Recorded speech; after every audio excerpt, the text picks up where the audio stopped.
stomach churns, legs struggle to find their footing. Fire and chaos assail every sense. You shut your eyes. In the dark, Lady Shah can guide you. The mission, the artifact. Many were sent to retrieve it, and now only you remain. You must survive and bring it to Baldur's Gate. To the Mother Superior.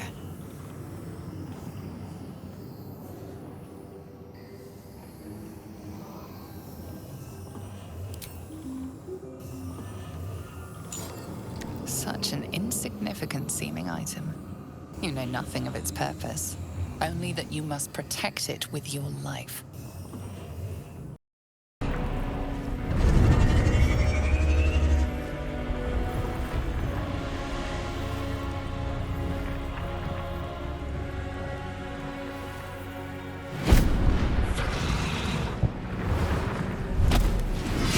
Abomination.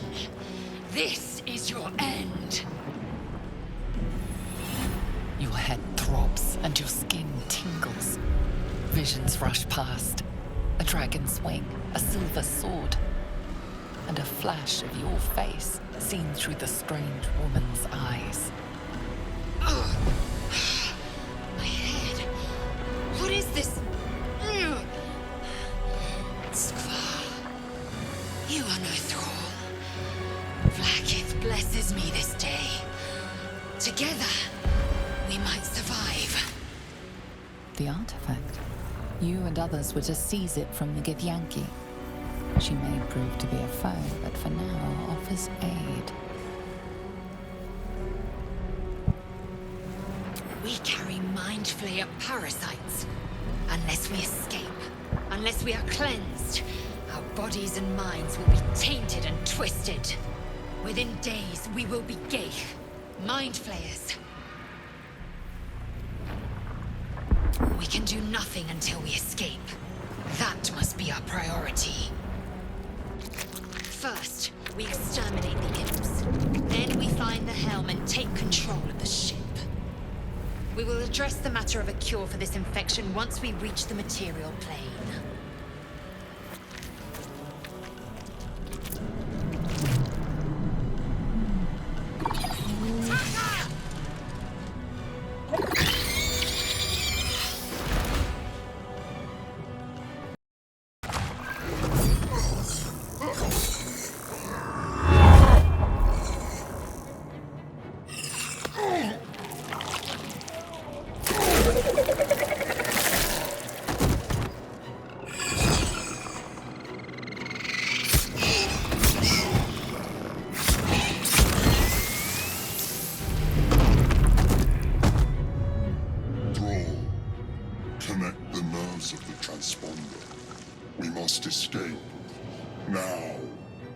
Do it. We will deal with the Geich after we escape.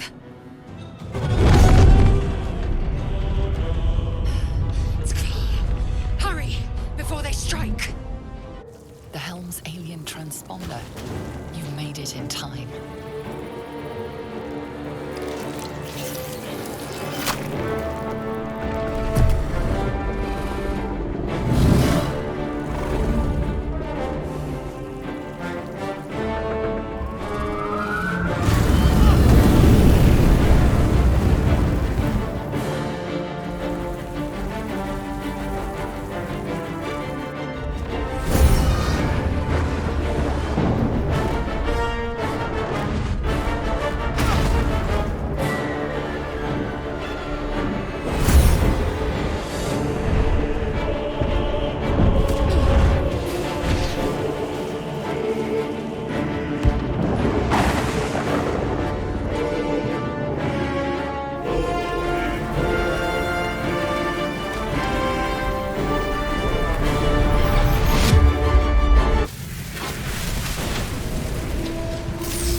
Your head spins as you gather yourself.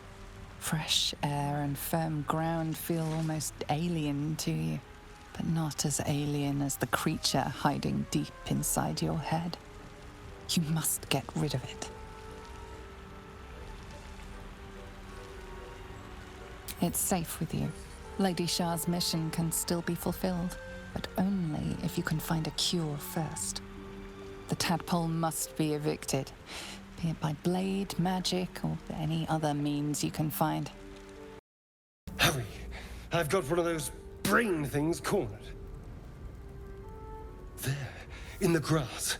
You can kill it, can't you? Like you killed the others?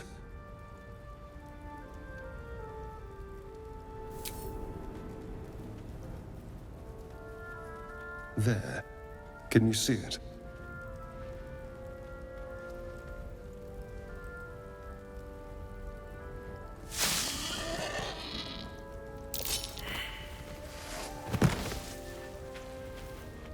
Shh. Not a sound. Not if you want to keep that darling neck of yours. Now, I saw you on the ship, didn't I? Nod.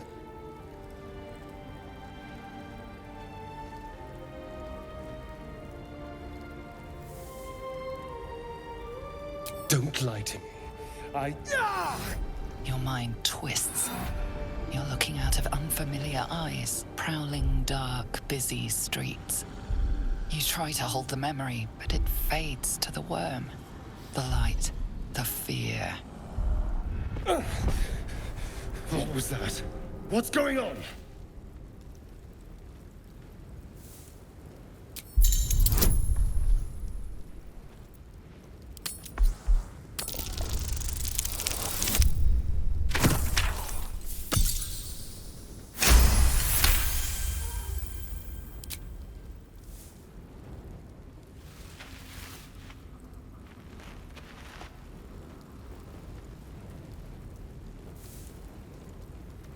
You're not one of them. They took you. Just the same as me. And to think, I was ready to decorate the ground with your innards. Apologies.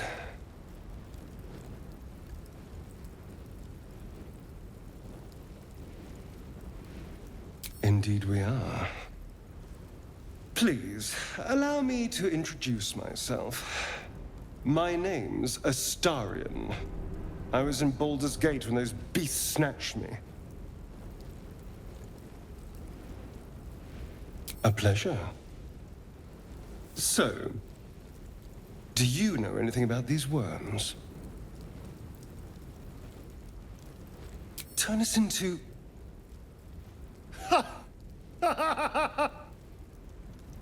Of course it'll turn me into a monster. What else did I expect? Although, it hasn't happened yet. If we can find an expert, someone that can control these things, there might still be time.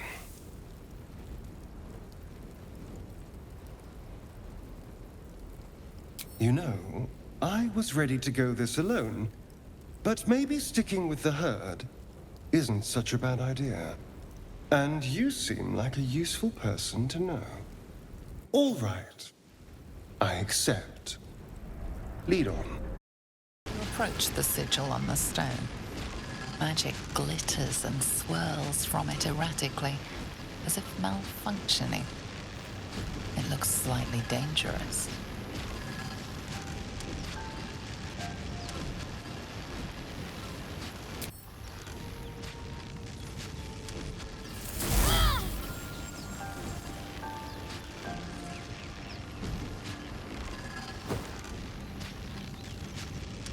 A hand? Anyone?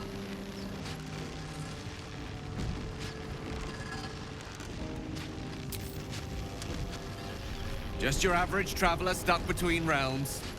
Pull me out, and we'll get properly introduced.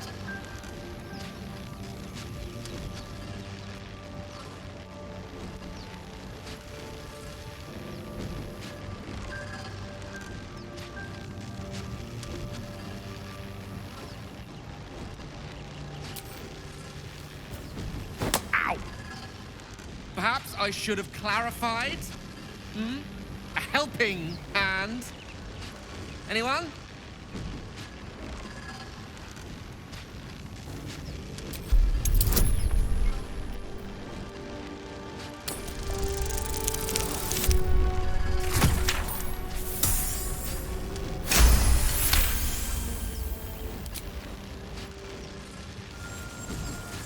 Whatever you're doing is working wonders. Now a quick little pull should do the trick.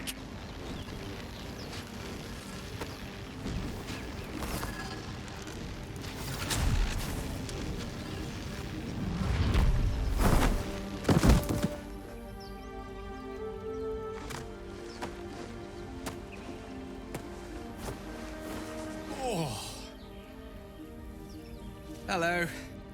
I'm Gale of Waterdeep. Apologies. I'm usually better at this.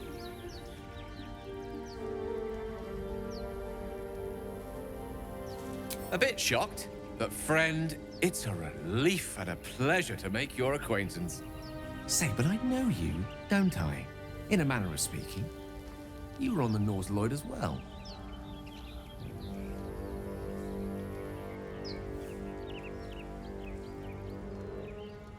And I can only assume you too were on the receiving end of a rather unwelcome insertion in the ocular region.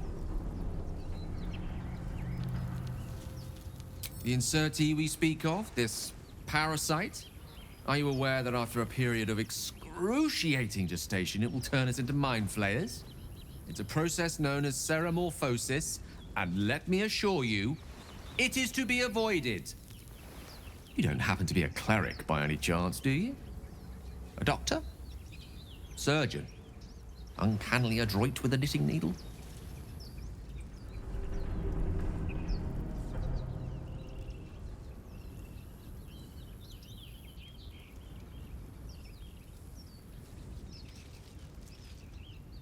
I suppose few enough can. Not exactly a common affliction. We're most certainly going to need a healer. And soon, too. How about we lend each other a helping hand once more and look for a healer together? Most excellent. A parasite shared is a parasite halved. Or something to that effect. Oh, but before you think you're about to embark on a journey with most ill-mannered a man, thank you for pulling me out of that stone. It was an act of foresighted kindness, I assure you. For I have the feeling ample opportunities will present themselves for me to return the favor. You approach the dying monster. This is the thing that abducted you. You could end its life here and now, if only you didn't feel compassion. Compassion.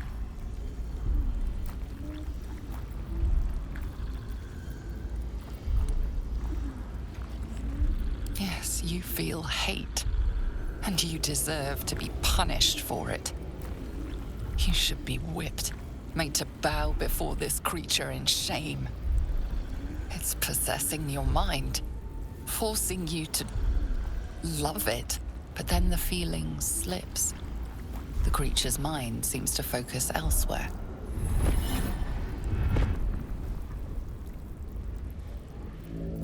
The monster lies exhausted, defeated. Its eyes, wet orange pearls, radiate malice.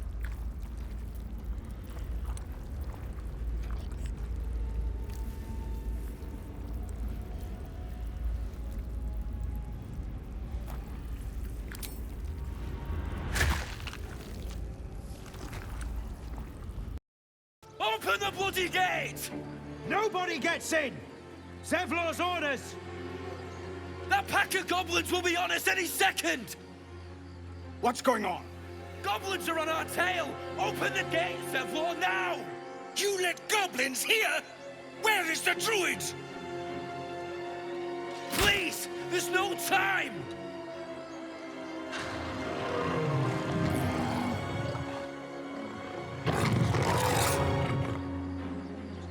The nine hells! Open the gates!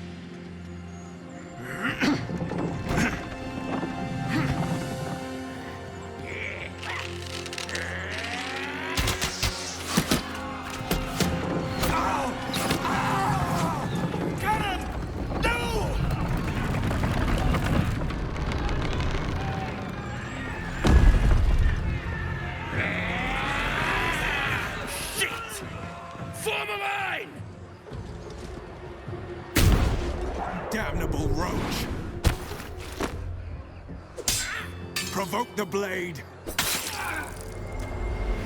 Then suffer its sting. That was the last of them. Inside! All of you! More may follow! Open the gate! There are children here, you fool! We was running for our lives. You led them straight to us, and you let them take the druid too? Unbelievable!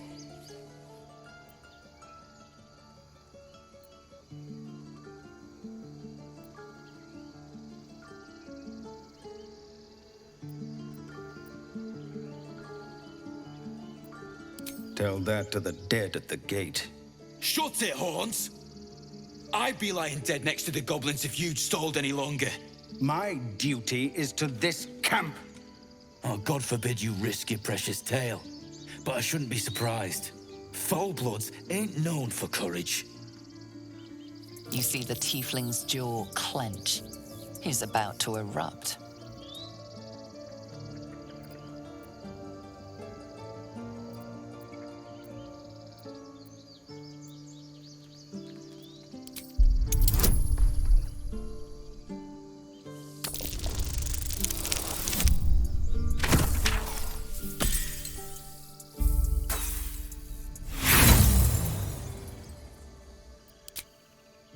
With a thunk, the armored man collapses, unconscious. Enough. The goblins have found us. No doubt the beasts will be back. We need to pack up and leave. Immediately! First, I damn near die at the hands of goblins. Then, a foulblood takes his frustrations out on me.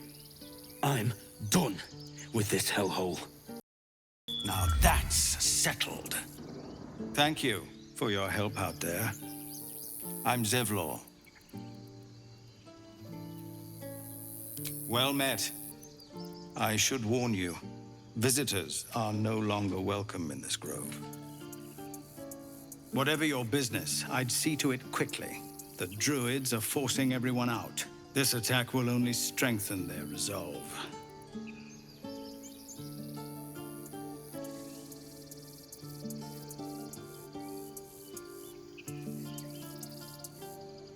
Goblin got you.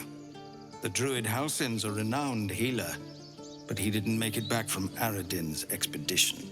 If it's not too serious, you could try his apprentice Nettie. She's with the other druids in the inner grove. They've started a ritual to cut the grove off from the world outside. We can't stay, but we'll be slaughtered if we leave. We're no fighters.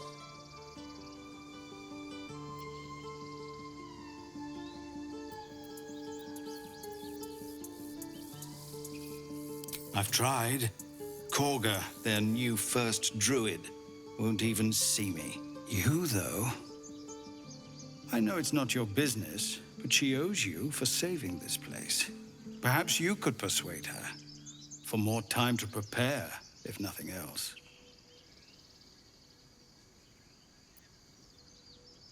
Really? We're messengers now. We'd owe you a great debt. If we're forced to leave now, we won't make it to the city. You'll find the druids at the heart of the grove. Please, make them see sense before more lives are lost. Zoru was right. Yellow as a toad, twice as ugly. The thing's dangerous. Leave it for the goblins to kill.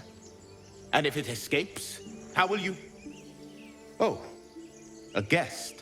Your skull pounds in response to the prisoner's white-hot stare. Her lips don't move, yet you hear her voice. Get rid of them.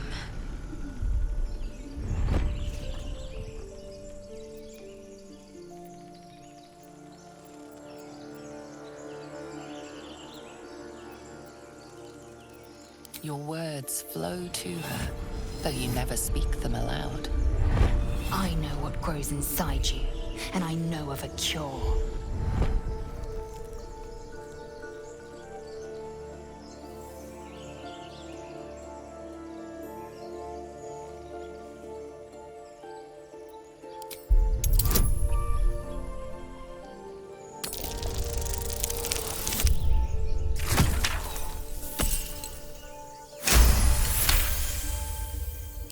She's right.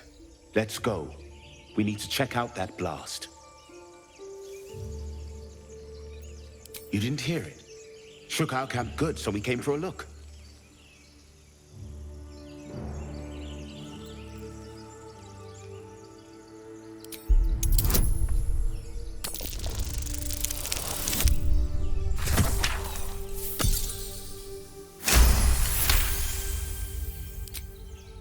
Northwest. Look for Nettie. Whatever your wound, she can mend it. And be careful. There are goblin traps everywhere. Nymessa, come. Enough gawking. Get me down. Your questionable intellect. Unsurprising. Release me, or enjoy a future as Geich.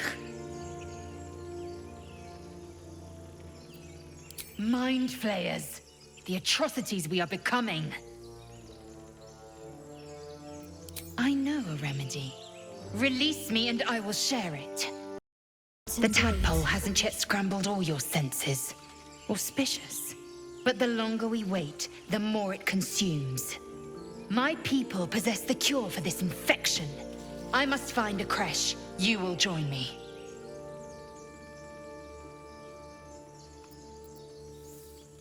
You have made an ally from Kresh Kalir. Few know such fortune. Call me Lae'zel. Come. The Horned Ones mentioned a camp. One there, this Zoru, has seen Githyanki. A creche must be near. We will ask this Zoru where he has seen my kin. Just keep your hands to yourself. You're being watched.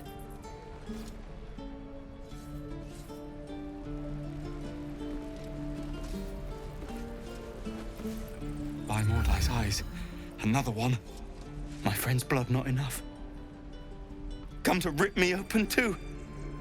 In Kresh Kalir, a formal greeting begins with a bow. Is this monster with you?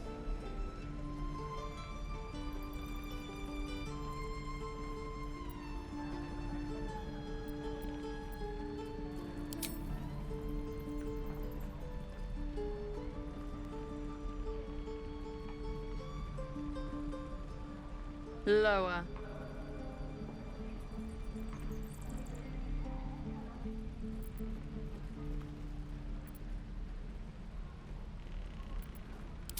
You dare interrupt? Has the tadpole ravaged your senses? Lower.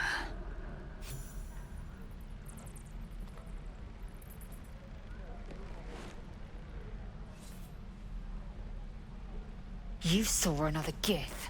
Where? On the road to Baldur's Gate, near the mountain pass.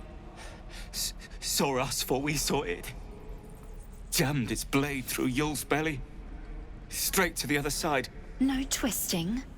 Kin must have been in a hurry. The map. Show me.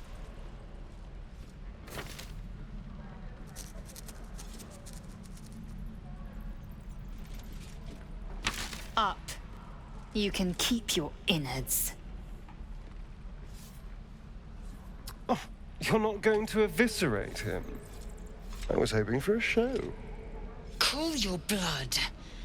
I'll indulge you soon enough. Let my daughter go right now! She's a thief, hellspawn. And you will wait for Korga's judgment. Now get back! Oh, let me through, Mragrashem, or I'll rip your damn throat out!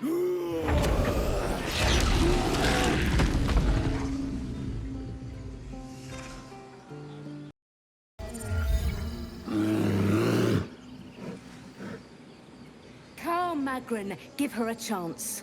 You, get back!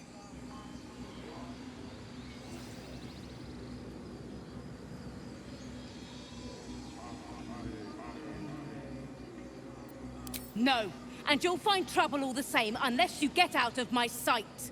A moment, Giona. What? Oh, I understand. You. Apparently Korga wants to see you. Go ahead.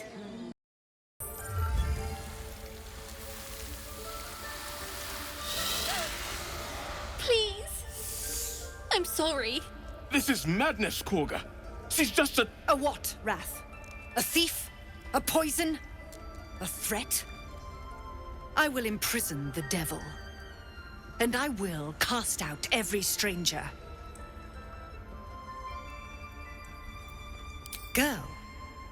You mean parasite? She eats our food, drinks our water, then steals our most holy idol in thanks. Wrath, lock her up. She remains here until the rite is complete. And keep still, devil. Tila is restless. Come, Korga. We took back the idol. Surely... Do it.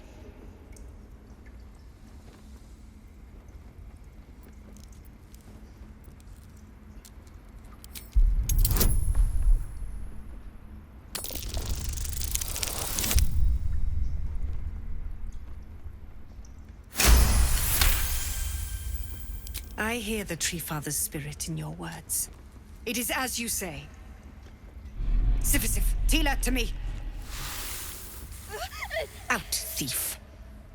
My grace has its limits. A hot spike of pain overcomes you, and a strange image is thrust from your mind's eye. You are a little girl in a dark chamber. A hooded figure approaches, brandishing a rod. Thank you, Korga. Master Halsin... Halsin isn't here. Keep his name off your tongue, lest Tila pierce it. You ever scare me like that again, and I'll feed you to a knoll. Mom, I'm fine. Stop it. Our little Hellion told us what happened. Thank you. Don't know what we'd do without her.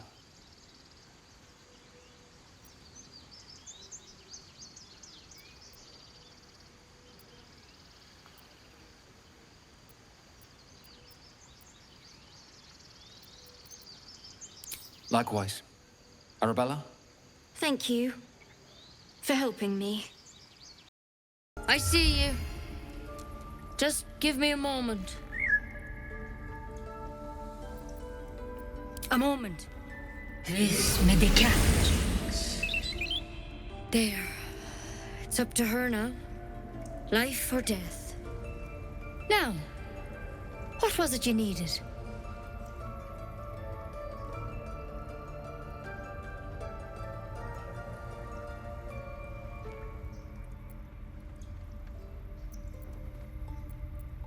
You found her, but I still don't know what she can do for you. Why are you asking?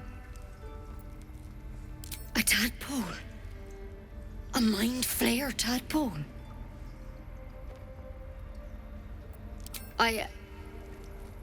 I'll do what I can. Come, follow me.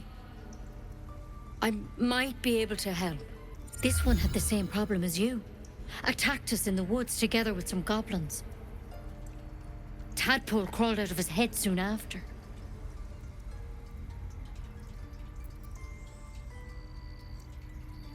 Seems so. Gave Master Halsin a right start.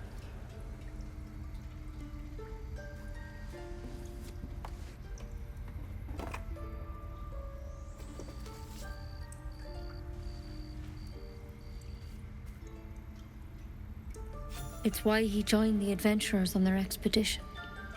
To find out what was happening. A pity you got me instead of him. He understands these things. Studied them. Still, we have options. You don't have to be here for this. Please, don't mind me. I'll just watch. All right. Let's see what we can do.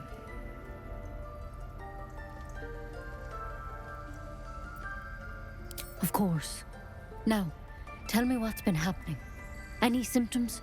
Strange events?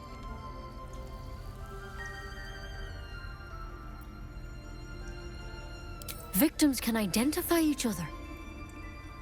Not that the others know they're victims, of course. How'd you pick up the parasite? Halsin was desperate to find where all this was happening. A mind flayer ship? But Master Halsin was sure. Look, You've been straight with me, so I'll be straight with you. You're dangerous. If you transform here, we're all dead. But you seem like a good soul. You deserve a chance to save yourself. This is a vial of wyvern poison. Swear to me, you'll swallow it if you feel any symptoms.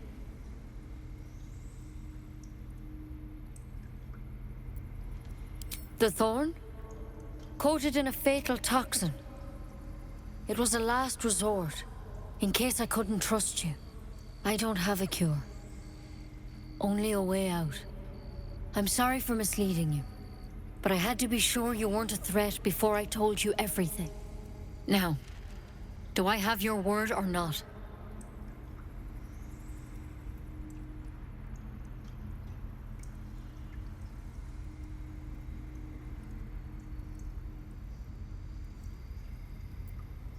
I hope it doesn't come to that, but thank you. Here. You know, I've spent my life treating folk and never once saw a mind flayer infection. Then suddenly, there's dozens of you. Maybe more. Master Halsin and I were tracking them, studying them, trying to figure out what the hells was going on. Because you should all be changing. There should be a small army of mind flayers out there. But you're not. Weird powers aside, you seem perfectly normal.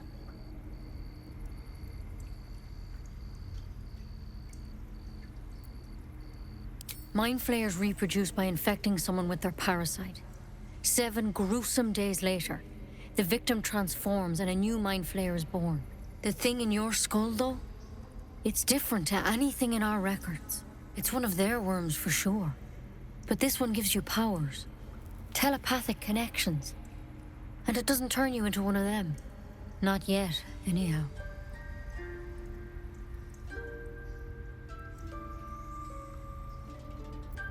Could be, but there's a lot we don't know.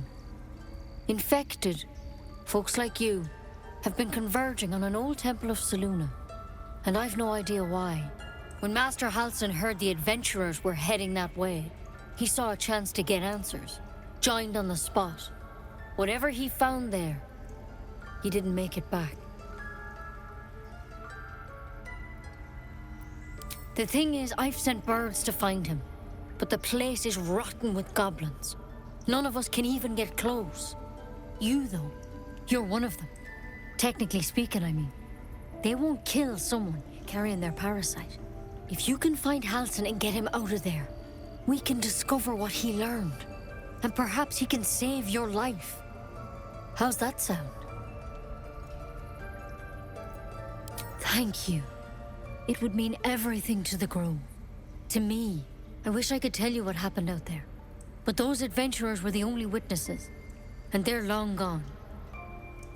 All I can say for sure is they all went to the old temple of Selûne.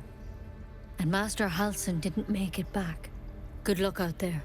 And if things start to go bad, remember the vial.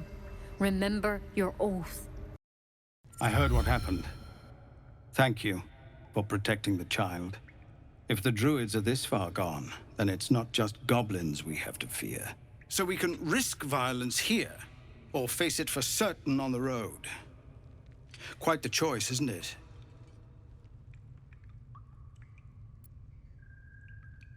It's good of you to offer, but there's a whole army of goblins out there. We'd need an army of our own to escort us safely to Baldur's Gate. And while I don't doubt your abilities, you're no army. There may be a way, though. Goblins are ill-disciplined. It's unlike them to organize so cleverly. Somebody must be leading them, bringing discipline to their ranks. Take out that leadership, and they'll scatter. It's no small thing to ask, but I've seen you fight. You're equal to the task. Everyone in this camp depends on it. Thank you. We'll be ready to leave as soon as you give word. You ain't gonna shoot me. Your hands are shaking. Oh, like hell I won't. Shoot before you lose your nerve, Tiefling. If you ever had it to begin with.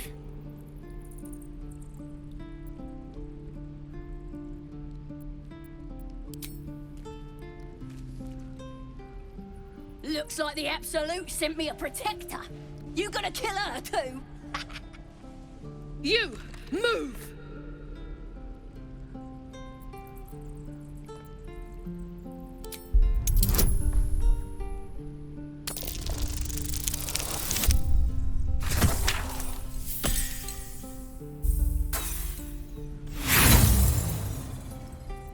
Who cares?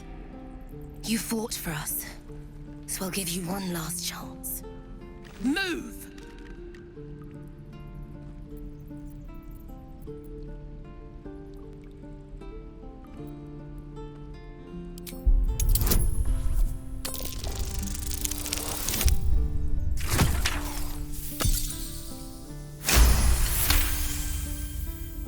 What in every hell is wrong with you? Damn you. Damn it! Why do you care if a goblin lives or dies?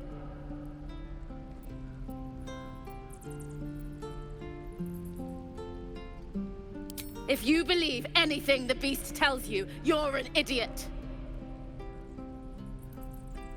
She's all yours. Ain't sure why you're protecting me. Don't care, neither. It's too late to make friends, warg meat.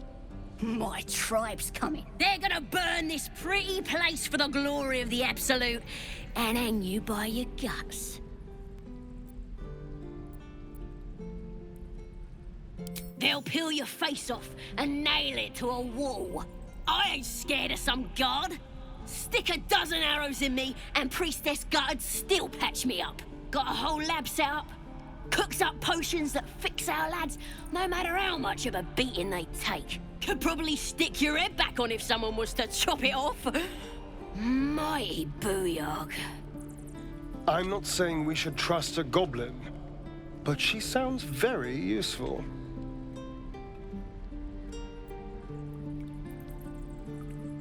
Get me out of here, and I'll tell you where to find her. Deal?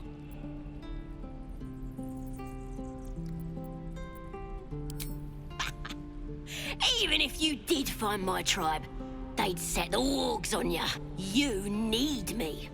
Get me out of here, and I'll tell them what a good friend you are.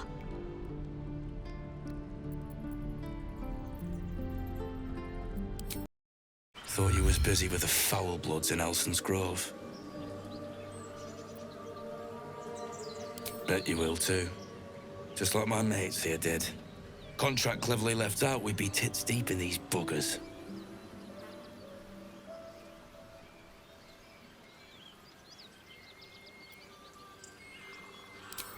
The kind that leaves half your crew dead.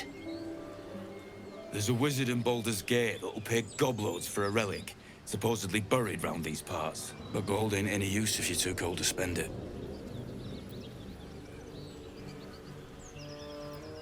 It's called the Night Song. Supposed to be hidden under the temple where the goblins jumped us. I'd give you a map of the temple and wish you a happy funeral. But my mate Brian kept hold of it like his own sodger.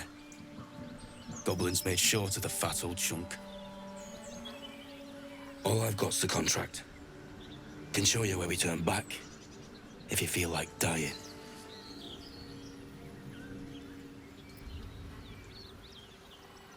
As soon as he heard we had a contract to find that Night Song relic, he was more eager than a hound in heat. When the goblins jumped us, most of my crew scarpered, just like I taught them to. The old codger didn't.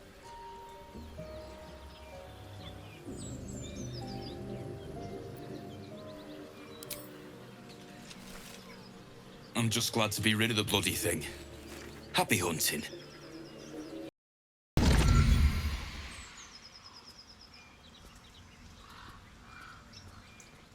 My, what manner of place is this? A path to redemption? Or a road to damnation? Hard to say, for your journey is just beginning. What would suit the occasion?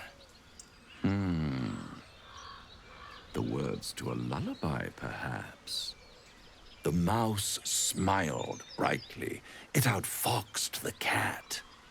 Then down came the claw. And that, love, was that. They do know how to write them in Cormier, don't they? Well met, I am Raphael. Very much at your service. Charmed, I'm sure, in more ways than one. We should have a chat, you and I, but not here. This quaint little scene is decidedly too middle of nowhere for my tastes. Come.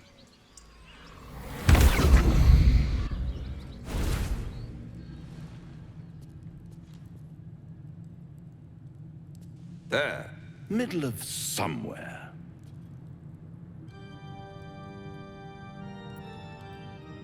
The House of Hope, where the tired come to rest and the famished come to feed lavishly. Go on, partake, enjoy your supper. After all, it might just be your last.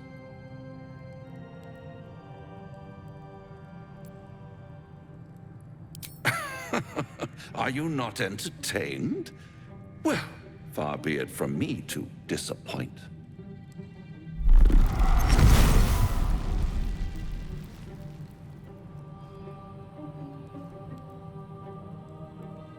What's better than a devil you don't know? A devil you do. Am I a friend? Potentially. An adversary? Conceivably. But a savior? That's for certain.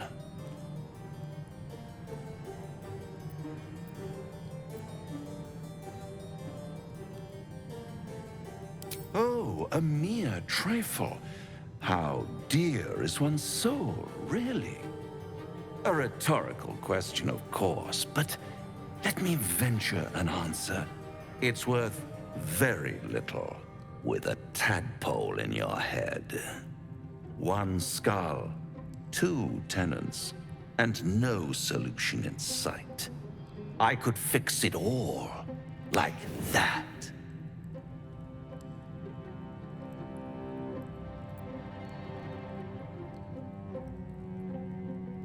Oh, that's disappointing. I prefer it when my clients put up a fight. Only to realize victory was never an option.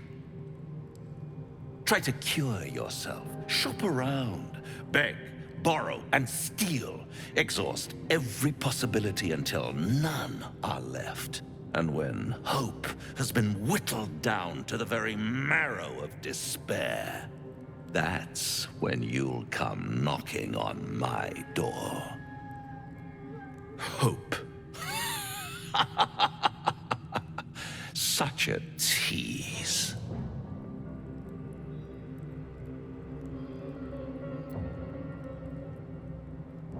I'll be around, watching you squirm like a tadpole through a nice, juicy brain. All those pretty little symptoms, sundering skin, dissolving guts, they haven't manifested yet, have they? One might say you're a paragon of luck. I'll be there when it runs out. Drop your weapons! I'll feed your innards to the ants before I do that, Istik. This is your last chance! No, look up. That was your last chance, Istik. Now burn!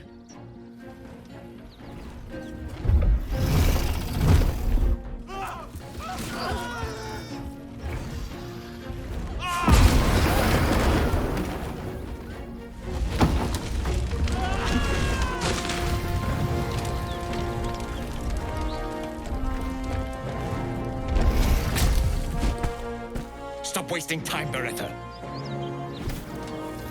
You're not here to play with the locals. Of course, Kithrak. We merely sought to... No excuses. Question, kill, then move on. Find the weapon. Our queen watches us. Fail her at your peril. A red dragon. I envy its knight. Would that I rode such a steed. A crash must be near. Come, my kin await. The dragons serve Githyanki. I'll see it does you no harm. Follow me. We are close to the cure we seek. Ryder, my time is short. Lead me to... Shh. Such a familiar tone. Were I not merciful, I would slice the skin clean from your meat. Yet you are not bleeding. For I am nothing if not merciful. Your name, child. Imbecile! Stay back! Now, child, your pet means to speak. Tell me, pet, why shouldn't I run you through this instant?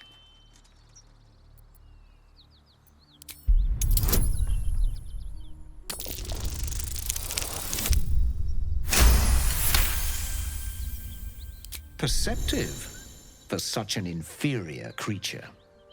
For you to keep sucking air, it is necessary for you to tell me something of worth. A vessel fell from the sky. We seek a precious weapon that was taken from it. You realize that the weapon Voss speaks of is the Gith artifact you carry. You cannot let him discover it, no matter what. Help us find it, and I will leave your blood beneath your skin unspilled.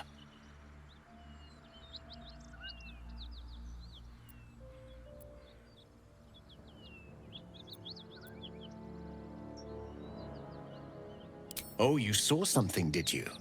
Let us see exactly what these bandits took. He begins to move his hand in a quick flurry of gestures.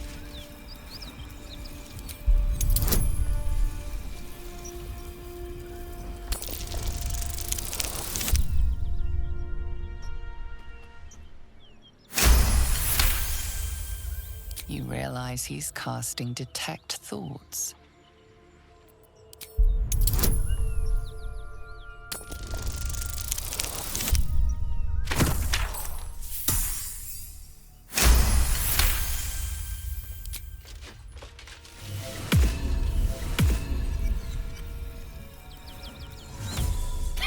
Nothing even approaching a useful thought in that skull. I ought to just kill you.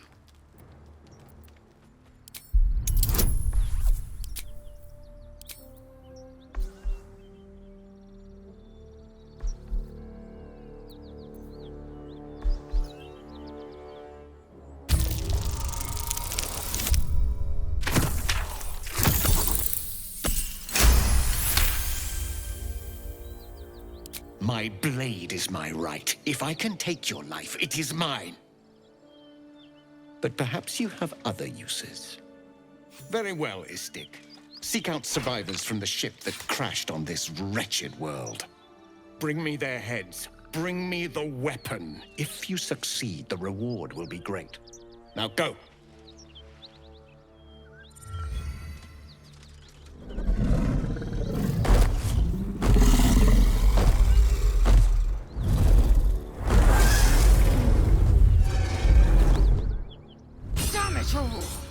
I required your silence, and you made me a mockery.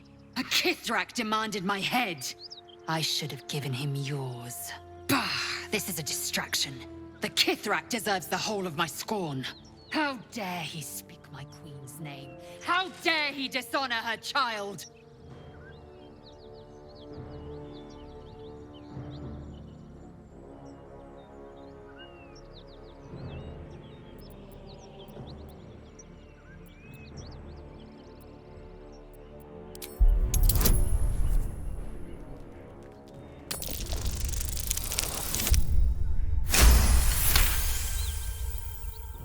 Yes, judicious counsel, and vexing given the source. I am a child of Gith.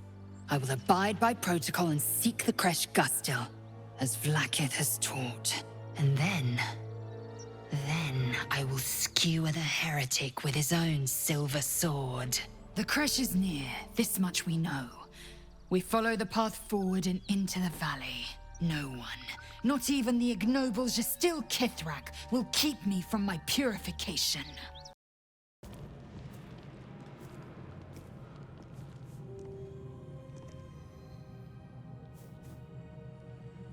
The air is heavy. Moisture drips down your forehead. Pain shoots through your fingers. Your hands shake as they reach upward. Your forehead remains drenched no matter how much you wipe.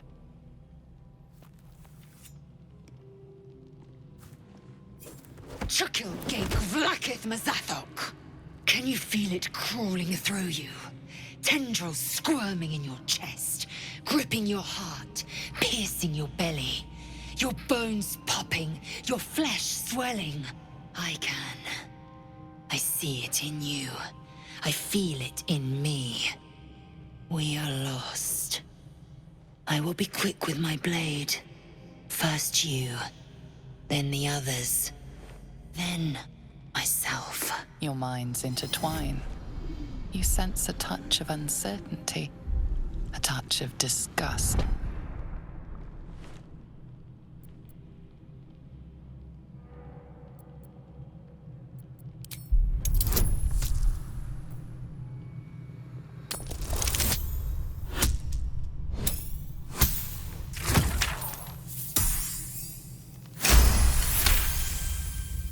Something stirs deep within you, hungry and alert. It's taking something you'll never get back. Lae'zel's fear grips you. Not fear of death, but fear of insignificance. The great warrior Lae'zel, a failure to her kind. She will wield no silver sword, ride no red dragon. Forever unknown to the great Lich Queen Vlakith.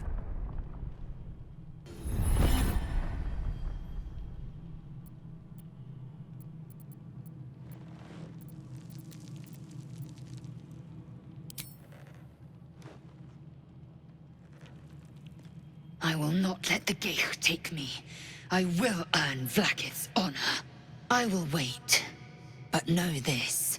I am watching. If the sickness does not pass come dawn, I will end us all.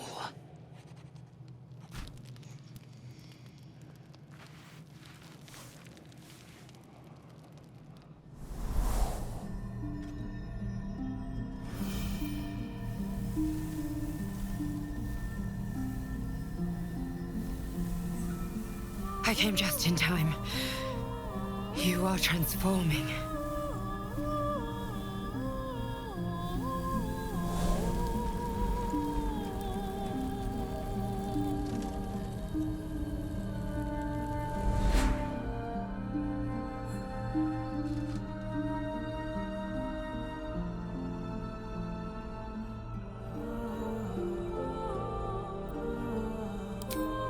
Yes, you have.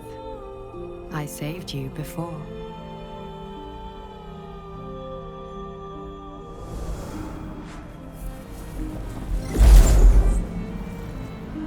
And I'm here to save you again. Don't worry. You will not become a Mind Flayer. Not while I'm around. I'll protect you.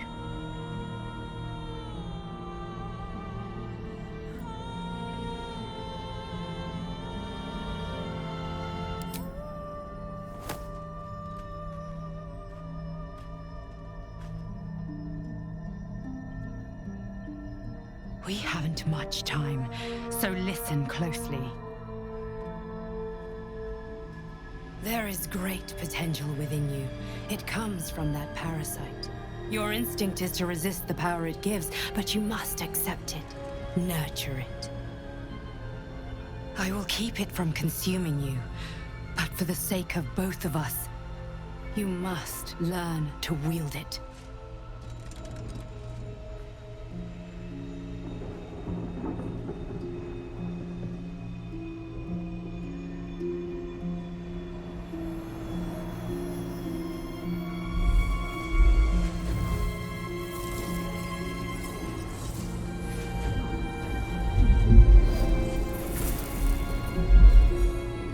fight for the fate of Faerun.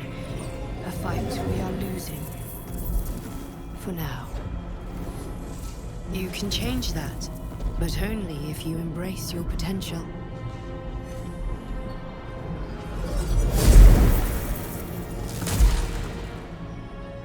I have to go. The enemy is closing in. I will be back.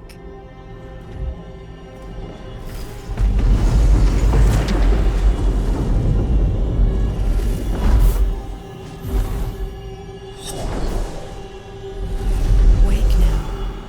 You'll feel better. I promise.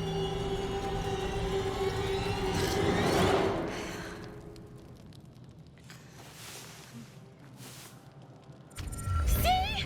It squealed! Hit it again! Keep your hands steady, 3.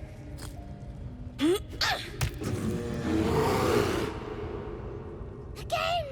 Again! Make it squeal again.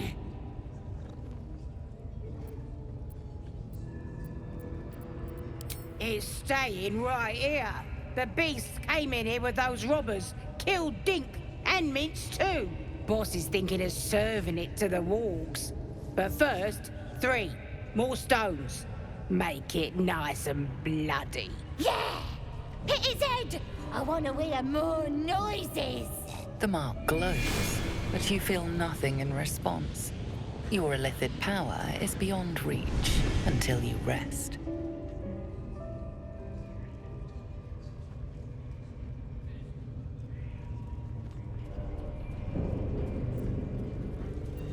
How dare ya!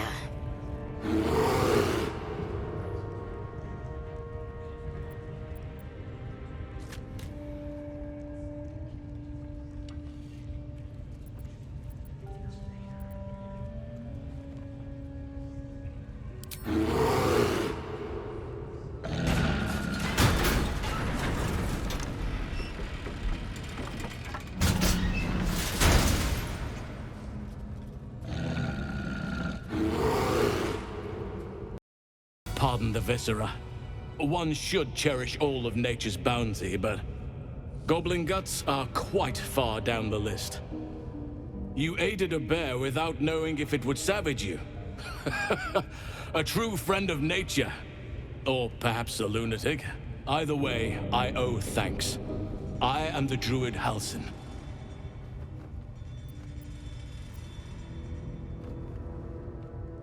Yes, but just Halsin will suffice. Unbecoming to demand honorifics from the one who saved my hide.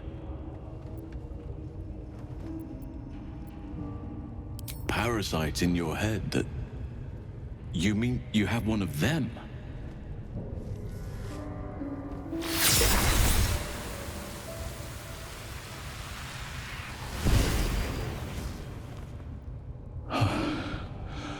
Oak Father preserve you, child. You're infected, aren't you?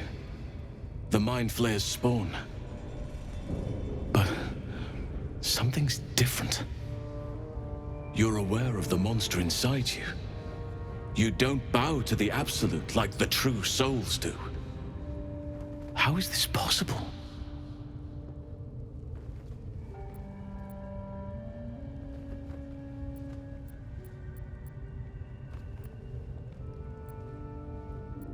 Perhaps. But I wouldn't want to place all my faith in blind luck. You weren't speaking lightly when you said you needed help. Let me tell you what I know. I've been studying these parasites for a while now. Ever since I discovered these so-called true souls are infected with them, someone is using very powerful magic to modify these tadpoles. They're using them to exert control over the infected. I'm sorry to say, I can't undo that magic, which means I can't cure you. But that doesn't mean I can't help. I didn't find what I came here for, a way to remove the tadpoles, but I found the next best thing. I found out where they come from. That must be where these enchantments are placed on them. And it's where you'll find your cure.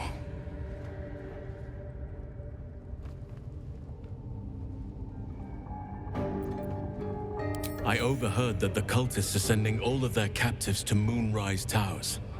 Innocents go in, true souls come out. Given that all of these true souls are infected, it has to be the source for this magic. If you want to find a cure, you must head there and discover how the tadpoles are being manipulated.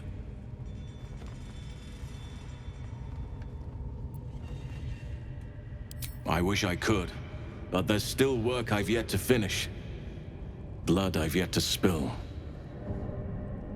I've no right to ask more of you, but if you could help me, I'd be free to join your journey to Moonrise. I cannot allow these butchers to threaten my grove. The natural order must be protected. My thanks. If you prevail, I'll owe you the debt of a lifetime. Rare is the beast that survives decapitation. Help me eliminate the Drow Minthara, the Hobgoblin Draw Ragslin, and that perversion of a priestess gut. They are the ones holding these parasites together. Remove them, and nature will cure itself.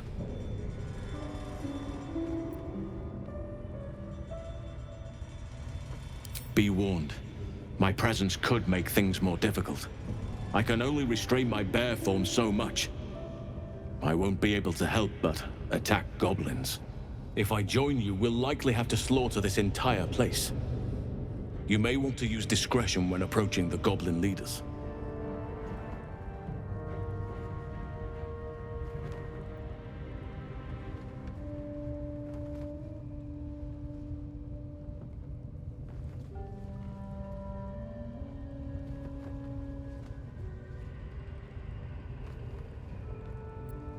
So be it. May Sylvanas lend us nature's fury. Strange power resonates within the corpse. It calls to you.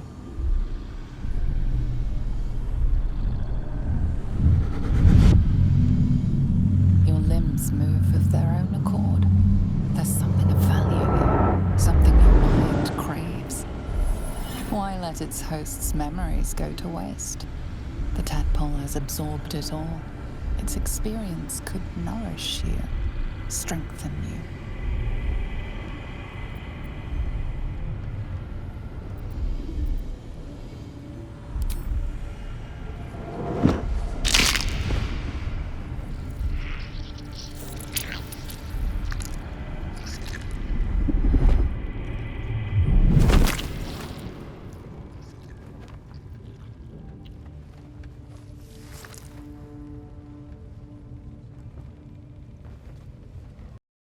Your scouting party has not returned, and half of the intruders escaped your guards. Sorry, mistress. We mucked up.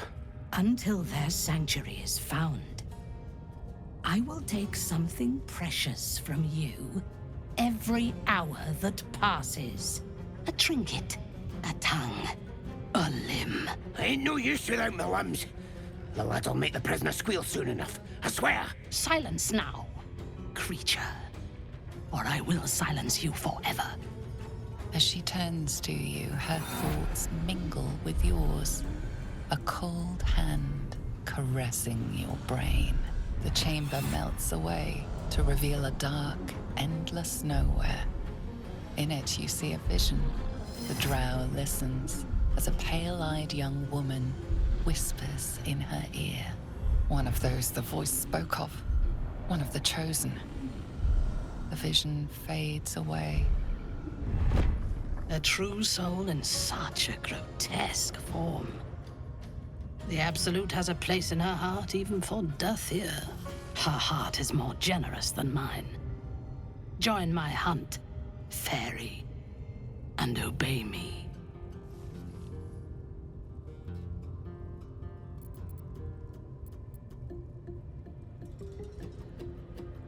This tribe is mine to command. If you have business here, then you report to me.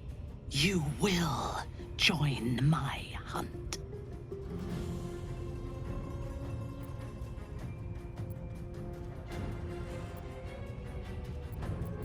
Why do you ask? Surely you feel the Absolute moving through me, just as I feel her in you. Now, you must hunt with me. in her name. Worshippers of a false god. Their existence is an insult to the Absolute's claim on this region. There is a weapon the Absolute seeks. I'm sure those wretches have it hidden away there. We will find it amongst the dead and the ashes. Her excitement is palpable. She lingers on thoughts of victory, of unbelievers' blood spilled, and of the weapon. She will seize it, in the Absolute's name. You suddenly feel a strange anxiety take hold. Not your own, but that of the Gith artifact you carry. Somehow, it's afraid. You attune your mind to it. The artifact does not want to part from you. It does not want to fall into the Absolute's clutches.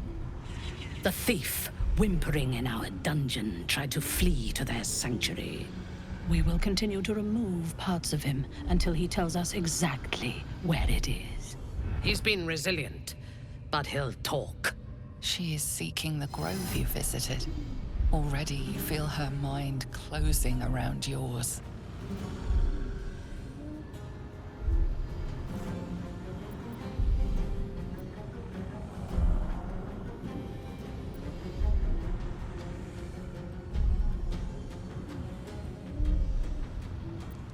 Speak, true soul. The hunt must begin soon.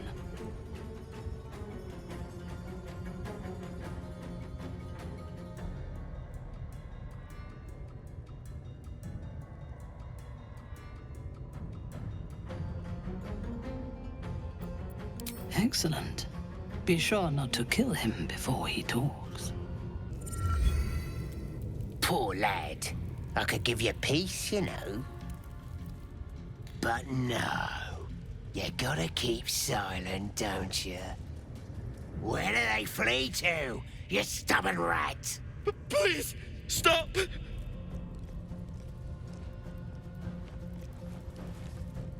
Ah, here to see your friend, have ya?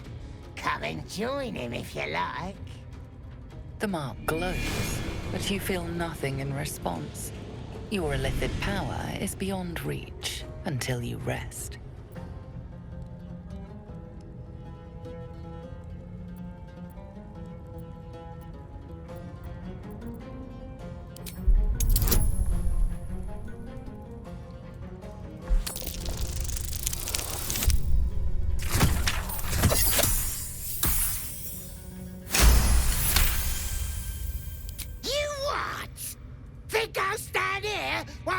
Pointy-haired bint explains my job to me.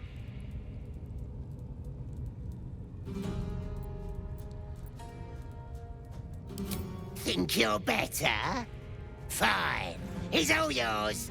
Muck it up, and you'll answer to the drow. Maybe she'll send you back here to take his place. Then I'll show you what I can do. Come on, Crush. There might still be a slurp of ale to be had. Please, please. Let me out. There's no reason for this. Somewhere underneath the temple, there's a hidden passage. Brian had instructions, but the goblins got him. They said they'd eat him. Please, please. These shackles. I don't want to die. Thank you. Thank you so much.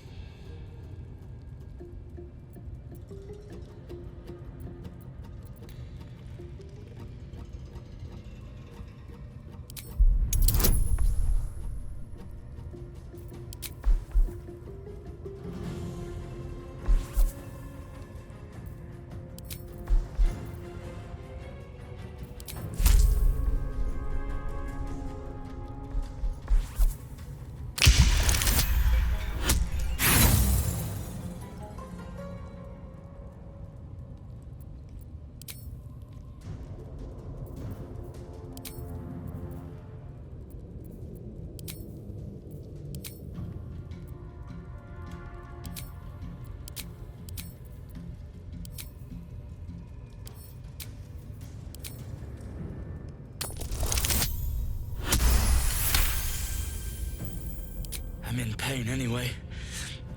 Do whatever you have to. Please.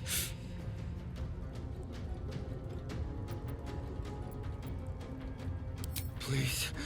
Hurry. Please. Get me out.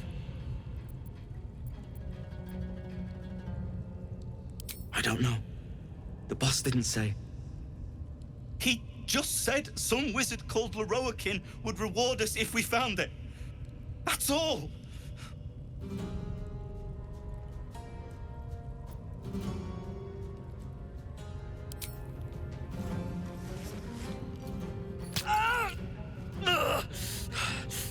You broke my thumb. Why?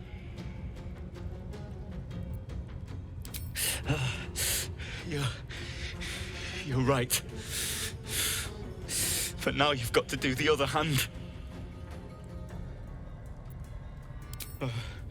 All right. 1, 2,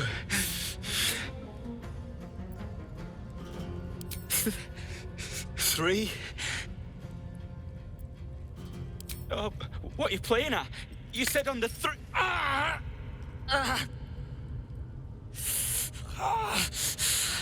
Dirty bloody trick. But it worked, I suppose. I'm free. Searing agony grips you. For a brief moment, you see another cell elsewhere. You hesitate before a bound prisoner. A harsh voice demands you inflict pain for Lady Shah.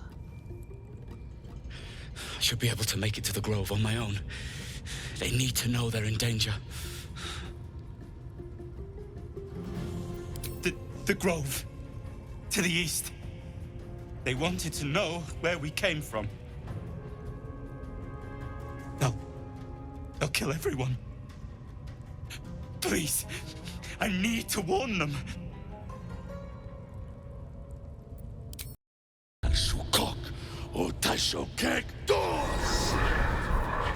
I command you, corpse. Speak. Reveal truth to the Absolute. By Vlaakith's blade, a geich. Nothing. Must be reading it wrong. Suga no Sukuk. The hobgoblin turns to you, and the parasite squirms in your skull. You taste the ale on his tongue and the bile in his soul. The visions cloud your inner eye for a brief moment once again. You see the hobgoblin bowing before the armored elf you'd glimpsed before. The elf speaks of the hunt for a great weapon, and the rewards that will go to whoever finds it. The hobgoblin's eyes gleam hungrily. If it isn't another true soul. He doesn't speak his next words, yet they still rattle your skull from within. You ever talk to a dead squid? Now's your chance.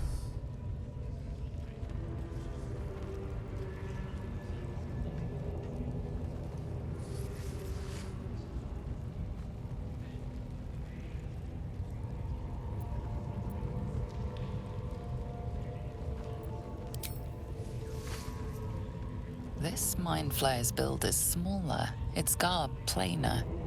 A fearsome creature even in death, but not the one that tormented you. Yet it too roamed the Nautiloid. It would have seen you, known you. Absolute says the dead squiddy had a weapon. I reckon the killer nabbed it and scooted off to that looter camp. We find who killed it, and we find who took that weapon. So settle in.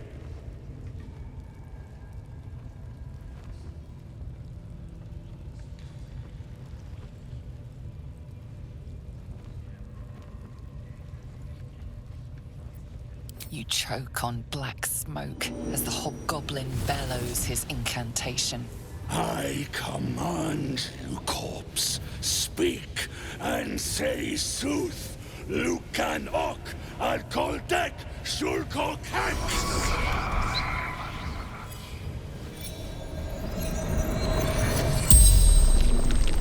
hideous corpse rises, tentacles writhing. Your heart seizes, and are questioning the creature might recognize you as its killer.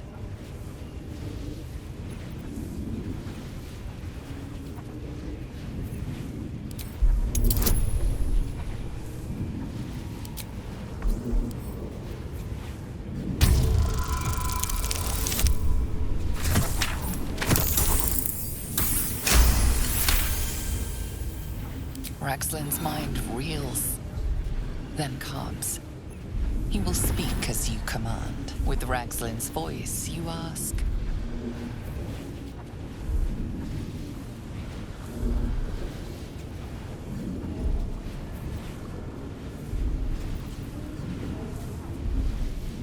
Who killed you? Raxlin remains composed. If he senses your manipulations, he gives no sign. The creature responds, not in words, but memories. You see a clawed hand open a holding pod, devoid of flesh, only darkness. Damn it! That tells me nothing! Raxlin remains ignorant to your presence in his mind murk. You choose your next question. Who is the Absolute? Raxlin frowns in confusion at a question he would never have asked. You see an image. Curved drow blades, crude goblin torches, gnoll teeth dripping blood. You see other mind flayers arranged in a serene circle. Absolute unity. Absolute power. You're kidding me. Very helpful, squid. Suspicion floods Raxlin's mind. Your brain howls as you force a final query into his throat.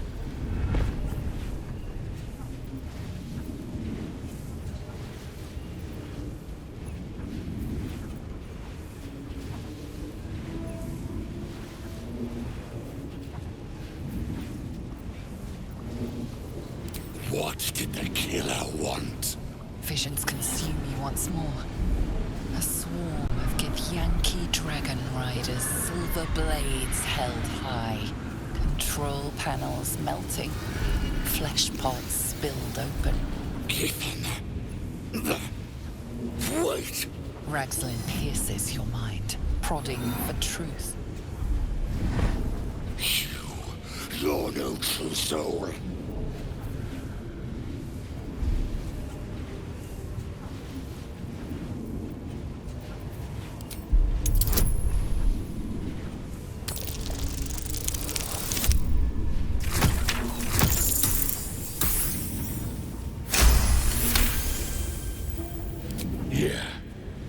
Yeah, you're right. You're a real true soul. I felt it. The corpse collapses, silent once more. No! I'm not done! Riddles, all of it, and nothing to show for the trouble but rotting squid meat. No answers, no killer, and no damned weapon. That damned drow was right. Can't let her get all the glory. Seems I ain't done with you. Report to the drow. Minthara's the name. She's mounting an attack on that blasted grove. Tell her you'll join her.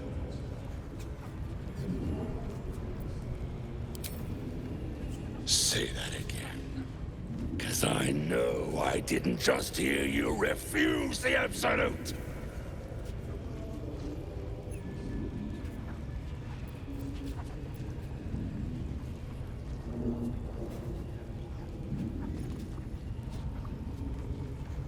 I don't need your lip.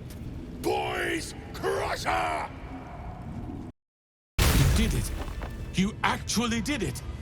The leader's dead. Praise Sylvanas. No, that's not right.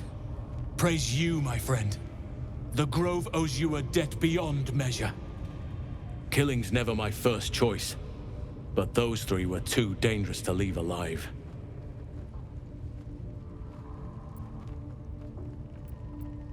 Let's get out of this pit, firstly. Return to the Grove. I'll make my own way there.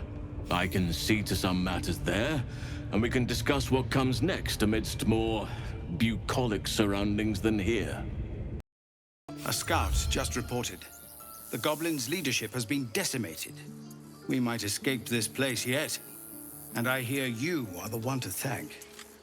I'm grateful. I took a collection from all of us. It isn't much, but you've earned it. It's not enough, but it's all we have. Halsin will likely want to thank you too, Mind. He returned just a while ago. I believe he's catching up with Korga. As for us... No armies at our heels. Amazing. We can finally leave. But perhaps we need not speak of farewells. We'll join your camp tonight to celebrate if you'll have us.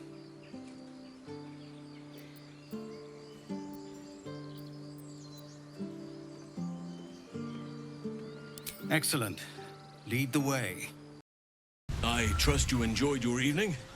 After all your efforts, it was well deserved. It may be some time before you're afforded another such night. There is much to be done. I'm certain a cure for you can be found at Moonrise Towers, but it's complicated.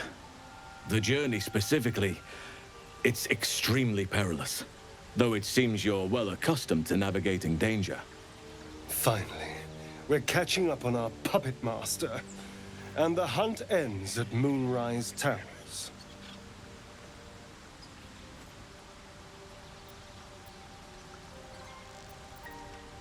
To get to the towers, you'll need to pass through a terrible place. A cursed place. This curse shrouds everything in shadow. You will not find life, light, or anything natural there. Any who linger are twisted by the curse. They become shadow beings, tormented, dangerous souls.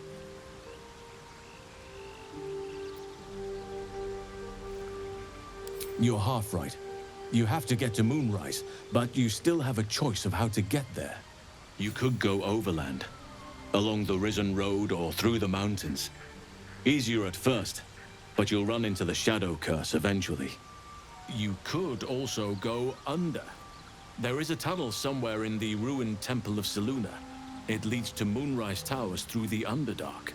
Long ago, a man called Ketheric Thorm built a secret stronghold deep down there, before rallying a whole army of Dark Justiciars, Shah worshippers.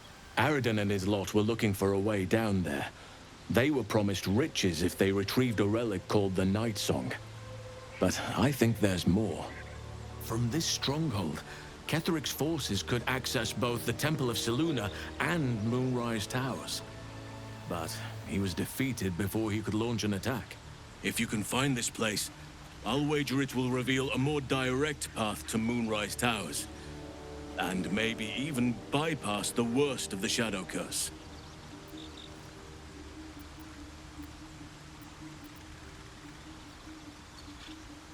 You'll need to pick it up where Aradin left off. Find the hidden entrance. It's somewhere in the Temple of Selûne.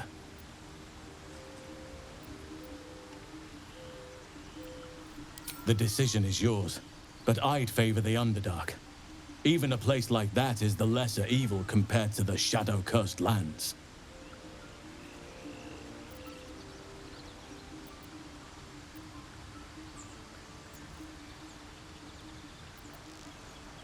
I don't know. Ketheric's followers were defeated or vanished before the effects of the curse took hold.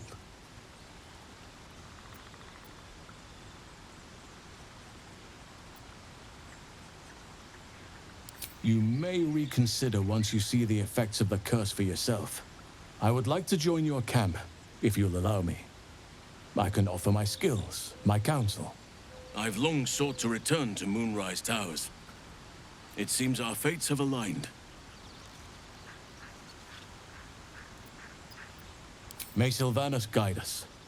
You cannot ignore it any longer. There are signs that Dark Justiciars were once a presence in this region. No matter how much of your memory was surrendered to the Night Singer, you cannot forget about her legendary Justiciars. her most loyal servants and finest warriors. Once, Lady Shah could lay claim to whole armies of dark justiciars, until a mysterious calamity, long in the past, broke their seat of power and bled their ranks away to nothing. Your own Mother Superior revived the tradition and created new justiciars. How you longed to become one of them. Yet she always denied you.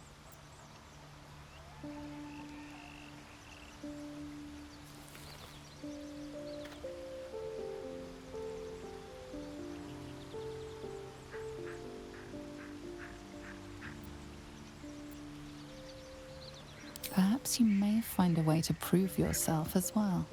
Even join the ranks of the Dark Justiciars. You must press forward and see what is revealed to you. Why the Dark Justiciars of old once walked. Perhaps a new one might emerge.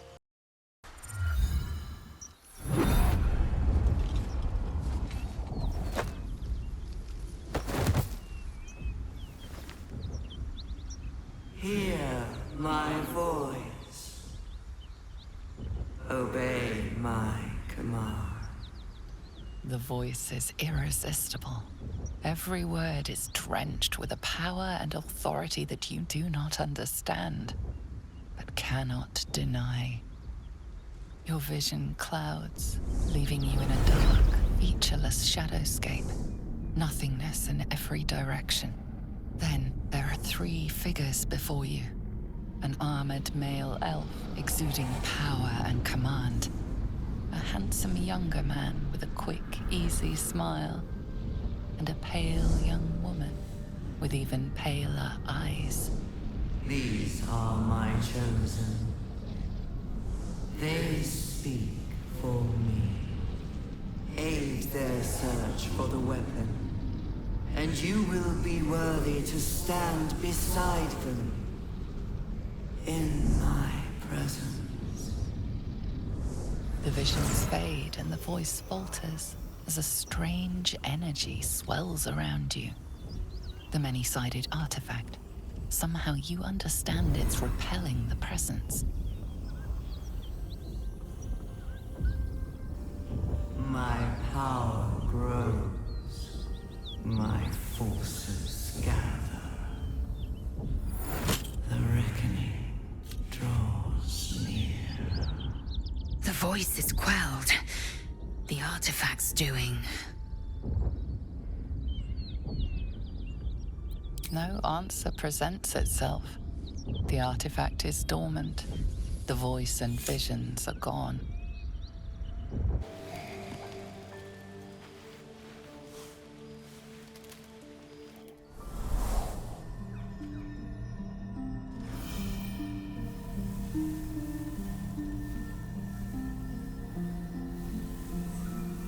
I came just in time. You are transforming.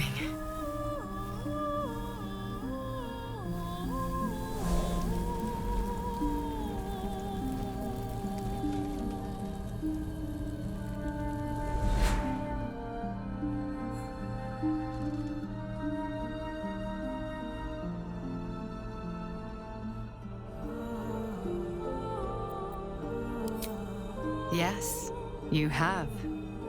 I saved you before.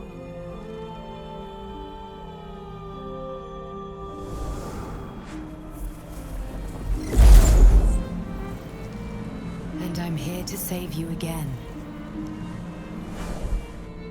Don't worry.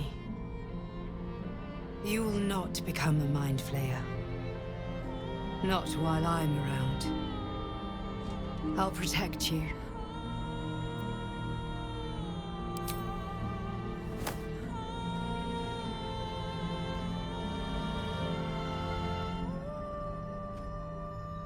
We haven't much time, so listen closely. There is great potential within you. It comes from that parasite. Your instinct is to resist the power it gives, but you must accept it, nurture it. I will keep it from consuming you, but for the sake of both of us, you must learn to wield it.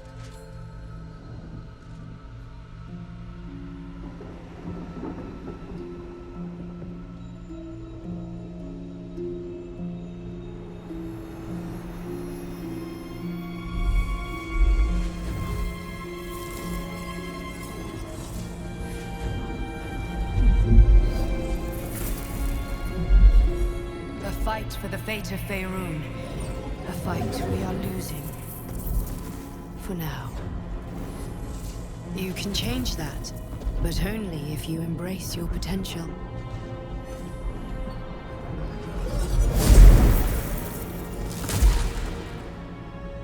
I have to go. The enemy is closing in. I will be back.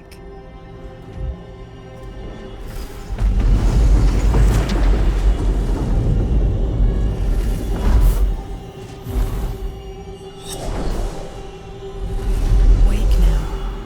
You'll feel better. I promise. Don't sleep well, flitting between dreams and nightmares. Maybe you wake up because you know something is wrong. Or maybe you just get lucky. Shit. No, it's not what it looks like. I swear. I wasn't going to hurt you. I just needed, well, blood. There, in the dim firelight, you see him for what he really is. A vampire, a slave to sanguine hunger.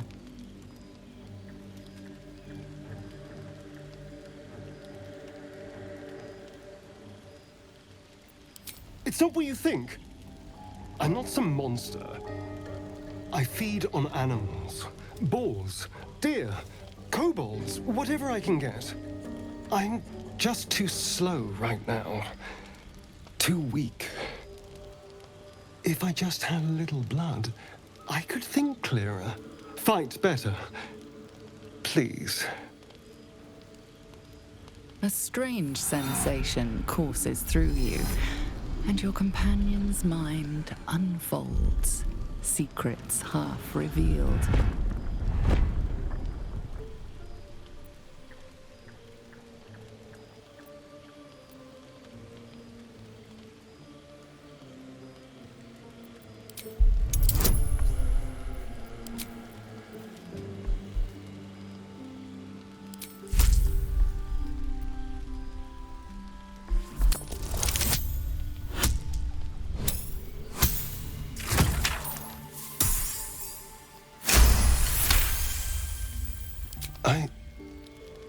What's this? What's happening? Something stirs deep within you, hungry and alert. It's taking something you'll never get back. His mind opens up, revealing cracked and quivering memories. At their heart, you see dark eyes commanding you to feed. You open your mouth and bite down, not into a tender neck, but into the twisting body of a rat. The only thing your master lets you eat.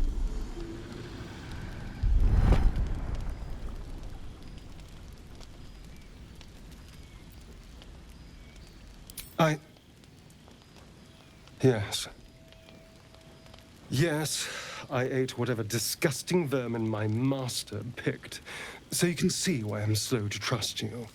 But I do trust you. And you can trust me.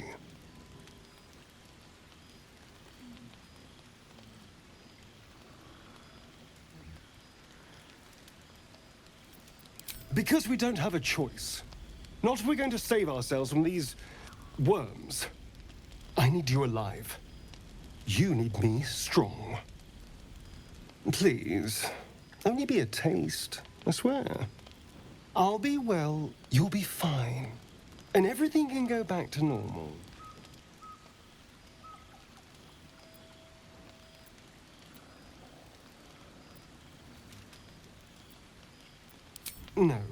No, of course.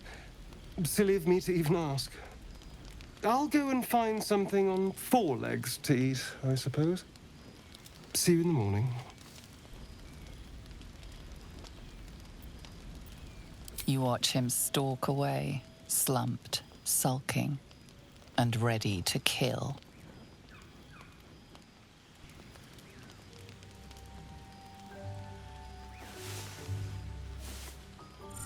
Wait. These markings. Tirsu's script scratched in the ground. A creche must be nested in the temple below. We must go there at once. Githyanki writing. Every word a wheel, every letter a spoke. The most powerful texts are engraved in slate. Some so ancient, only the most erudite Gish can read them.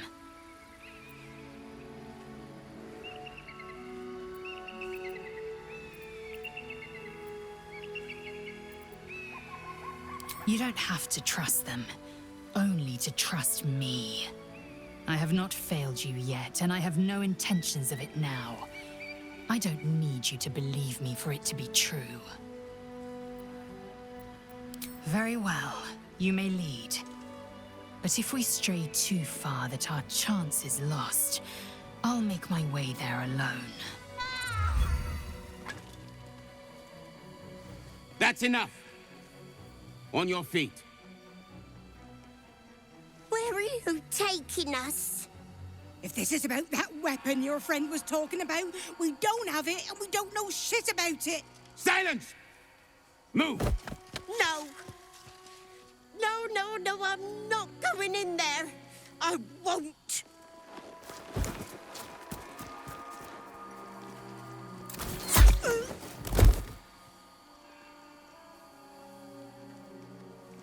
Anyone want to join her?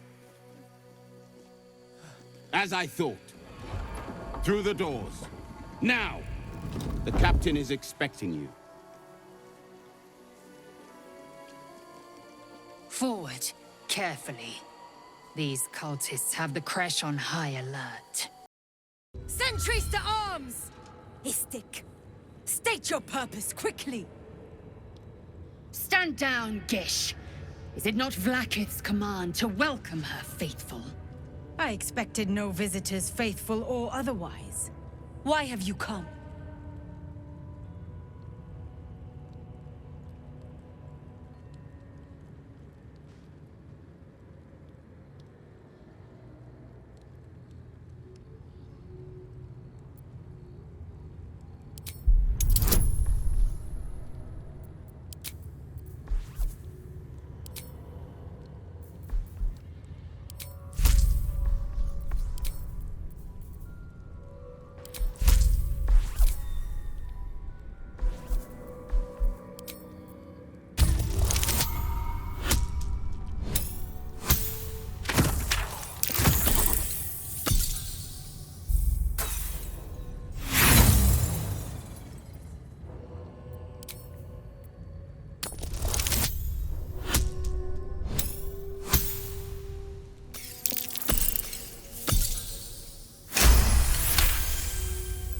We are aware, and it is dire. But of late, we've been distracted. Perhaps the news you bring will change Inquisitor Bawargaz's mind. Seek the Inquisitor within. Step lightly, Istik. He's not known for his lenience. Please, Chitrai, I can explain. The latest batch of cultists knew nothing of the Astral Prism. They were just trying to find Moonrise. They all head there. My Gish have drafted plans to assault the tower. They are ready to fight, Chitrai. We could sift the missing artifact from the tower's ashes if you would give us— Quiet. Find the Astral Prism, Therizin. My patience falters. Yes, Chitrai. You heard him! Go! Do as she says. She remains your Kithrak. For now.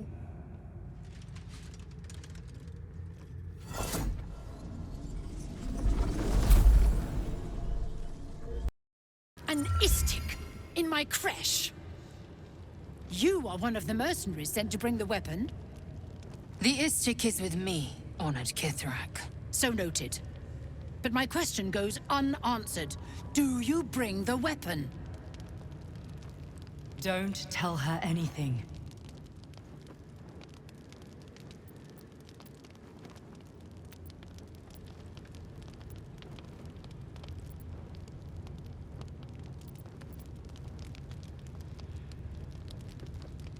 The Inquisitor? On what grounds?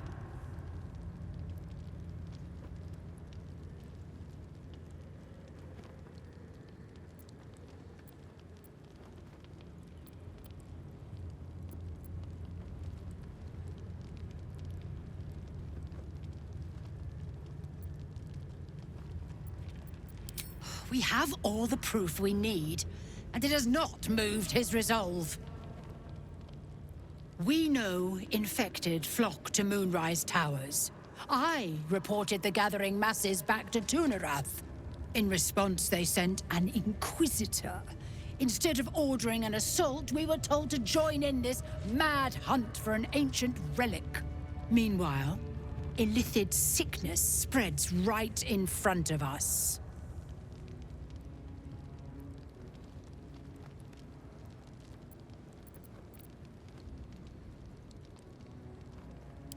I do not know.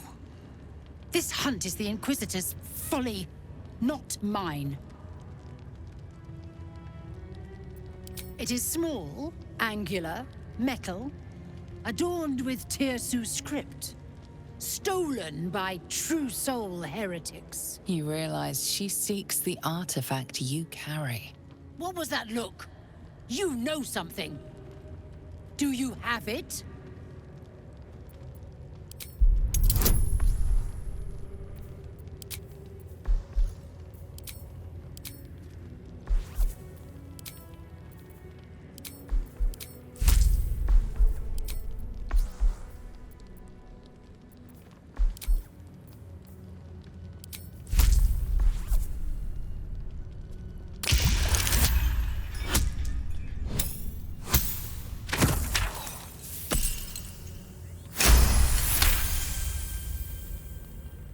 Then stop wasting my time, Istik! You are one of the mercenaries we engaged, are you not?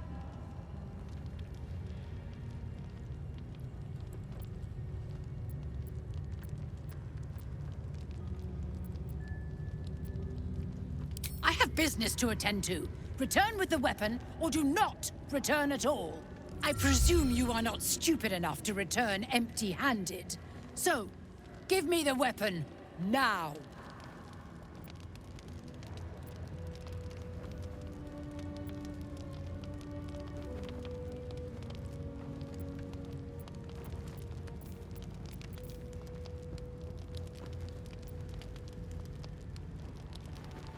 I'll gladly see you try. Attacker! Who would be... Oh, it is you. Make haste. We have business to conduct. My Arden spoke of one of our kin that escaped a crashing Geik slave vessel. Try.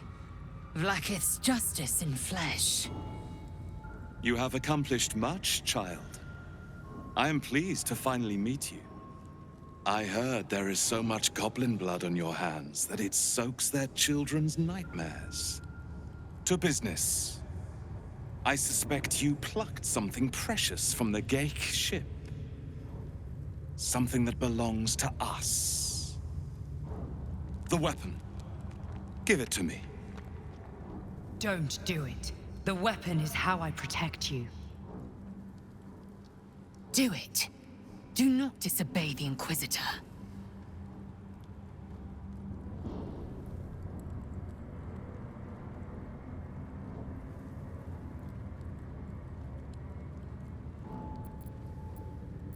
Indeed.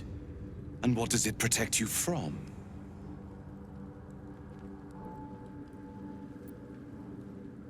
You are infected. Grotesque. No matter.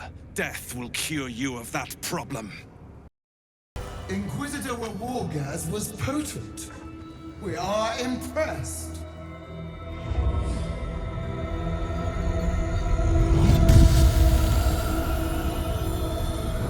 My queen.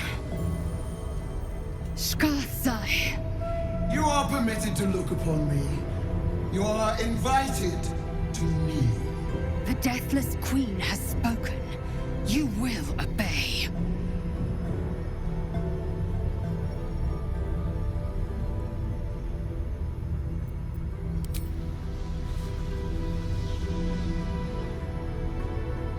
I expected a little of Istik education.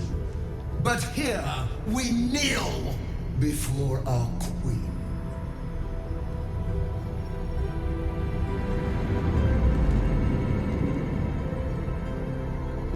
choice of allies is most vexing. They do not become you, Lae'zel. Shma Zalav Lakith. You know me. Erlon of Kalir speaks most highly, as did Alchaya before. You seek purity. I may yet grant it.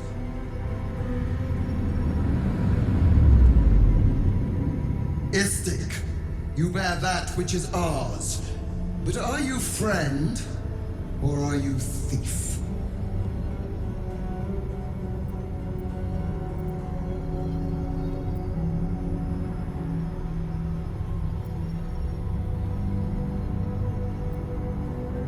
Your utility is proven, but your heroism is yet to be witnessed.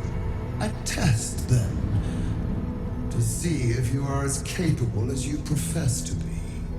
That weapon you carry, the astral prism, it is corrupted. I will cleanse it for you, my queen. Tell me how. There is someone inside. Their mind is warped, broken, a blight. They are an agent of the Grand Design, sent to sabotage the Astral Prism. Our last defense against the return of the Illithid Empire. As long as they live, the prison is compromised. Kill them! Do this, and I will cleanse you and your allies. Do this, and ascend! Ascension. My queen. An honor gained. A burden borne. You must accept. Refuse, and you will know my fury.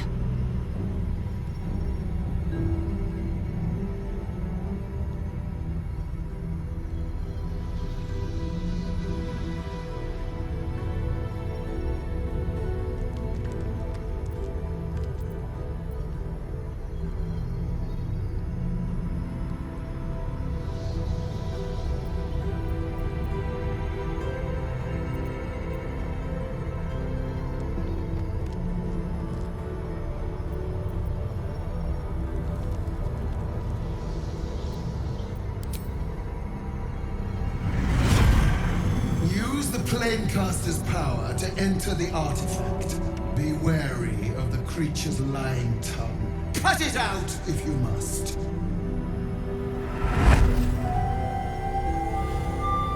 You will not leave this room until it is done. Shma Zalav Lakith. We will not waste a second.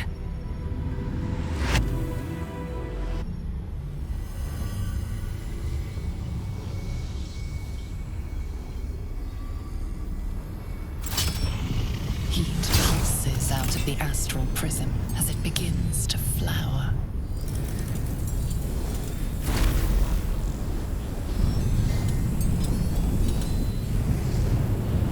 Your mind burns hot with excitement.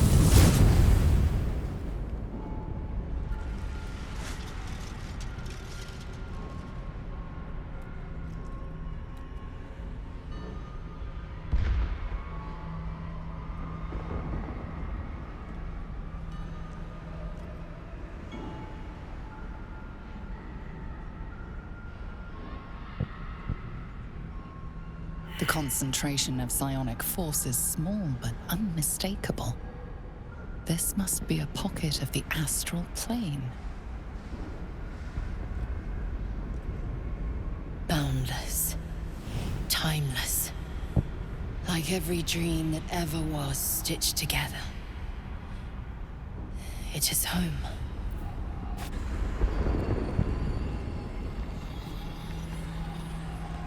So you came, in spite of all my warnings.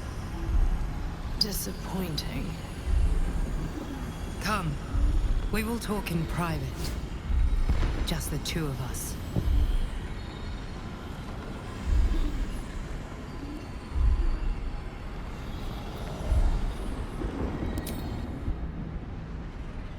I may have made a mistake trusting you. I told you to stay away from the Githyanki, but you just couldn't help yourself. Could you?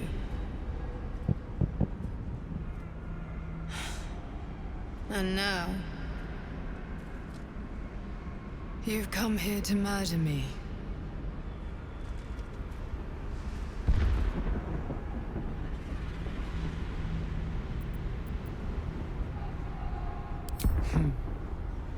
I told you I stole the artifact from someone. Well, I stole it from Vlaakith. Since then, she has become desperate. Vlaakith wants me dead because I know her secret. It is a secret so great that if her people ever found out, that would be the end of her rule, the end of her. That same secret is how I've been protecting you from the Absolute. I can hear your thoughts. You think I'm lying. Vlaakith warned you that I would try to deceive you. But consider this. What reason have I to deceive you? I want the same thing as you. Freedom. I'm on your side. I have been since the very beginning.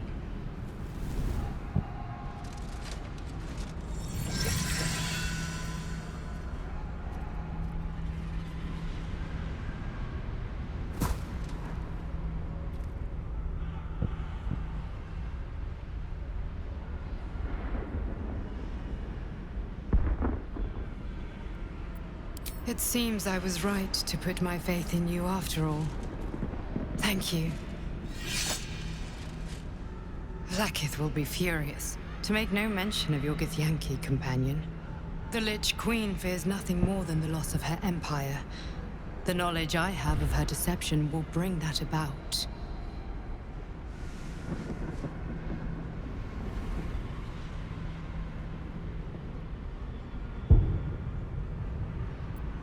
Godlike in power, yes, but with none of the sanctity. Vlaakith is lying to her people. She pretends to know how Gith destroyed the Mind Flayer Empire. In truth, she knows nothing. If the Illithid Empire were ever to return, she would be incapable of stopping them. And if her people found out about her impotence, there would be mutiny, revolution, the end of her rule. But that very power, the power to resist Illithid control, which Vlaakith only pretends to know, is how I've been protecting you. I suppose she hoped to extract it from my corpse. Since you spared me that fate, she will come for you.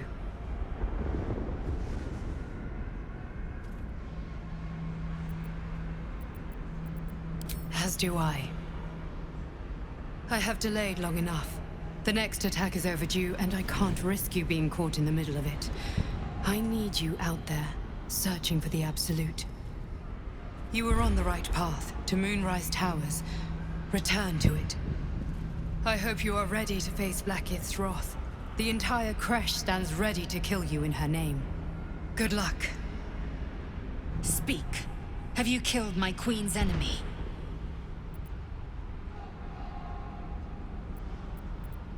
Blasphemy! She warned you not to trust the one inside. Your mind tingles.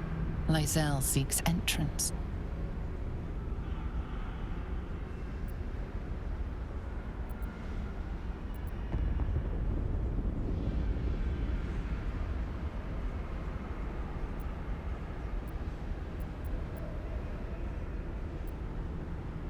Your thoughts become one.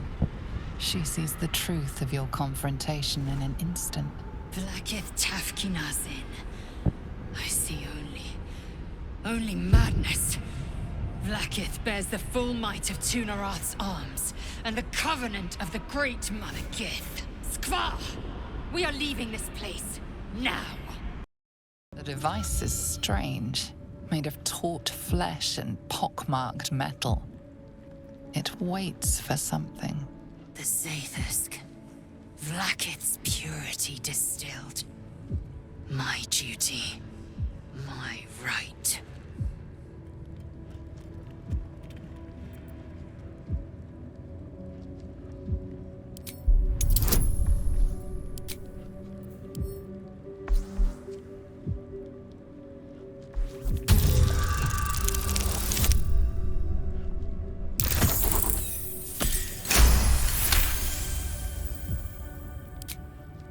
The device is an ingenious synthesis of illithid anatomy and metal alloys. It hums with psionic energy, hinting at paths into unknown minds and unseen planes. Stand aside! My time has come. Praise Vlaakith. Let it be done.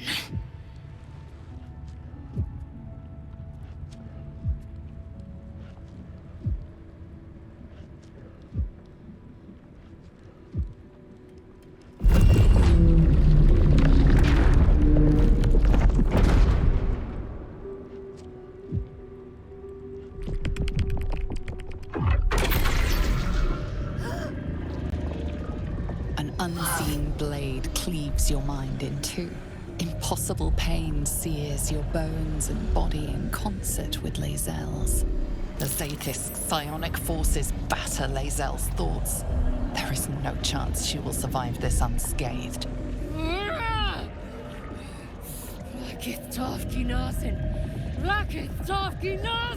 You feel Lae'zel's mind rip and rupture. Is this purification? Is this the cure?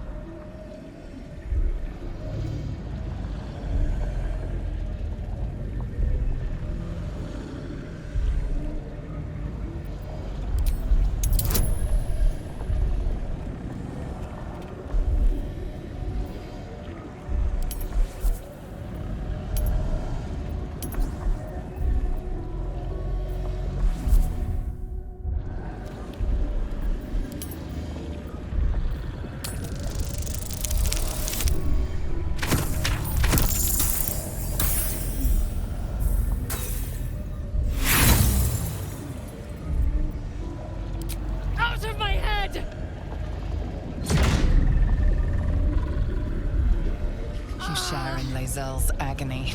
Every cell within her skull bursts into a constellation of fragments, sorted and reassembled. Lae'zel will die if she remains. My queen! Hear me! Your vision narrows. You sense myriad specters of Githyanki past. This is their fate. This is their anguish.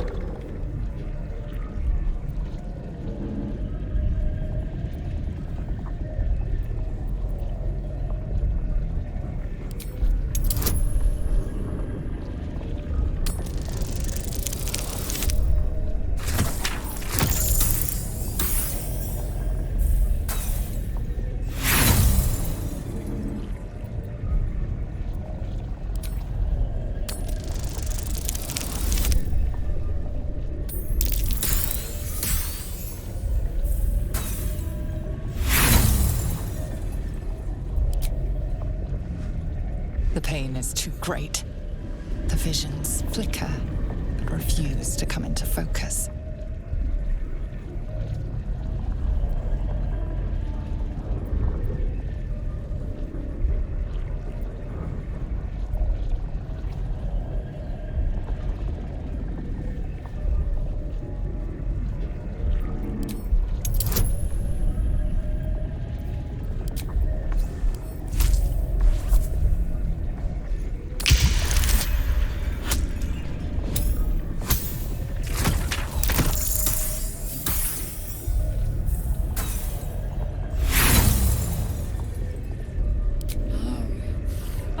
Becoming pure!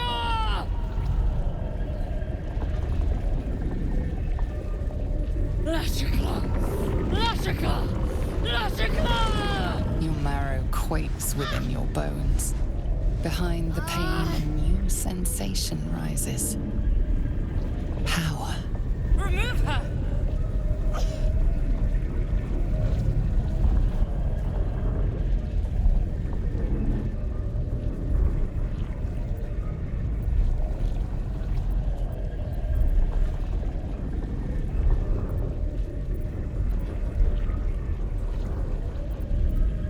My queen! Make me whole! Enough!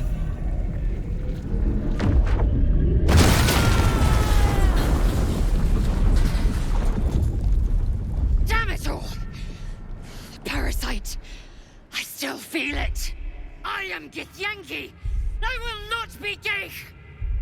I followed protocol. I kept to my faith.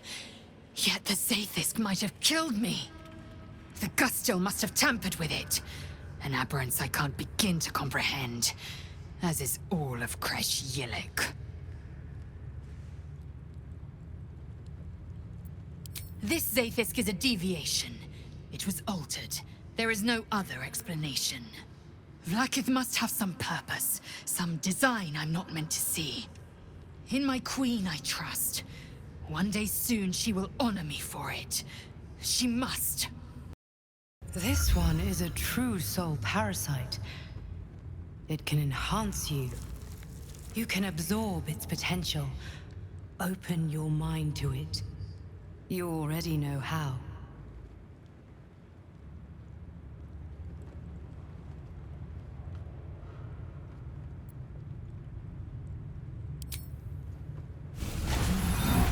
Your mind swells as it subsumes everything the tadpole has to offer. Everything it was and everything it was destined to be. Pure potential. Pure power. Good. You have grown your power and improved your chances of survival. So, you've indulged. Just helped yourself to a little more power, I see. And there isn't a tentacle to be seen. Not a bad deal, I'd say. My only complaint is that you didn't want to share. I wouldn't mind indulging myself.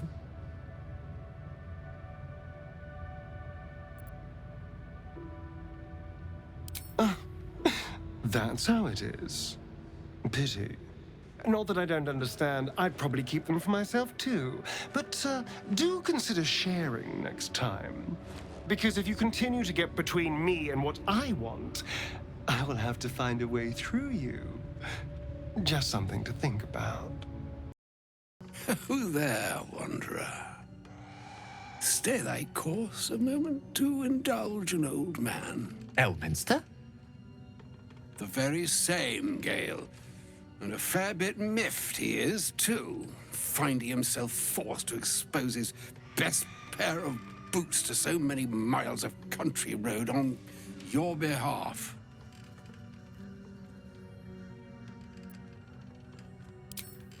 Meet Elminster Ormar. A good friend of mine, but rather more significantly, he's the most famed and respected wizard in the realms. Am I, indeed?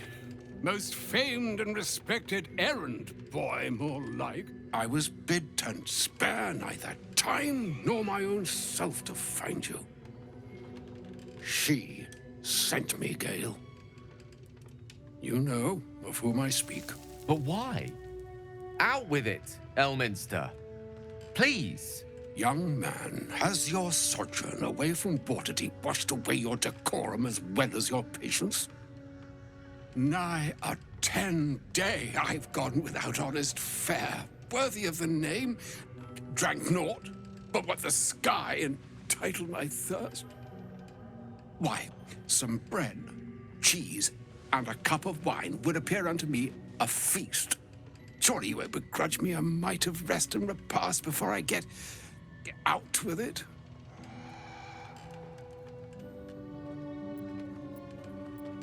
Oh, for the love of... This way, then? To your camp.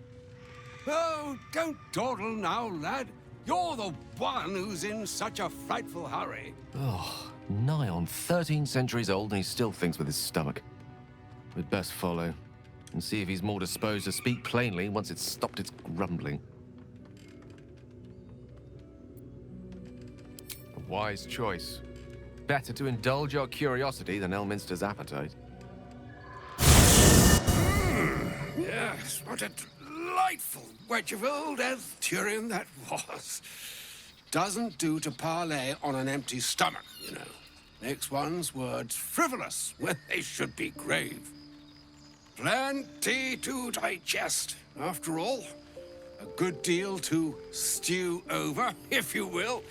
Words ladled with import should be savored so as to better absorb their meaning. Wouldn't you agree? Elminster. Right. You see,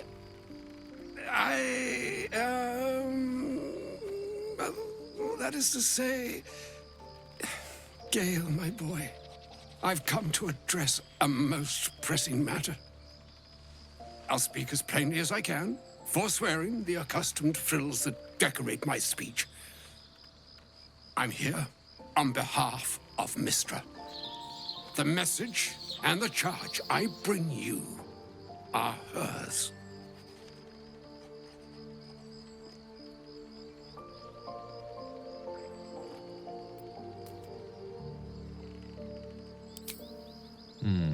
I could debate you on that. You know where you went wrong, Gale. And I trust you told your fellow traveler here the nature of your ills. I can't say that so far I've volunteered the entire truth. Do you mean to say you've never bothered to disclose how dangerous you are? Not in so many words. No. Then you two have much to discuss after I'll have taken my leave.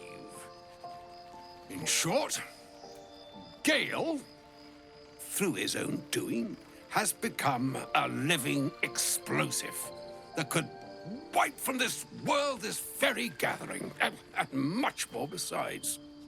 For his folly, Mystra forsook him. But now she has decreed he is to be given a chance of redemption. Mystra would consider forgiveness. She would consider what she considers to be forgiveness. Mystra is aware of the misadventures that have befallen you both. She knows of your strife with the Absolute, that most insidious of evils.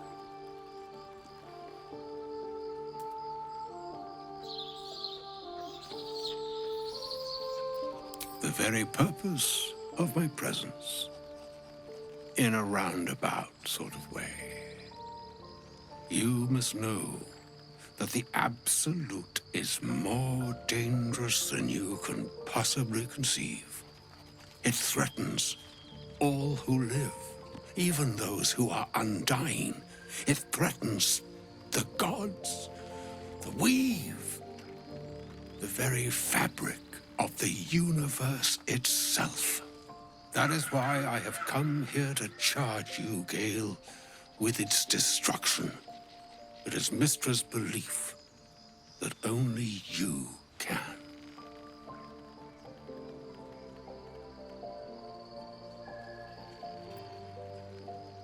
The orb. Precisely. That which renders him so dangerous is an orb of Netherese origin that is buried within his chest. And that, Gale, is how we arrive at the heart of my directive. Mystra has granted me the power to stop the clock, as it were, on the orb's rush to overpower you. Instead, you will be able to unleash its lethal combustion at will. Interesting. This could be help or hindrance. We shall have to see. You must find the heart of the Absolute, whatever that may be, and use yourself as the catalyst that will burn it from this world.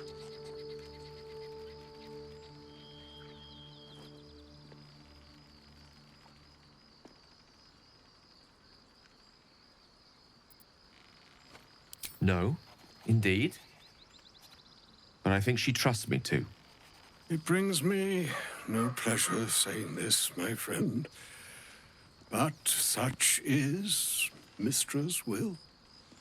Yours must be the sacrifice that will undo the Absolute. And for your sacrifice, you will be redeemed. Such is Mystra's promise. With that, I've said my sorry piece, and need only bestow unto thee the charm I was bid. Hastra mistrarium Italion Thras Annas.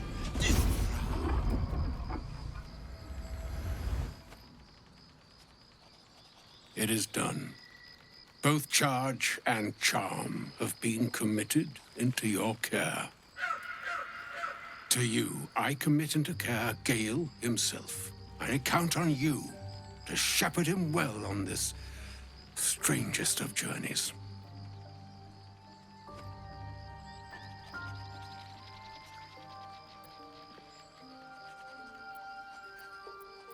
Or some other fortune altogether. Like moons make swell and wane the nescient seas, so too the sky-strewn gods ordain the tidal fates of mortal days.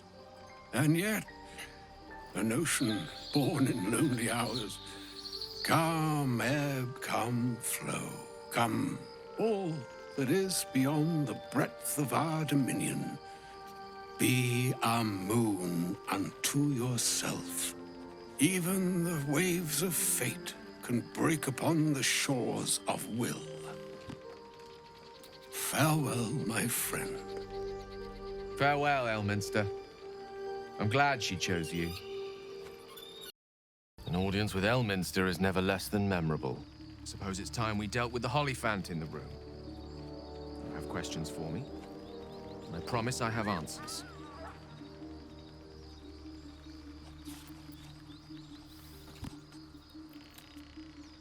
Ah.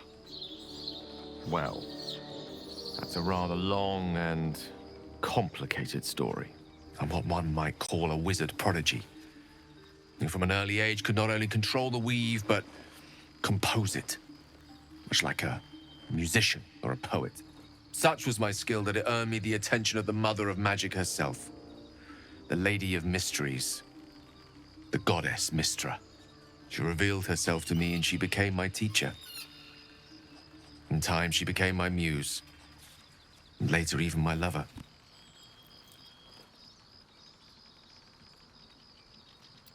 Oh, yes.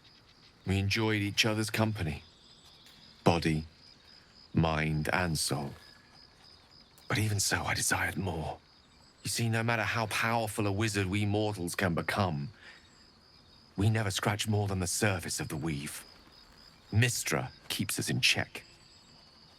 There are boundaries she doesn't let us cross. Yet, every time I was with her, I stood on the precipice, gazing into the wonders that lay beyond.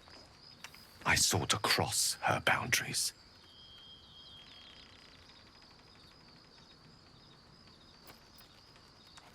Though not, I think, my methods.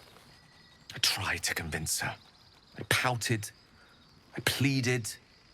Swore my ambition was only to serve her better. But she only smiled and told me to be contented. But inconceivable as it seems to me now, I shared a bed with a goddess, and yet I wasn't satisfied. So I sought to prove myself worthy to her instead. We come now to the crux of my folly. Shall I share the story behind it, or would you rather head straight to its sordid finale?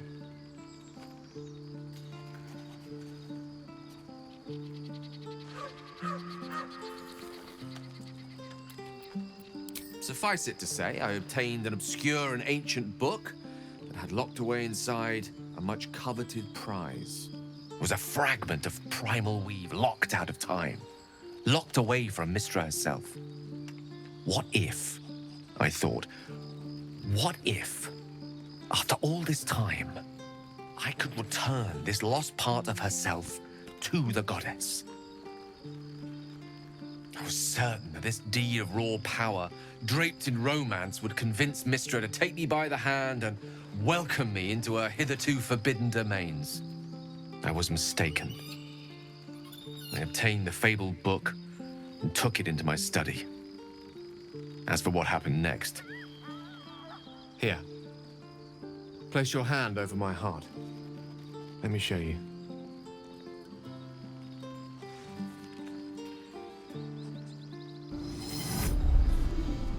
You feel the tadpole quiver as you realize Gale is letting you into the dark. You see through Gale's eyes, staring down the corridors of a dread mirror. A book bound and suddenly opened. Inside there are no pages, only a swirling mass of blackest weave that pounces.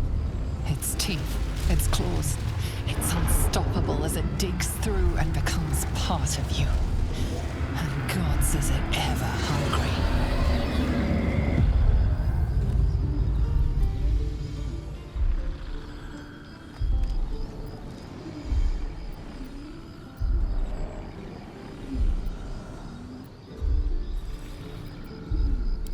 I'm sorry, but I had to. After all, this is only the beginning.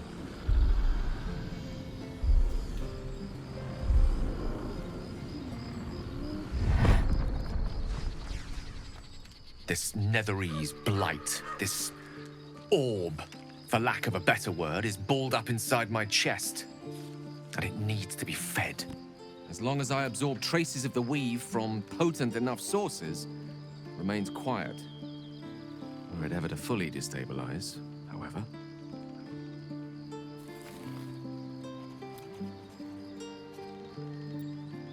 Rather worse, actually.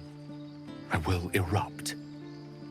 I don't know the exact magnitude of the eruption, but given my studies of Netherese magic, I'd say even a fragment as small as the one I carry, it'd level a city the size of Waterdeep. Fortunately, this need no longer be a concern. Not until I meet the heart of the Absolute, whatever that is.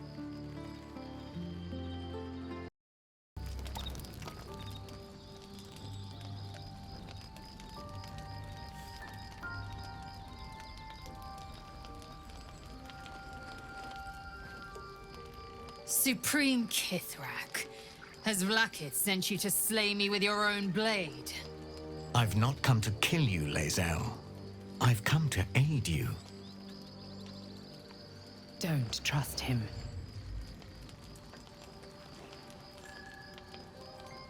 Skakek Kier Gith Shabeleth. My blade rests. Mother Gith compels you to listen.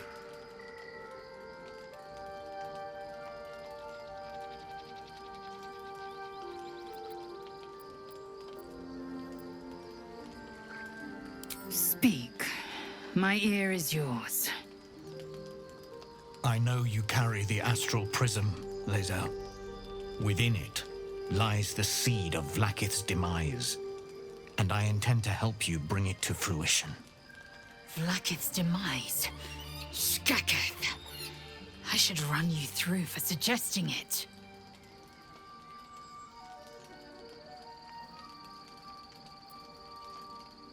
If they have not said, they must have good reason, and I won't be the one to betray them. But the one inside's chosen you as an ally, protects you with their power. That very power will be the end of Vlaakith's tyranny. The Prism's tenant must be let loose. I've sought their freedom for eons. When the Prism went missing, I feared the worst. Instead, you've granted the opportunity I've so long awaited. All that remains is the key that unchains them. And I've found someone who I believe can provide it. Bring the Prism to Baldur's Gate. I'll be waiting in a taproom called Shares's Caress. That is where we decide the fate of my people. Lae'zel, together we will break our chains and be Vlaakith's slaves no longer. I am no slave, just still Kithrak. The Undying Queen is my freedom. It is she who will purify me, and she who will ascend me. Lies, Lae'zel, every last one. There is no purification, no ascension. The Zaith Isk does not purify, it extracts memory and kills the infected. Nor does the Lich Queen glorify the ascended. She feeds on most all of them to grow her power and pursue godhood. Madness! You flood me with this heresy. I will hear no more of it.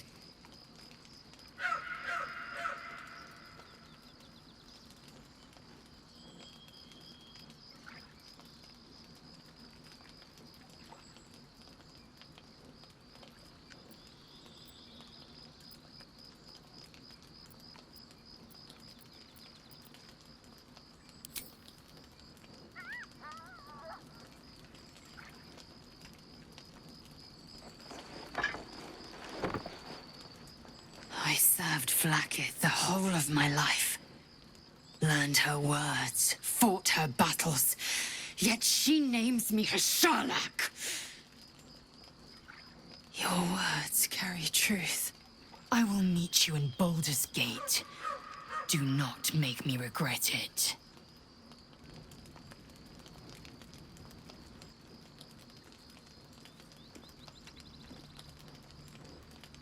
Lae'zel, I see Talak Magir in you, sister in freedom. Together we will be our people's light. Take this. It is a Quanith, a psionic detector. The Queen's warriors hunt you. The Quanith will sound you out when you come near their portals. Hear its cry and prepare for battle, or slip away. I should go. Vlaakith's gaze pierces the seas and skies. She believes me loyal, and I can't afford her mistrust. Keep the astral prism close. Let no one take it from you. Slay any who try. Now to Baldur's Gate. I'll be waiting, Lae'zel.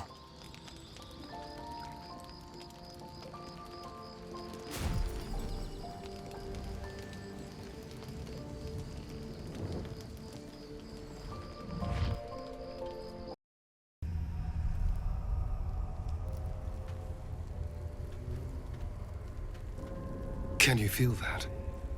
The dark, it's hungry. Best watch the shadows. This is no ordinary darkness. It feels powerful and familiar. These lands have been blessed by Lady Shah.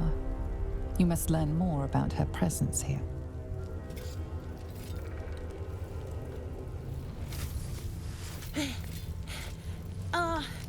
Are you the true soul?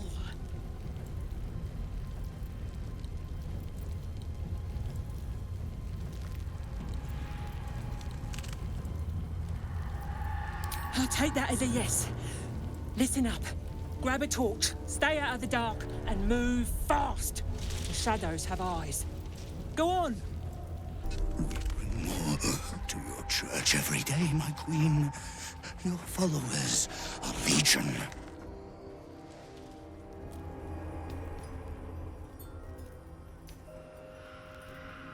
Your faithful stand ready, Majesty.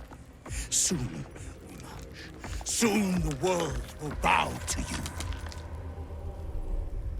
Here, Webars. Something moved up there. Want me to drag it out?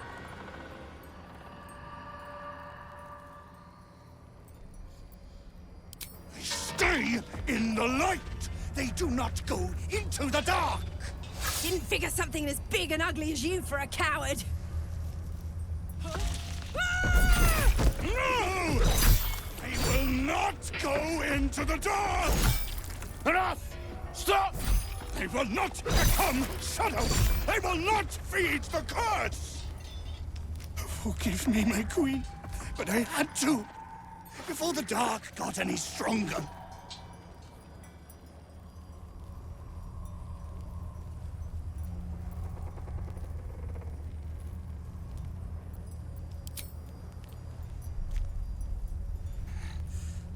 What's this? The Drider's eyes cut through the darkness, locking on you as your parasite squirms with excitement. Your minds connect, and you hear a voice whispering to you. The Absolute, or just the echoes of his fractured mind reverberating in the darkness. One of your true souls, my queen. How have they survived?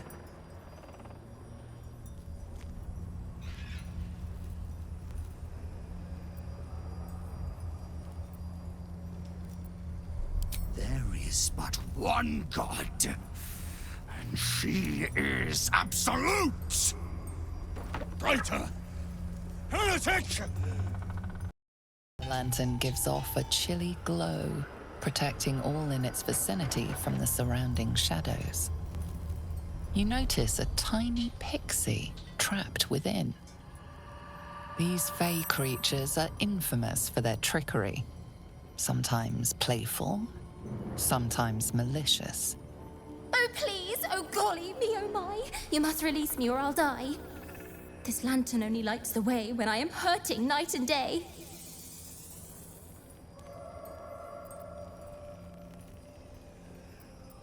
My name is Dolly Thrice. Now won't you free me from this vice? It would be my pleasure, truly. Once I'm freed, I'll help you duly.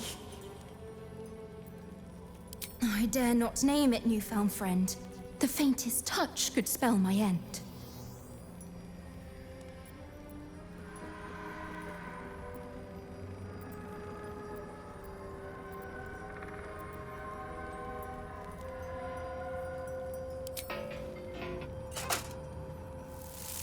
Finally! Been trapped in that coffin with no one but a mad rider and my own farts for company. Did me a good turn there, didn't you? What do I owe you? Sure I can, but will I? Yeah, sure, why not? Here, give this bell a shake. Speak the magic words and you'll get what you've earned. Protection from the shadow curse. What more could a dingus want? You're welcome. That's far enough.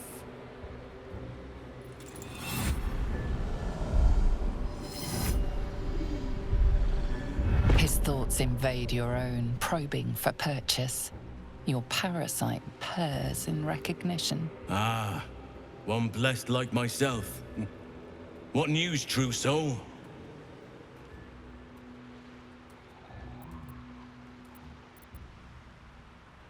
General Ketherick's advisor went off on a field trip.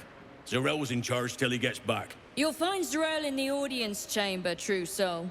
She'll be wanting to hear from you. Praise the Absolute. We did as we was told, General. Followed every order. The facts suggest otherwise. You were ordered to retrieve the artifact. You failed to do so. Us? No, it was Minthara. She got the orders. She... Enough! A blast of mental energy washes over you, filling the room. Your tadpole squirms, urging you to obey. You failed to retrieve the artifact. You failed to protect your true soul. You do not deserve to live.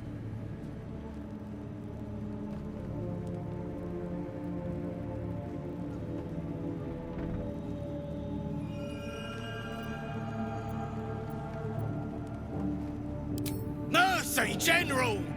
Please! General Thorm? Let our newest arrival speak. You have seen what these creatures are capable of, and you have seen their inadequacies, isn't that so? What is your judgment? You know I'm loyal! Tell him! Enough! True soul, tell the General how the goblins served our cause.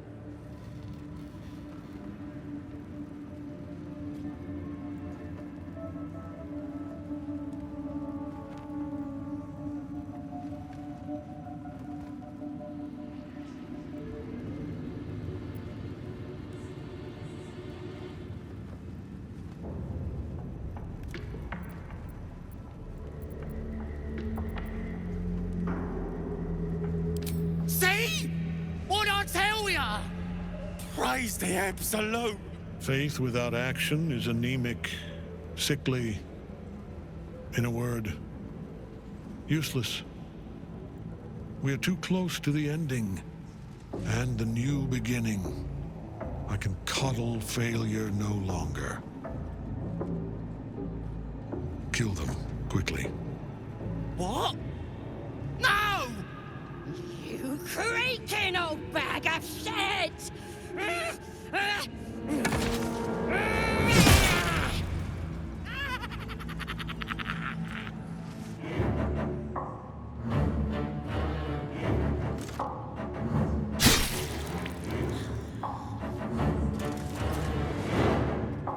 I'm so sorry, my lord. She's an unbeliever outside my control.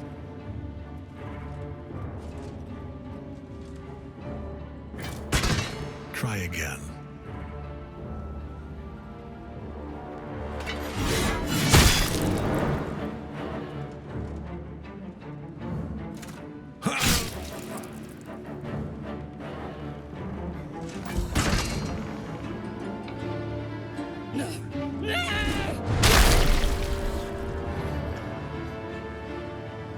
Dispose of the rest as you see fit. Or better yet, put that true soul to use. You have far more important matters to attend to. Or have you forgotten? Of course not, my lord. Thank you.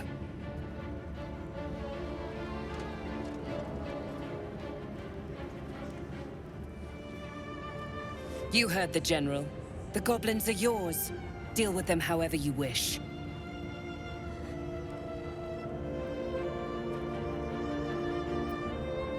They are yours. You can release them, kill them, or feed them to each other for all I care. Just deal with them. Here in the seat of the Absolute's power, your authority over them is complete. They will obey any command. Report to me upstairs when you're done. Please! You gotta help me! For old time's sake!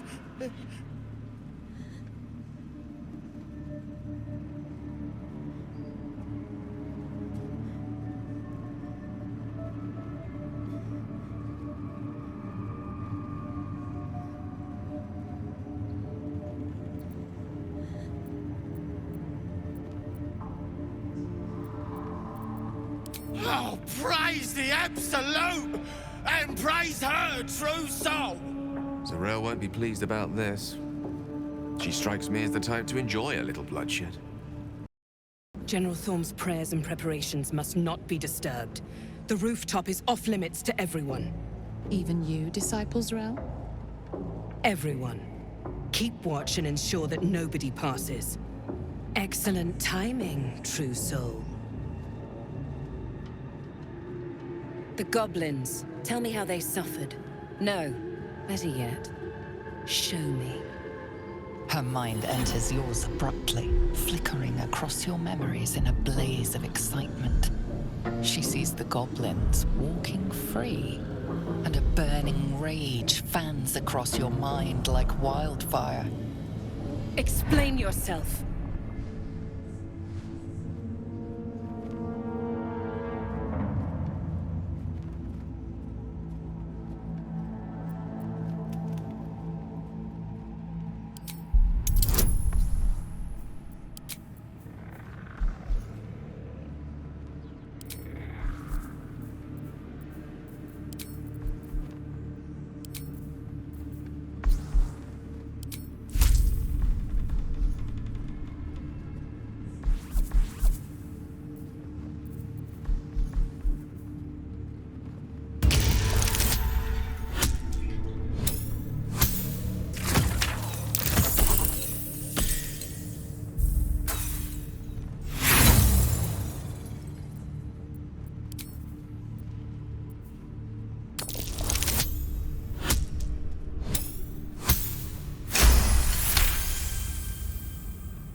Very pragmatic, but very boring. Let's see if there's anything interesting in this brain of yours. She parts the folds of your mind again, touching your wants and hopes, tasting them. Every emotion soaks into her mind's palette. But there is purpose to her exploration. She is searching for proof of your faith.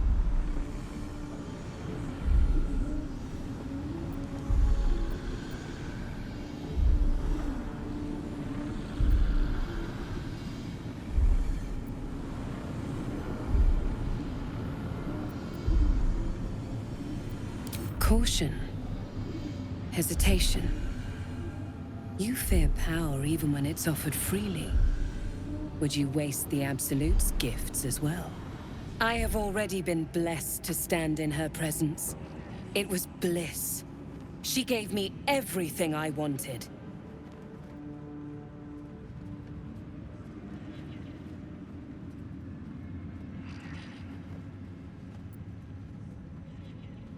Why not? What's the point in power if you don't get to have a little fun every now and again? She gave me the power to cut the thread of life with a thought.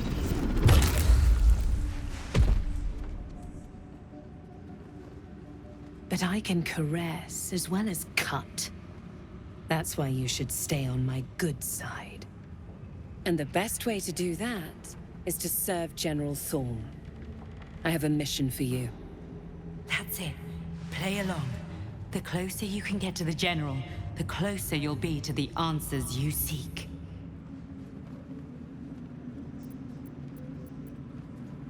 There is a relic that General Thorm requires. He sent his most trusted advisor, disciple Balthazar, to retrieve it. The relic is beneath the Thorm family mausoleum. That is where you will find Balthazar. But we have lost contact with him.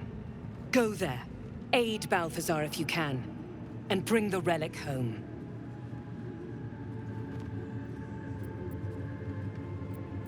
Death would not silence Balthazar for long. But dead or alive, he is lost. Whatever has become of him, it is the relic that matters.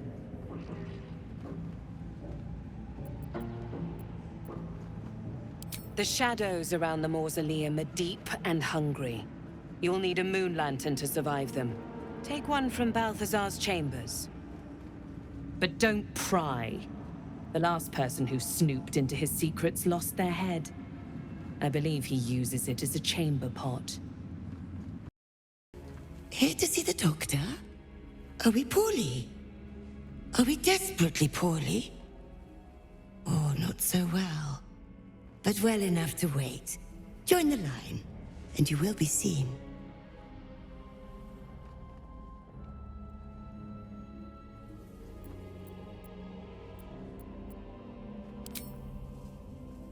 Yes, yes, but all must wait. The doctor's hands are full. Join the line. You will be seen.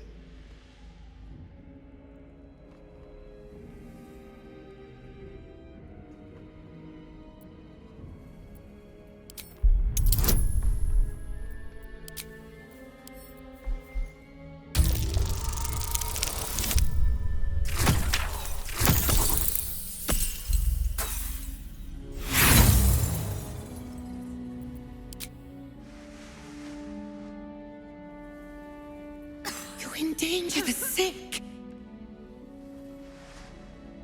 Plague, pest, in line or leave.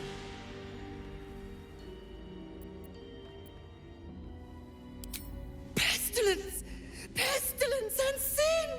Sisters, protect the patients. The objective of the Scalpel Sisters is to soothe. For the scalpel indeed is an extension of Shah. See how the patient reacts when I but stroke the right nerve. Hear its comfort, hear the very melody of mercy. Pray, sister, show us the extent of your beneficence.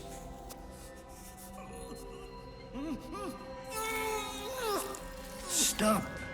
Stay your hand, for it slaps where it should stroke. We can hardly hear the patient's sighs of solace. Perhaps it is our unexpected audience that makes you quiver. Come, step forward. I can see the love of Shah darken your eyes. Be welcome.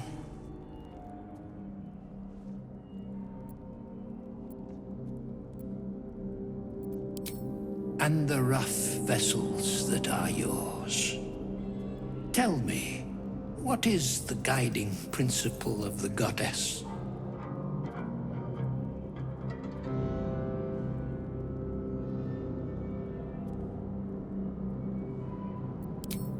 I profess there is another more profound.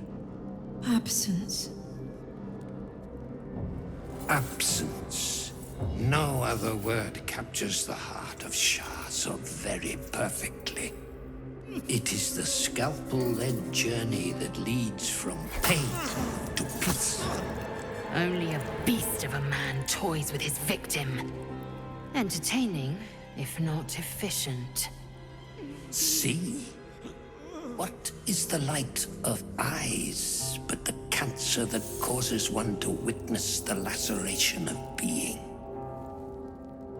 If light is the symptom, then darkness is the cure. For in light there is presence, but in darkness there is absence.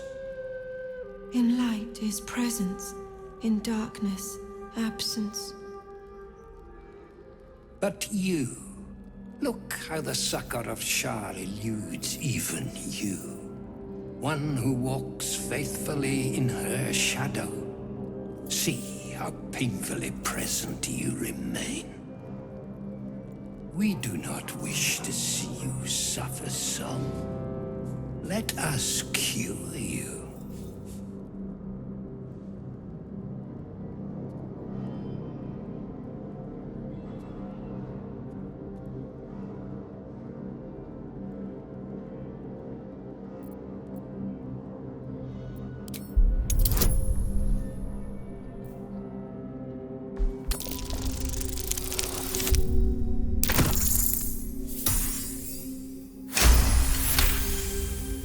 The sisters' blades are bloodied and dull. Only the most measured hand could make a clean incision. Their incisions are, as yet, still streaked with imprecision. That much I must concede. How to steady their hands, I wonder.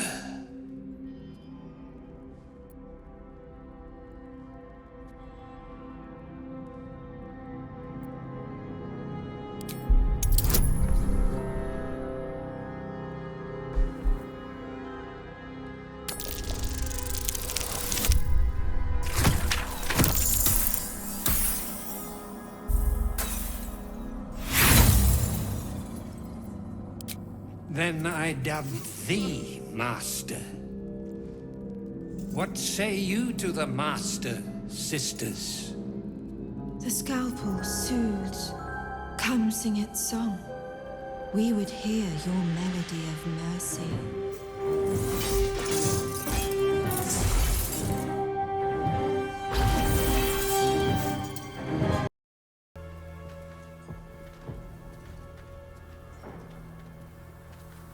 Our hero thought but of treasure ahead, did not consider the peace of the dead. Through the dark she went creeping, and awoke what was sleeping. A new grave they dug, which she herself fed.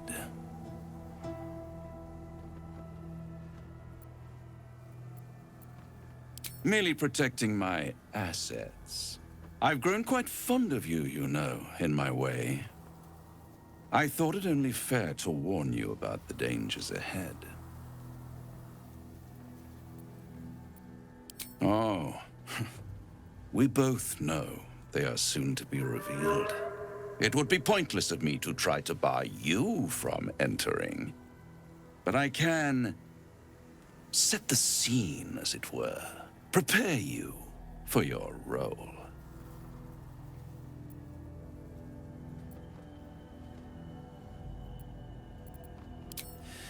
There is a stage down in the dark upon which a great drama has suspended itself in time.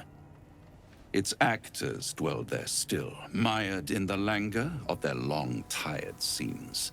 If you, however, through the dark, go creeping and awake what is sleeping, chances are many more graves than yours alone will soon be fed.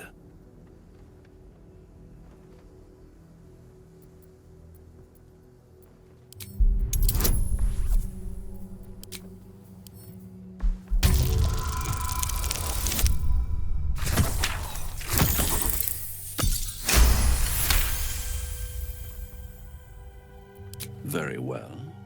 There is a creature that lurks in silence and shadow. A creature who, like me, is very much of the infernal persuasion. should it make its way out through the very doors you are about to brazenly swing open, you have unleashed a pestilence upon this realm. In truth, it is carnage incarnate.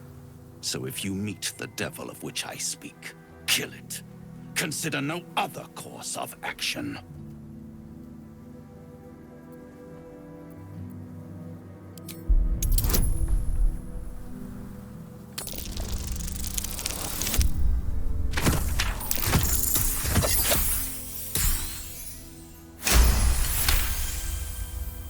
This creature and I go back a long way. I admit it would be in my best interest as well should it remain trapped in the dark. Or misplace its head, perhaps? I should not relish its reacquaintance. Let's leave it at that.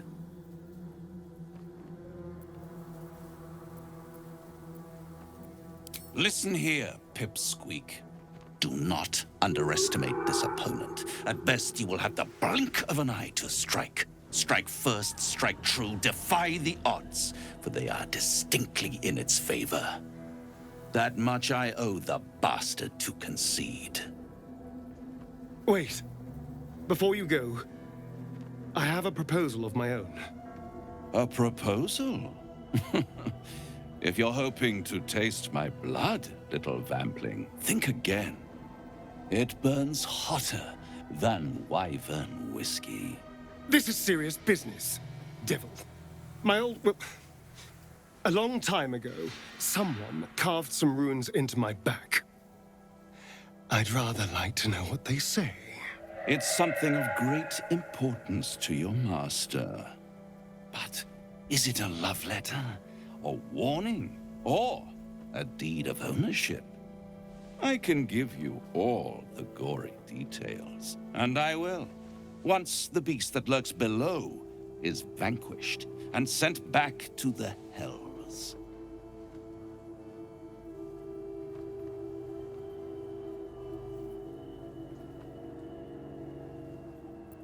Then we have an understanding.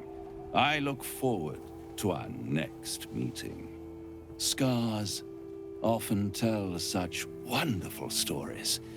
I think yours might be truly exquisite.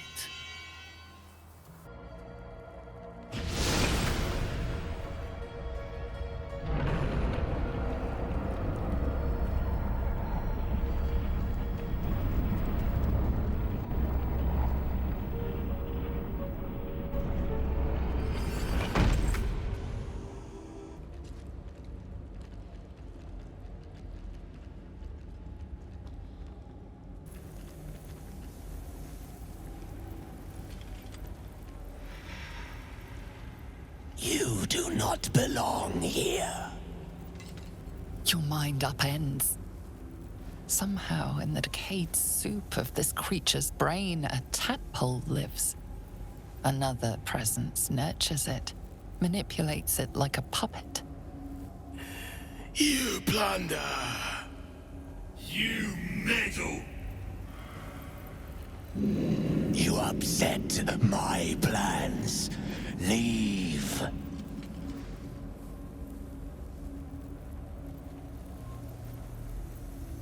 Z'rell lacks imagination. Z'rell lacks faith. Z'rell lacks in many ways, but I do not. Leave before... Stupid worm-infested cockhead! You have awoken the shadows! My forces are split. The defenses are thin. Rally on me. A wall of bone and blade against the darkness. Now!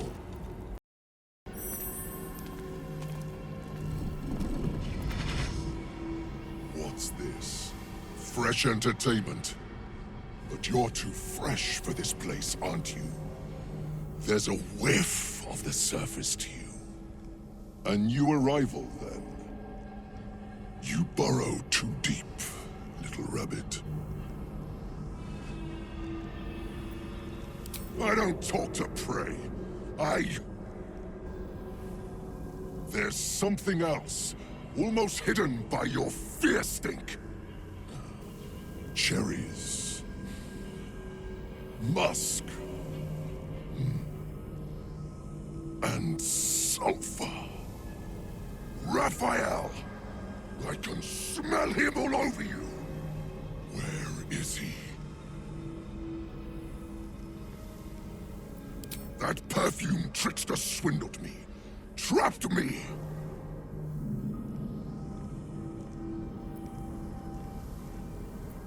Where is he? Spit it out. Now! What are you doing? The devil told us to kill this thing, so let's stop chatting and kill it.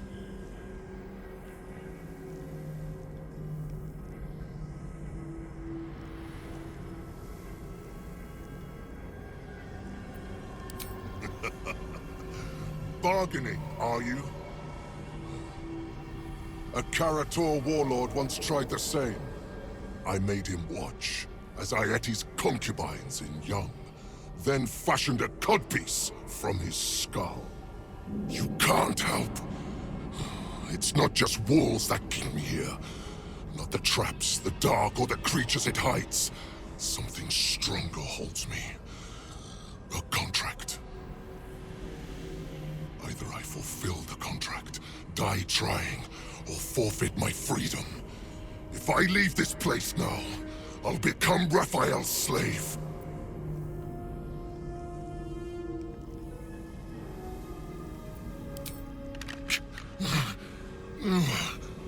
Spill all the blood sworn to the night. Silence or prayers. Smother each right. Wander Shah's halls, hungry to slay. Leave no justice here, alive to obey. Leave none to hear it, then be set free. This song is your oath. Swear it to me.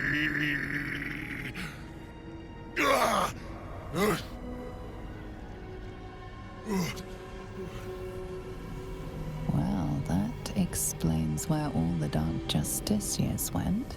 The final lyrics linger in your mind. There is a trick buried within them, a clause that cannot easily be fulfilled. That's it. So he's the one who slaughtered the Justiciars. Can we kill him now? Because if he doesn't die, then Raphael won't tell me a damn thing about my scars.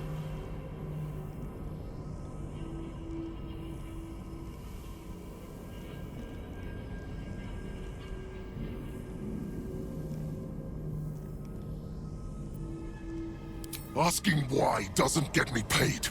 Hunting and killing does. Raphael mentioned something about an Asima. Meant nothing to me. I did my part. I filled these halls with ghosts. But Raphael's playing some other game. One that involves stiffing me. Anyway, enough prattle.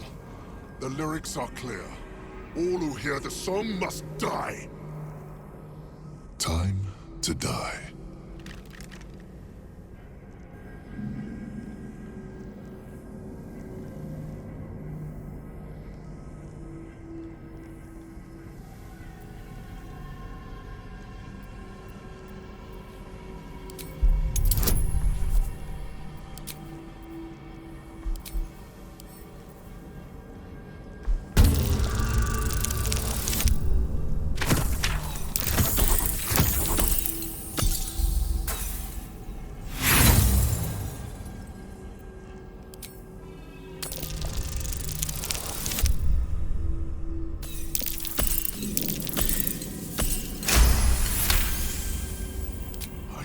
Century roaming these halls.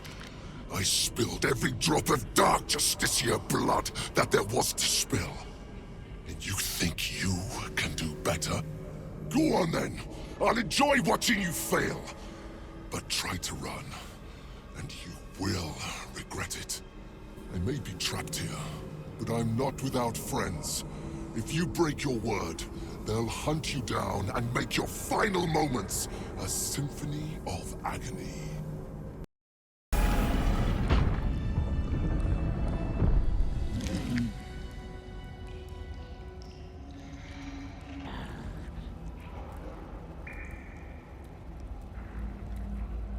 Ah, the interloper. And in one piece as well. Though it's not all natural, is it? A touch of the divine. Most curious for a true soul.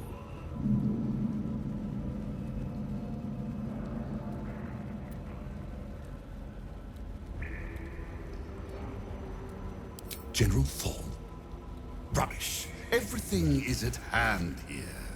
Z'rell merely envies the General's faith in me. I am in the midst of a grand strategy.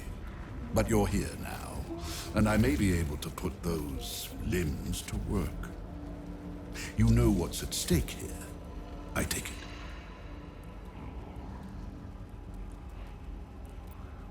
General Thorn to you. But yes, recovering the relic is the crux of it. He commands, and I, his humble servant, fulfill that command. While you, an infinitely more humble servant, fulfill my command. I will put you to work as a scout.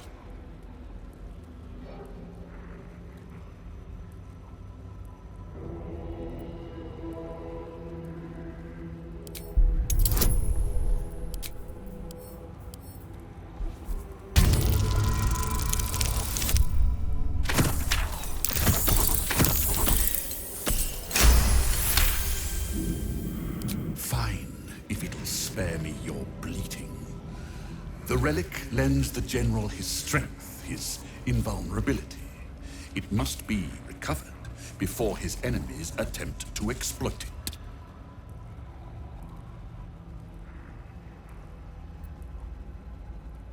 I do not need you or your help, but you are here in spite of that, so I may as well make use of you. The relic is close. But the way is barred, and Shah's dead are uncooperative. Clear the path for me by blade, cunning, or whatever it takes. I will remain here until you have succeeded. Or fallen.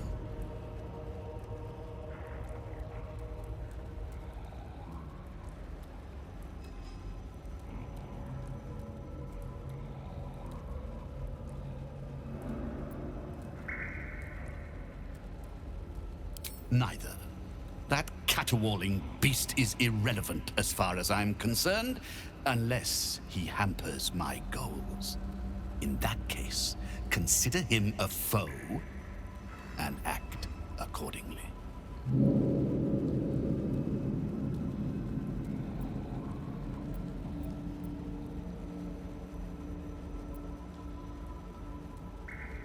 Do not fail me. If you do, you'll join the ranks of my creations and be forced to try again.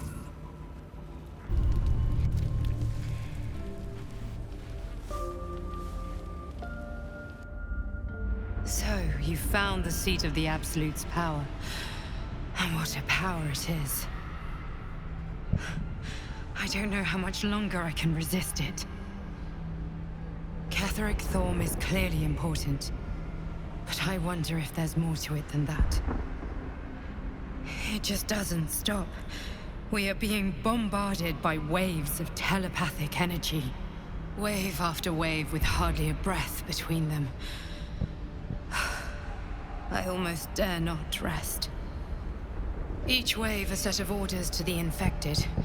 The order for your transformation has been given many times already.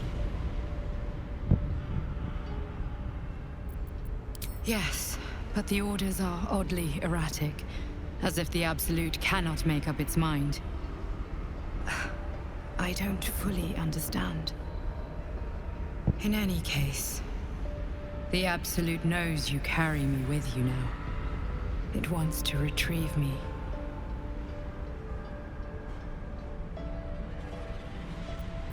I am the only one who can resist the Absolute's influence. Hence its fear of me. Its desperation. Unfortunately, that also means it is dedicating more and more resources to my retrieval. The task ahead is monumental. But we're all that stands between victory for the Absolute and freedom for all. This is not just about you and I anymore. It has become far bigger than us. You must infiltrate Moonrise Towers, discover the secrets of the Absolute, and put an end to it. So we can finally be free. Now I must rest. And you must carry on. Do not let my efforts be in vain.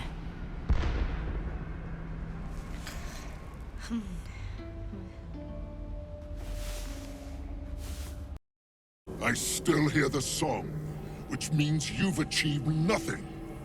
Keep looking, or I'll decorate every corner of this place with pieces of you. Can we please kill it this time?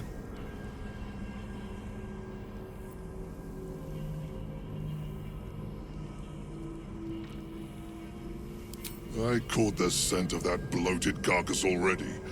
He's no more alive than the Dark Justiciars down here. He is not the answer. He is not my prey.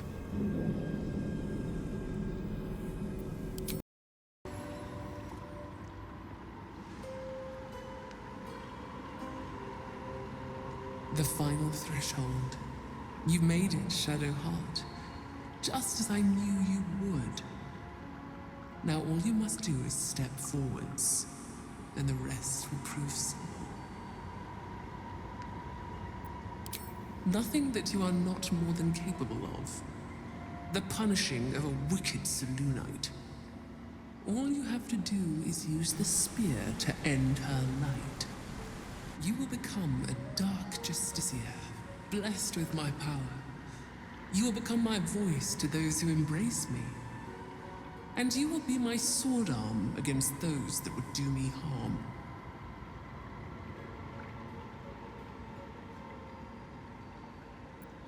She is a test of your loyalty. When you strike this blow, a cleansing of my church will be unleashed, with you as my instrument. You deserve this, Shadowheart. Above all others, I wish all my followers had your spirit. Now onwards. Warm my blade with the Selûnite's blood.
Before Lady Shah, you were nothing. An orphan who could not forget the howl of wolves. She saved your life. She gave you a family.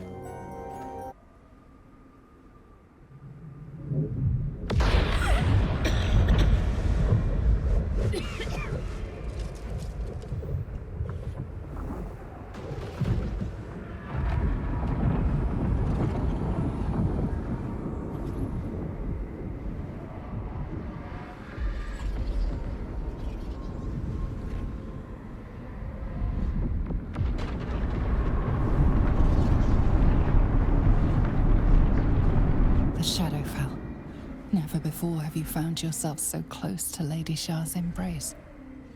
The fulfillment of her command is so close now. You must allow nothing to stop you. You did well. Better than I would have credited you with. Now, hurry along and bear witness to my masterpiece. This creature does not belong here in the Dark Lady's sacred realm. You could ruin your chance to prove yourself to her.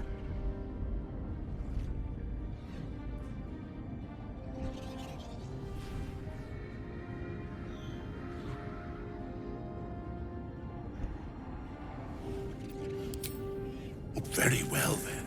My sincere thanks. Don't be so mercenary. General Thorm's approval is worth more than any mere bauble. Now, get on with it. Try not to lose your footing. I'd hate to see good flesh wasted on a long fall into oblivion. Balthazar, come to add more bars to my cage? Or perhaps to lead this would-be Justicia's blade directly to my heart?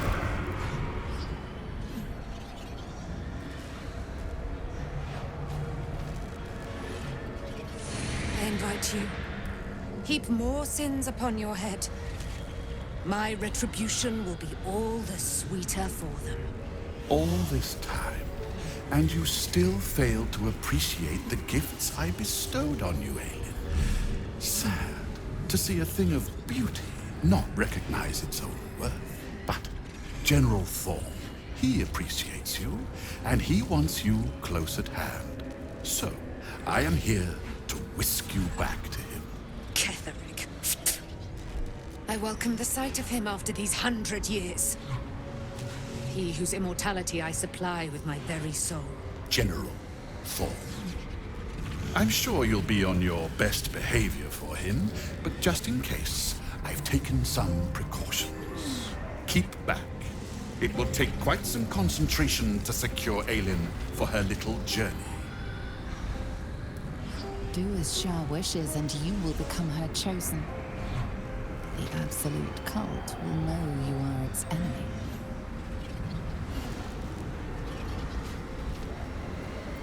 Person? Please. You insult her. You insult me. Aelin is so much more than that. She is an Asimar, bound to a soul cage of my creation, and lending her immortal strength to General Thorm.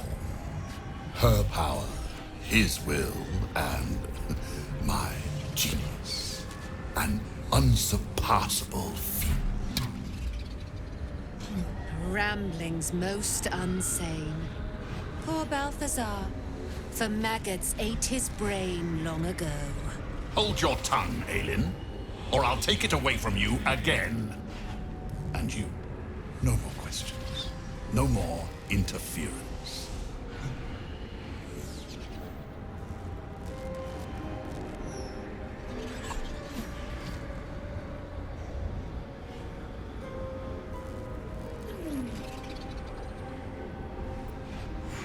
Dead man, you haven't been paying attention, have you? Perhaps I'll revive your carcass and add you to my retinue. Then you'll have all the time in the world to think on your mistakes. Balthazar has drawn his final rancid breath. Pity it was not my hand that brought it about. Instead, it was you. You, who have come to find the wicked favor of your goddess. Go on. Show me your dagger, your sword, your knife. Your worship of Lady Shah out in the open at last. You managed to keep the secret from those around you for so long. But no more. My spear, child. Pierce her heart and become my sword hand. My dark Justicia. Well, well, well. What's that I sense? A spear intended for my heart? Empowered by your goddess, I. Empowered to kill the child of a god. There is much your mistress does not tell you. My death will come at a terrible price. One that you will not grasp until it is too late. Do you know what I am, little assassin? For I know you. A lost child, frightened by wolves in the dark.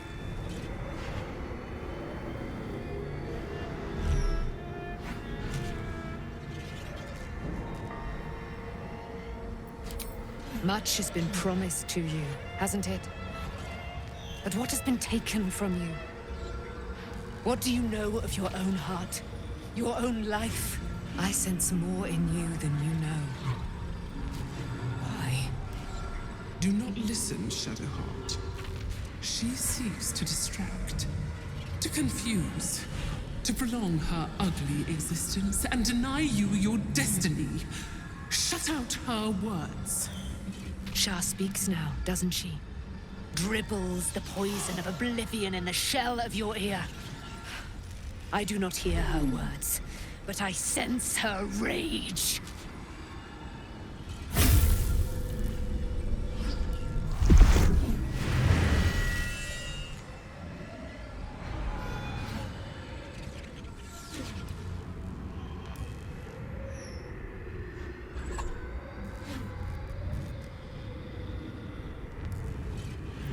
You must do more than spare me. You must free me. Ketheric Thorm, once a servant of your goddess, now a faithless wretch, has used me to make himself immortal for 100 years. Free me. Lay a hand upon me in friendship. I will end him. And I will lay your path at your feet. Then you must walk it. Enough! Close your heart to her craven words. Strike! Strike and rise! There. I feel her again. Why does she fear truth more than I fear death?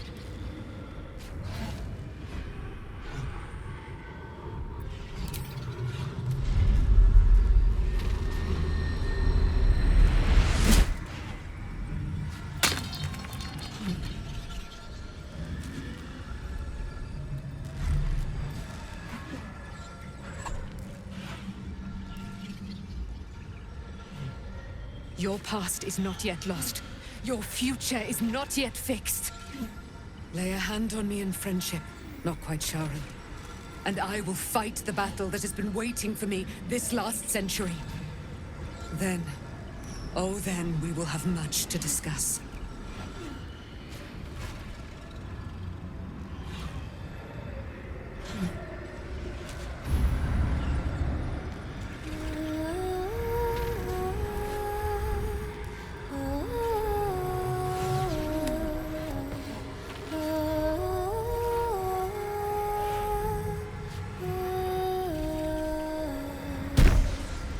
Lady of Silver, hear me. She who guides the Moon Maiden Selena, mother of the so-called Night Song. The Night Song is no more!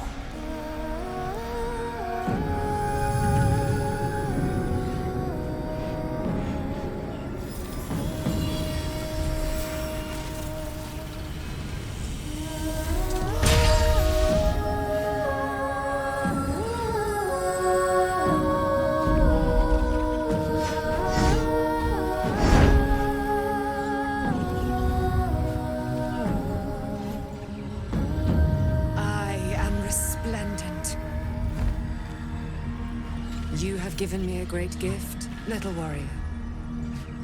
Don't you find it oh so curious that you would spurn your dark lady? Perhaps you feel a stirring of the truth already. But that will come later. There is a battle yet to be fought. You have done what we feared was impossible. You have released me from a century of sorrow. Your power is great. So too must be your weapon. You must choose what you will wield. And the Moon Maiden will provide. Thus I have said. Thus will it be so. Are you ready?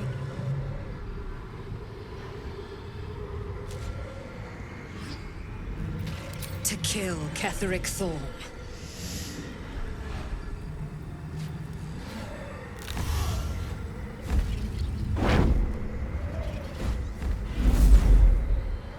A shudder of fear runs through you. Lady Shah asked you to prove yourself, and you failed. Yet no pain, no recrimination, only silence. And somehow this strikes you as worse. It is time to leave this place and see what chaos you have unleashed upon Moonrise Towers.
You rejected your duty. You spurned my embrace. Ungrateful child. You could have wielded my spear, carried my voice. Instead, you are nothing, and I will leave you with nothing. All of my children will know you for what you are. You are marked. Now leave, outcast. You are not welcome here.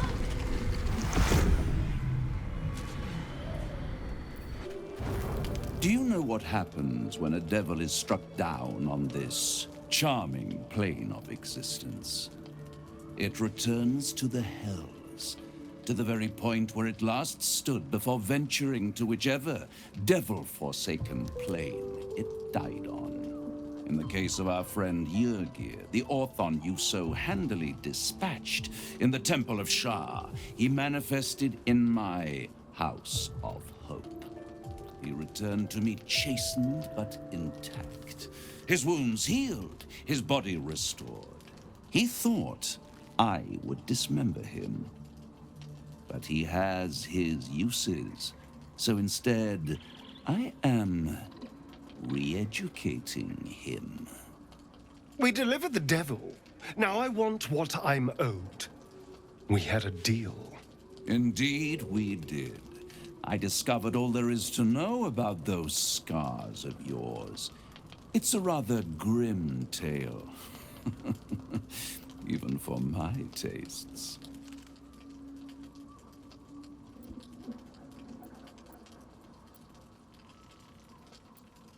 Even if I wanted to walk away from all of this, I can't. Cazador won't let me. And why would he want to walk away? This is his destiny. Carved into that ivory skin of yours is one part of an infernal contract between the archdevil Mephistopheles and your former master, Cazador Zar. In full, the contract states that Cazador will be granted knowledge of an infernal ritual so vile it has never been performed. The rite of profane ascension. It promises to be a marvelous ceremony, very elaborate, incredibly ancient, and entirely diabolical. If he completes the rite, he will become a new kind of being, the vampire ascendant. All the strengths of his vampiric form will be amplified, and alongside them he will enjoy the luxuries of the living. The arousals and appetites of man will return to him, and unlike Astarion, he will have no need of a parasite to protect him from the sun. But the ritual has its price, as all worthwhile things do. Lord Cazador will need to sacrifice a number of souls, including all of his vampiric spawn, if he is to ascend.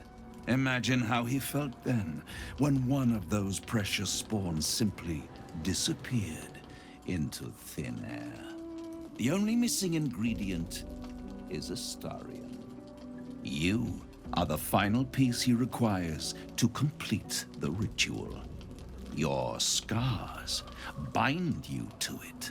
Your soul will set off a very wave of death, bringing Cazador his twisted life. And that, my tragic and toothsome friend, is that. Now, if you'll excuse me, I have business elsewhere.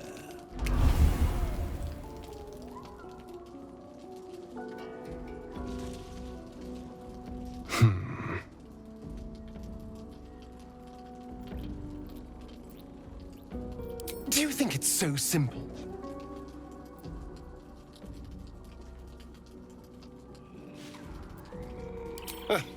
The end of my life amongst them. Just when I was starting to enjoy it. He'll never leave me alone. I didn't think he would when I was just one more wretched toy for him to play with. But if I'm the key to this power he craves, he'll hunt me to the ends of Faerun. I need to take the fight to him. And I need you to help me.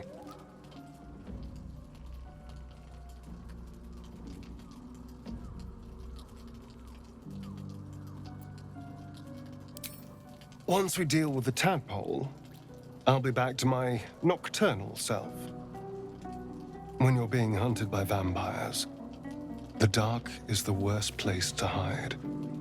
I need to deal with Cazador when I still have any kind of advantage over him.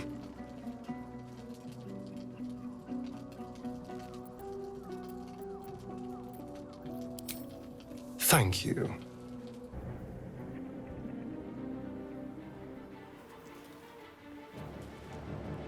Halt! Ready your weapons, Harpers. Be prepared to strike at my command. You there, friend or foe?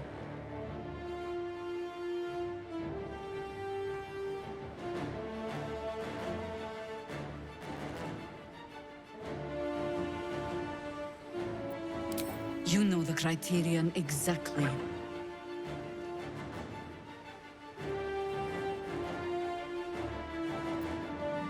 Prove it. Truly? In that case, we could find ourselves to be allies indeed. Me and my Harpers came all the way from Baldur's Gate to end the cult of the Absolute once and for all. And Jaheira, and if our goals align, I may just be pleased to meet you.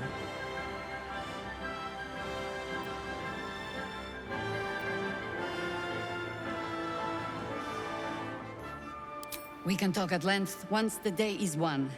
So let's win it first. At the ready, Harpers!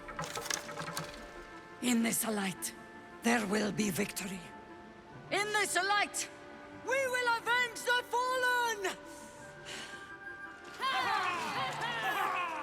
The time has come. Ketheric Thorn will taste of death at last.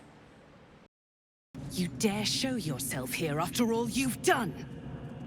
You have betrayed me, you have betrayed General Thorm, you have betrayed our god! And for what? These Harpers. Moonrise will be their tomb, and in death, you will all serve the Absolute.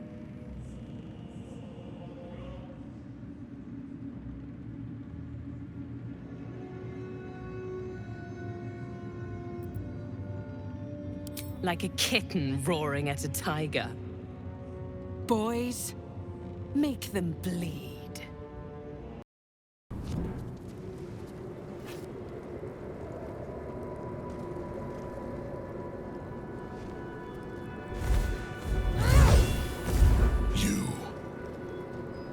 What have you done? What have you done to me?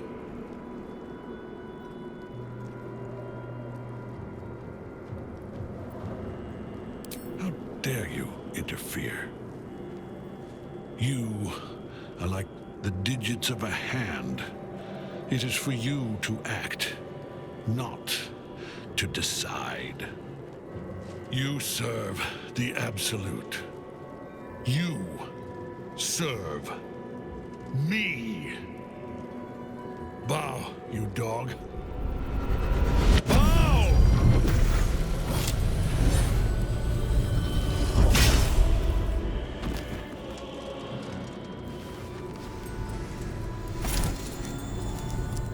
The prism. You've had it all this time. You worm. You will bow before me. And if you will not bow, you will break.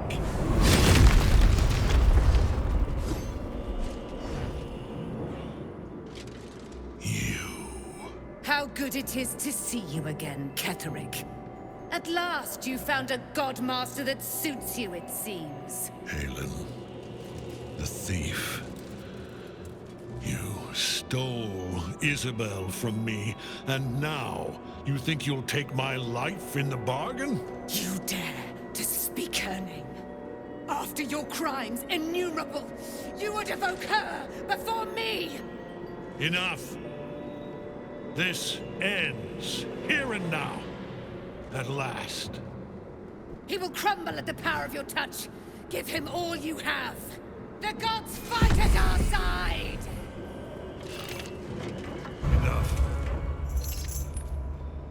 My lord beckons me. You must return to your prison, and my daughter must be reclaimed. Your daughter? Isabel.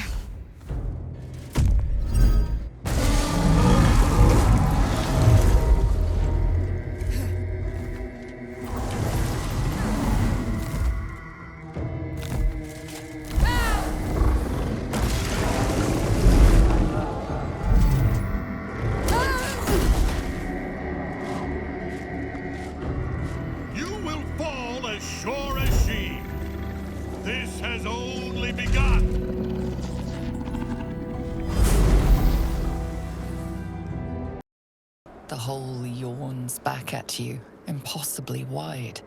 A single tentacle burrowed through stone. Please tell me you don't mean to jump down that esophagus. The thought alone makes my own jump the other way.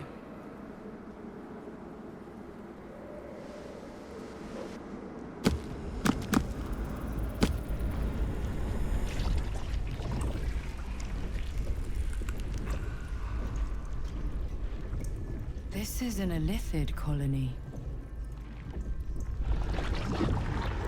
This must be where they harvest the tadpoles. We're close to the source of the infections. No longer a background murmur. The presence in your mind builds to a roar. We've found it. The Absolute is behind this door.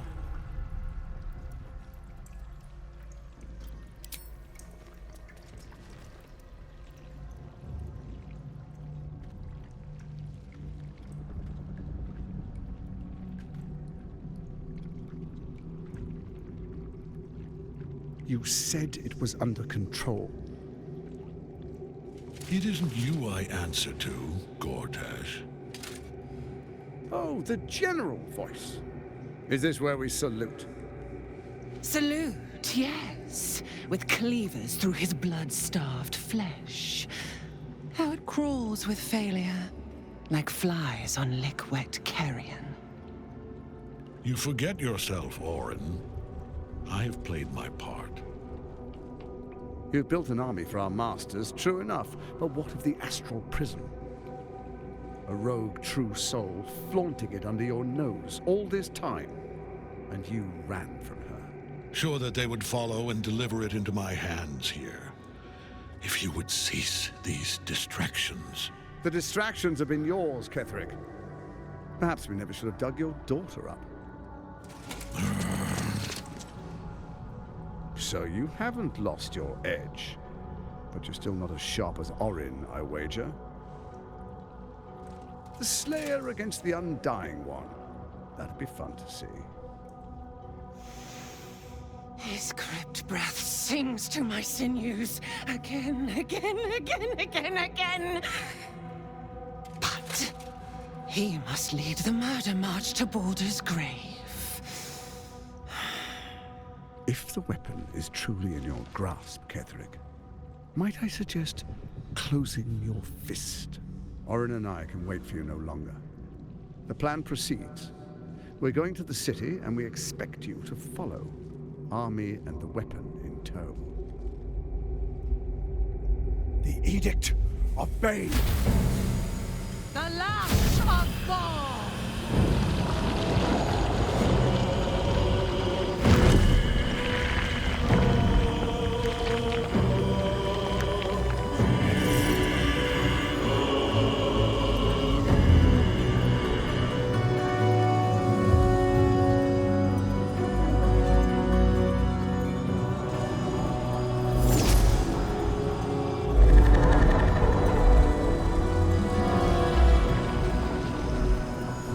The Testament of Merkel!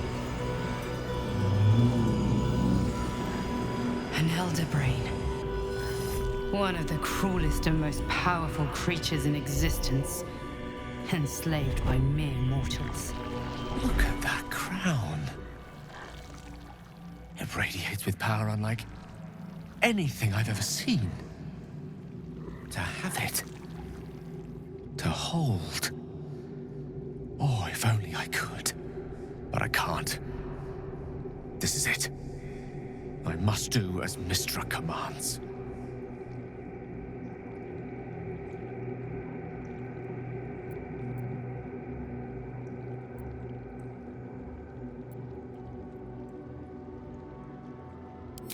What choice do I have? More than just a goddess counseled my courage. Whole worlds hang in the balance.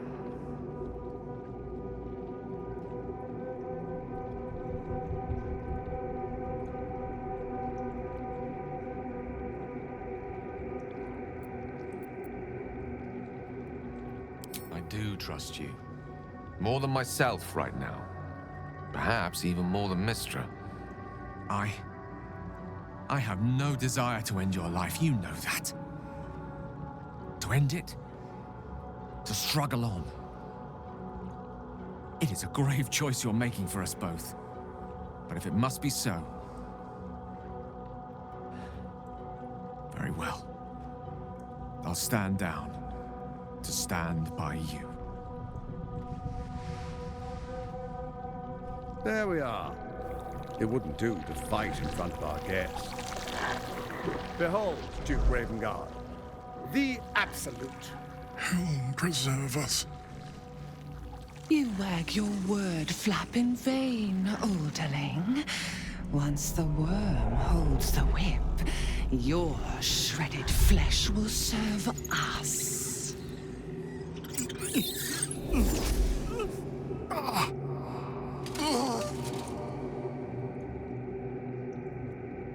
Now, it's really time we were going. We will empty this place and begin the march. You may catch up with the army once you've retrieved the weapon. And Ketherick, do try not to sulk. You're supposed to be the fearsome general come to conquer the city. And I am the hero who will save it.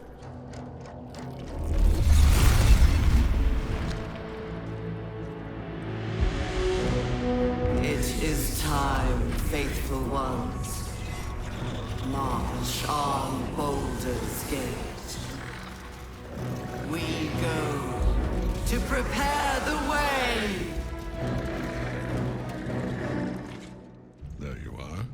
predicted. What is it, I wonder, that draws one toward death like a moth to light? You could have run away, absconded with the prism. The one thing that could prevent me from fulfilling my destiny. But the lure of one's destiny is irresistible, isn't it?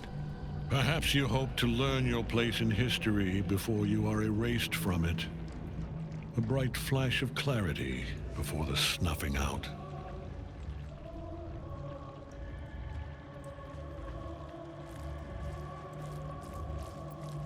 Finer champions than you have tried and failed. But perhaps they lacked the fear that drives you. Your freedom hanging in the balance. Let us speak plainly. My Lord Merkel gave me the one thing I desired, the one thing no other god could grant me. My daughter's life returned. Her heart beating once more. For that, he asked that I serve as his chosen. Join Orin and Gortash to grow the cult of the Absolute, and then take control of it. He's never had a more devoted follower. I have fought great wars before, in the service of other gods and other powers. But for Merkel, I would condemn all of Faerun to death. You are all that stands between me and my destiny. And you have brought the prism here. I will kill you now. And then I will raise you as my servant.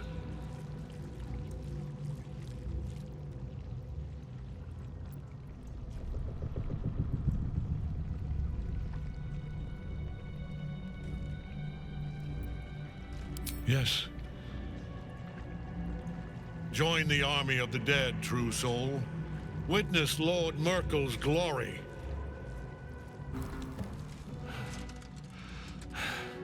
What a fool you are.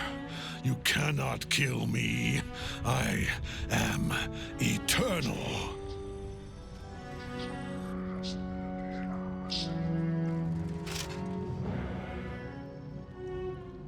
Merkel, Lord of Bones, I am here. I am ready. I am yours.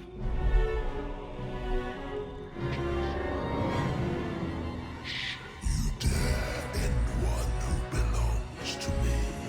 I am the smile of the worm-cleansed skull. I am the regrets of those who remain, and the restlessness of those who are gone. I am the haunt of mausoleums, the god of graves and age, of dust and dust. I am Merkel, Lord of Bones, and you have slain my chosen. But it is no matter, for I am dead, and I am not the end. I am the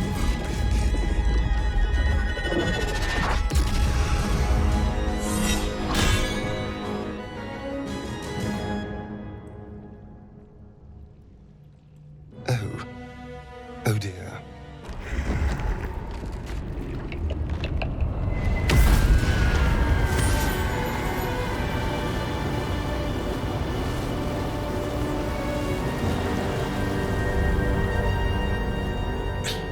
Impossible.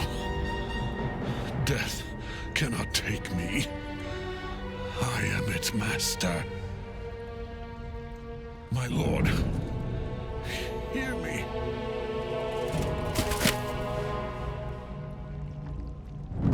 Nothing. I am forsaken. You have no idea what you've done. Isabel.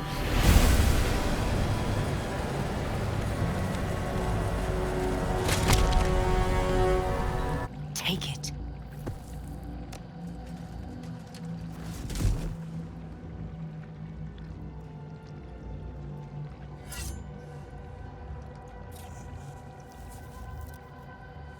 In death, the body is cooling, but energy radiates from the stone.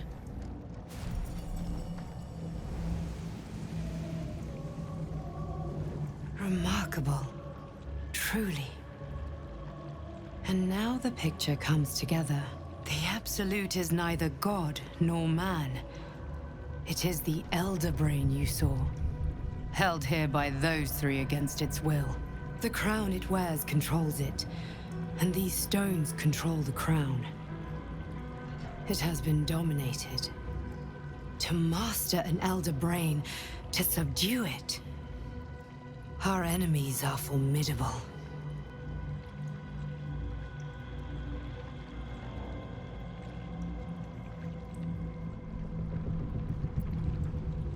A temporary reprieve, but a welcome one.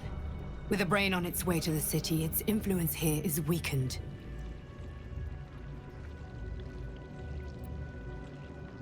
The crown's markings suggest it was forged in Netheril, an ancient empire whose mastery over magic rivaled that of the gods.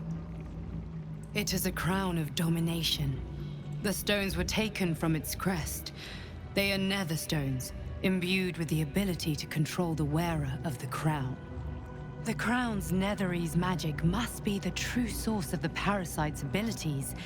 This must be what elevates their potential. And it must be the reason nobody could heal you. If the crown can do this to the parasite, I dare not imagine what it is doing to the brain.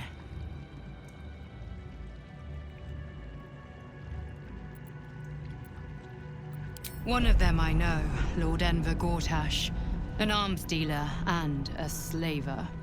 A worshipper of Bane, the god of tyranny.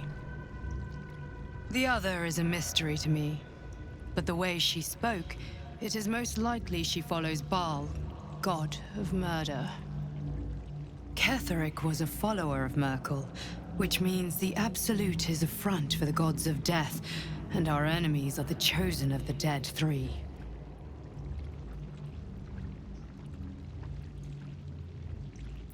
Bane, Baal, and Merkel. The tyrant, the assassin, and the necromancer. They are known to pick from their most devout followers a chosen, granting them incredible powers. Each one alone would be a formidable enemy. But working together and controlling an Elder Brain, I dare not imagine what they might achieve.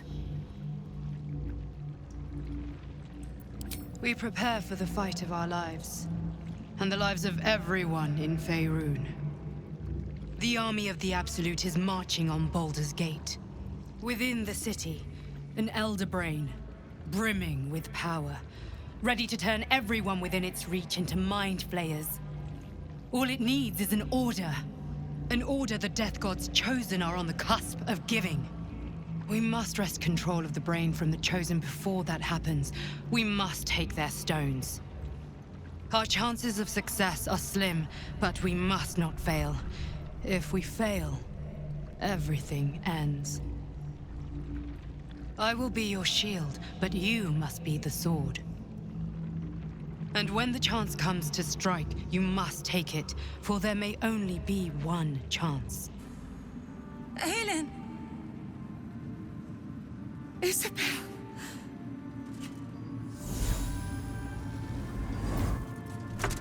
My love. You were dead. I saw your body. I'm here. And so are you. And my father, he can't hurt us any longer. I dreamt every night that you'd come back to me. That somehow it was all a nightmare Dawn would undo. I had no dreams at all. Nothing but darkness. And when I woke, my father said you were dead. His soul was poisoned by the god of death. His sick devotion ruined him. But for all his sins, he brought you back to me. Are you all right? I will be. And you? In this moment, I want for nothing.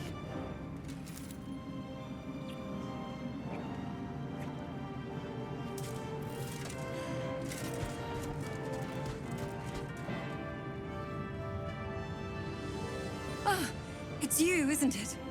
You're the talk of this place, you know? I'm Isabel. And this is... Oh, but we have met. This is the soldier that freed me most valiantly from the Shadowfell. They watched my boot crush the very brain of villainy, and fought well against your changed father. May he rest in peace at last, now that he's dead. I have more to thank you for than I knew. And we have much to discuss. Perhaps we could join you in your camp later?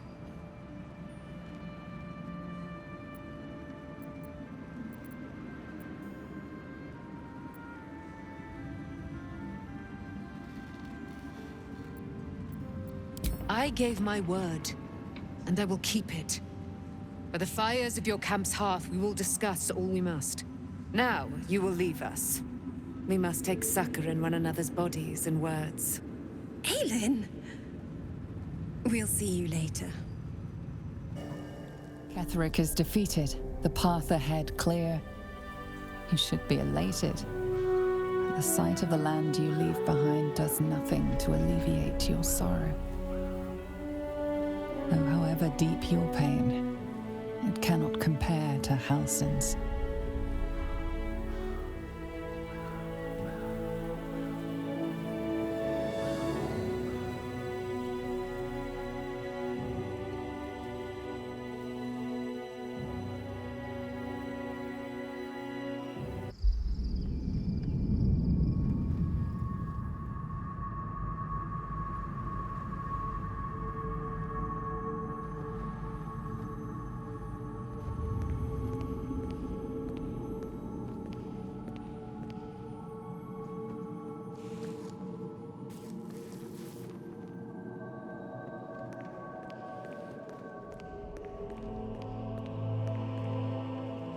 Sergeant, if you are here, I presume Wern's Rock is secure, and preparations for my inauguration are complete.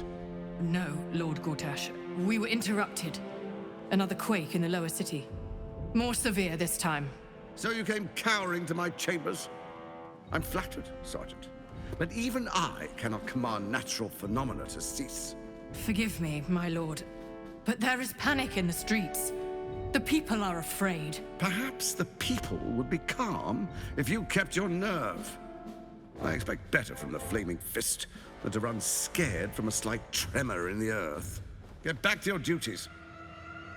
Duties, duties, duties. Patrolling and saluting and following and bowing and scraping. Yes, sir. No, sir. Rip and cut your throat, sir. Your plan is falling apart, Lordling. Give me a reason not to cut you to ribbons. Control yourself, Orin. We need to focus on reuniting the stones or the brain will break free. These quakes are just the start. Neither of us expected the prison bearers to kill Ketheric. They'll be traveling to the city. Let's make sure we give them a Baldurian welcome. I itch to peel you, to split your skin, to see your skull shine in the light. Little tyrant. Lucky for you, I harvested a whole family of living flesh in Rivington at high sun. They will sate my blade thirst tonight. Oh, but tomorrow, and tomorrow, and tomorrow, and tomorrow, my blades will thirst again.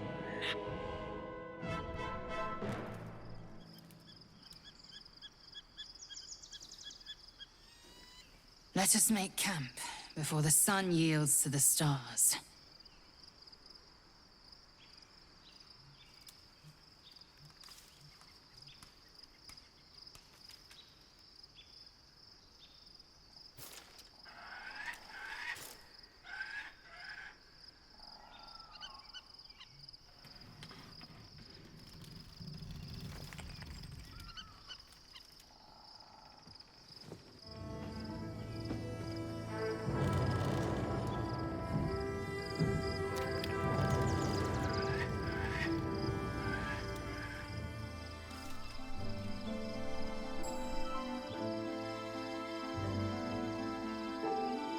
Beyond the campsite, the city waits in uneasy silence, one sleep away.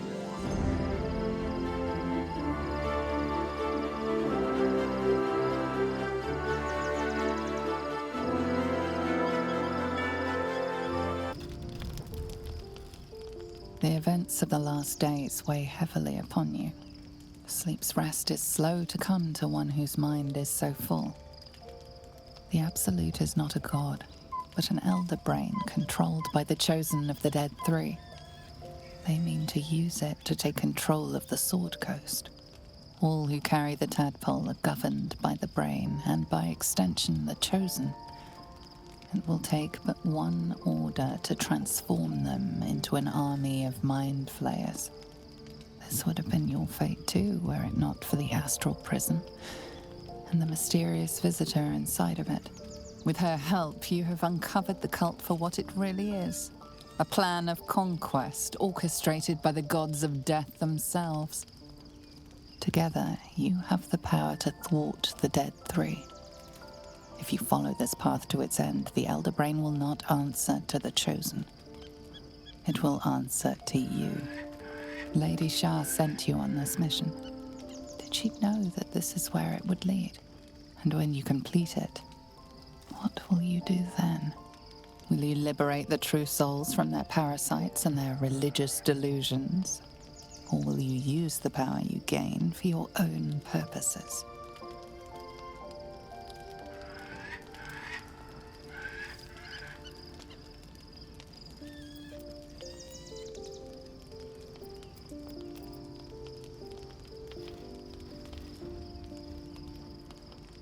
Your blood swims hot at the very prospect. You will not have long to wait. All you need to do now is sleep. But sleep is not for you.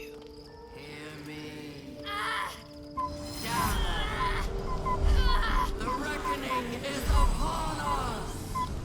The city thirsts for domination. March! Join power.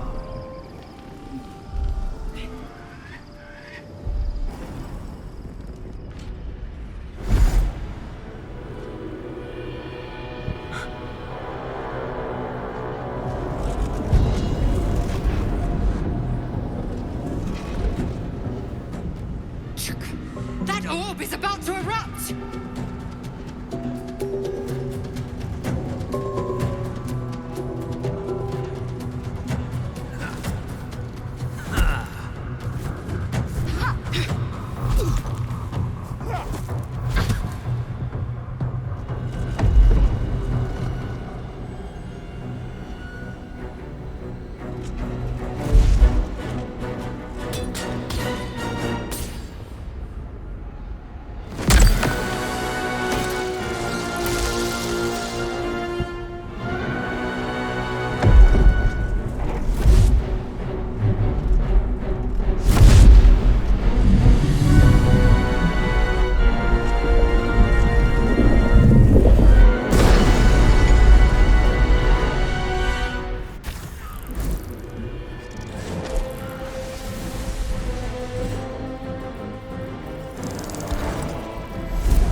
danger. Geich abomination! By the one true sky, what is this madness? The Githyanki is the source of our protection against the Absolute. I must subdue him, or everything we've worked towards is lost. Don't let my form deceive you. I am the one that's been protecting you.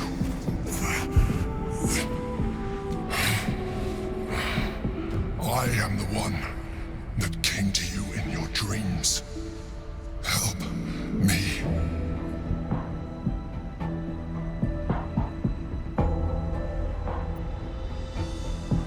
You saved a child from a viper back in the Druid's Grove. You saved the Asima Night Soul from her soul cage. You let me live last time you were here, though it brought Blackith's wrath upon you. Your continued existence as yourself, and not a mind flayer, should be all the proof you need. Now, help me.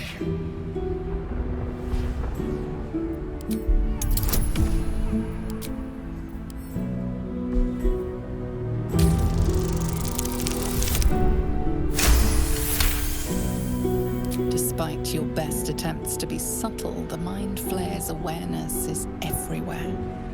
You blunder in its presence like a warg pup learning to walk. You must be joking. I am telling you my thoughts directly into your head. But if you insist on taking a look for yourself, be my guest. Nothing in your colorful existence to date could have prepared you for this.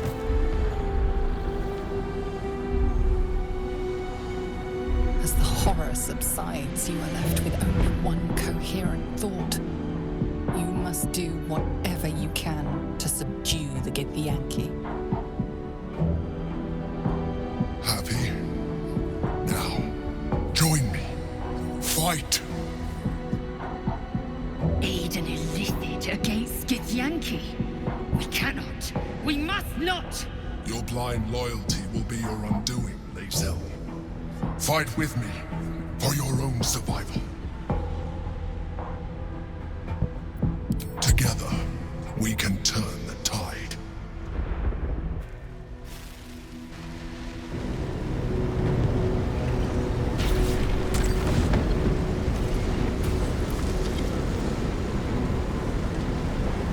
Thank you. That was too close. Don't look at me like that. I am a mind flayer, yes. Without me, you would be a slave to the Absolute. It's obscene. To owe my life to a damned geich. No more lies, no more tricks. I will have answers!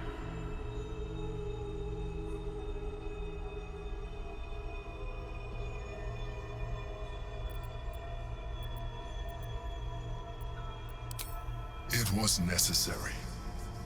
Rare are those that would openly consider a partnership with a mind flayer, even those who are on a path of becoming one.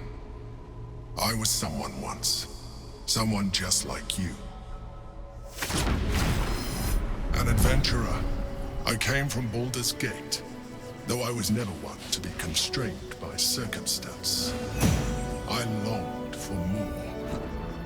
That longing brought me to Moonrise Towers on a search for treasure. To a colony of mind flayers who caught me, changed me into what I am now.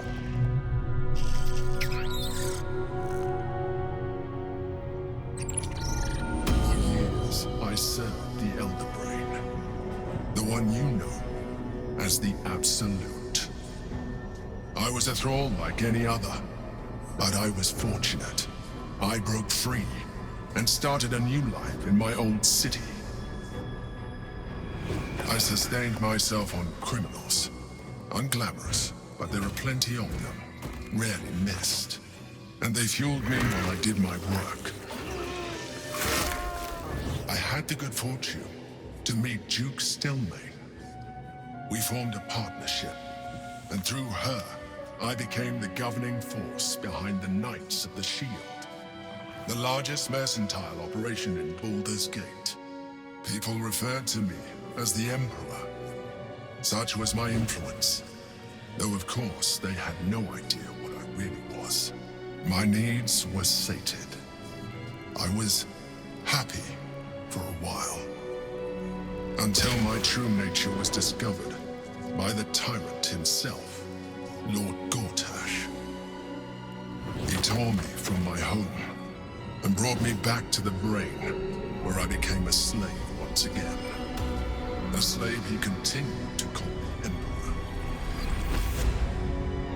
The name was intended as a slight, to remind me of the heights from which I fell. But I have grown fond of it. It encapsulates well who I've become.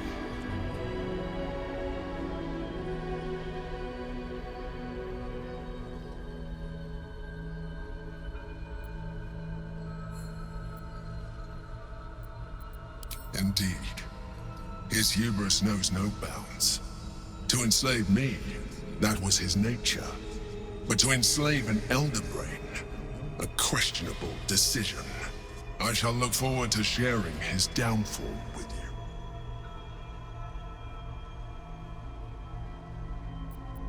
Rather them than potential future allies, like you.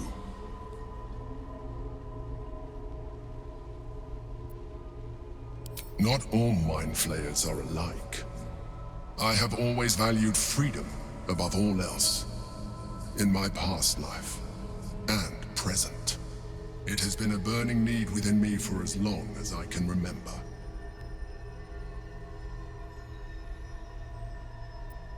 We fought to tame Prince Orpheus, the son of Gith herself. Orpheus? Impossible. He was slain by Justil Kithrak himself. Quite possible, I assure you. His power has been the source of your continued protection against the voice of the Absolute.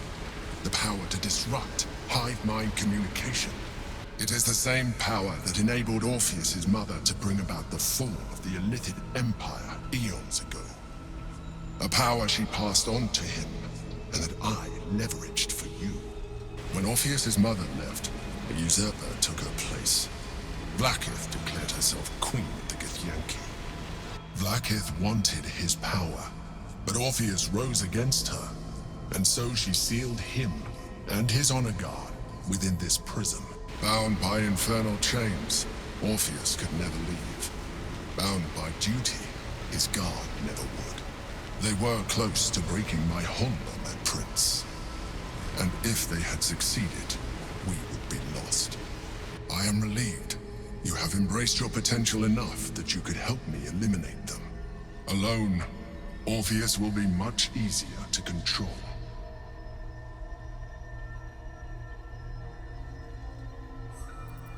No. Gortash sent me on a mission to retrieve the astral prism. I was one of many, but the first to find it. How Gortash or the other chosen learned of its existence, I do not know. The moment I found it, I felt a change. My free will returning.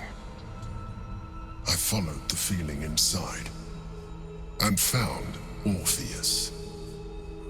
I realized what the prism was for. Containment. While my body was within the prison's bounds, my mind was free. I could resist the Elder Brain, the Chosen. Better yet, I could plan to overthrow them.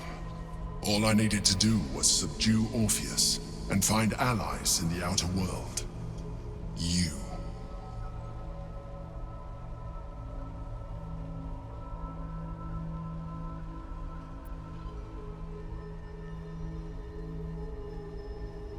Most certainly Orpheus.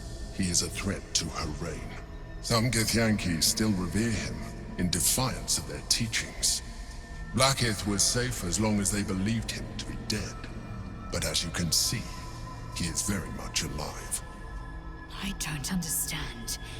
The histories claim the prince was burned to ash in the skies. Your histories are fabrications. The prince was not killed. As you can very well see, he was imprisoned. She kept him this way because she was reluctant to eradicate such power. Power that she might one day wish to take from him. If the Githyanki ever find out what she has done, there will be civil war. Blackheath will be finished.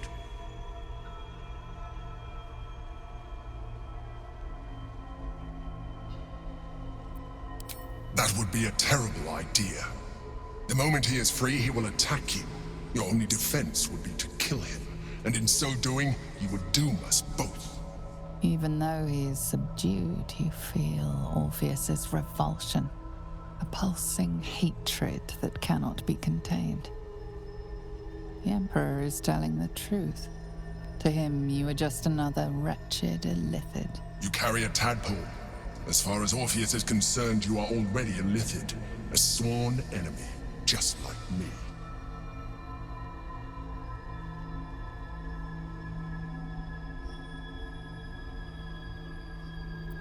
I'm glad you think so. I agree. But there is one thing that you have that I do not. My original body was destroyed when I transformed. Yours continues to limit you. As an Illithid, I have far surpassed who I ever was before. You, too, should embrace this change.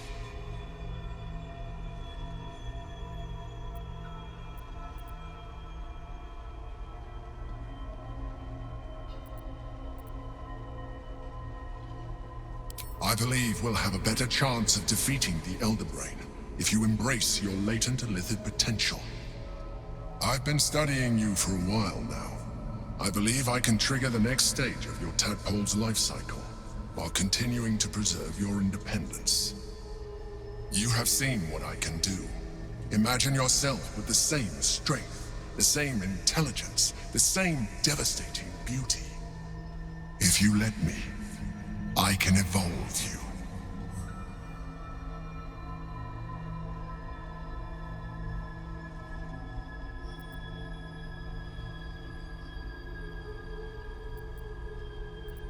The answer is twofold. One, I can, but it would kill you, as I told you before. Two, why would I? You have done well with the limited form you have, but you would do far better as an Illithid. So, do you wish to evolve or not?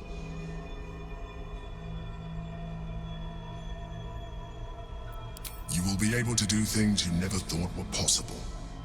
There will be physical alterations, of course, but only partial. You will retain most of your current form, and you will soon see that the benefits outweigh any perceived loss.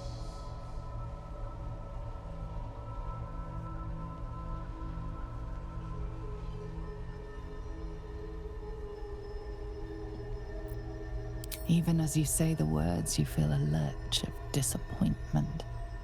Your mind bristles with Illithid potential. How could you be so cruel as to deny yourself what you want most in the world? I felt that. It's your nature. You cannot fight it. So embrace it.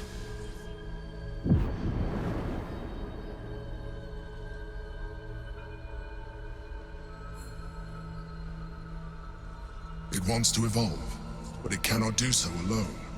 It must commune with another.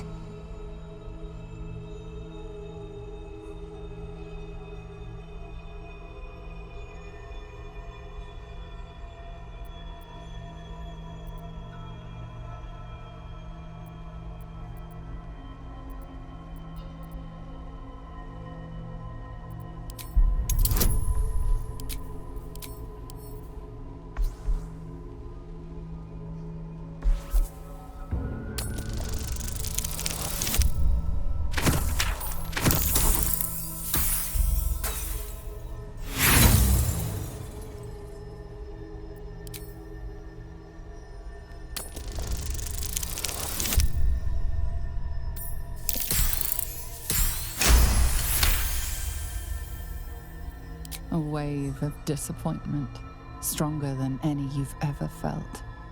And then stillness. You've resisted your illicit instincts. For now. You are not ready yet. Keep hold of it then, until you are. It has enough vitality to further your evolution, and your allies. Perhaps you will be more inclined to try it when you see more of what our enemy can do. But we mustn't lose focus. We need to resume our journey. You heard the Chosen. The brain has gone to the city, and the army marches to follow. We must not let them reach it. We must find the brain, and bring it under our control. Excuse me. I can't find my mum. She was sick. She had spots on her face and hands. She went to go get some herbs, and she was supposed to come back the same day. That was last 10-day, though.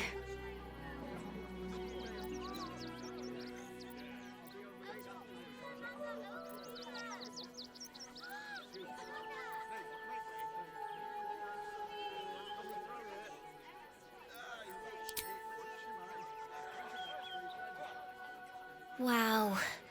Thanks. My mum would like this. She's the best cook in the world. And she taught me too. I'll look for her. I think she'll probably come soon. Thanks a lot. Aren't you... I knew there was a story here. And there you are, the hero of the hour, walking right up to me. The name's Lens, reporter with the Baldur's Mouth Gazette. Care to do a quick interview?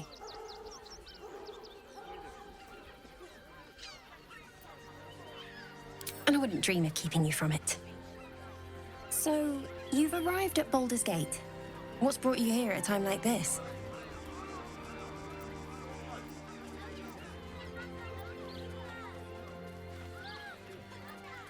You came seeking safety in a city under siege. The threat must be dire indeed. Though, from what I hear, you've little to fear from the Absolute. My sources tell me you recently vanquished the fearsome General Ketheric Thorn. How did you manage that?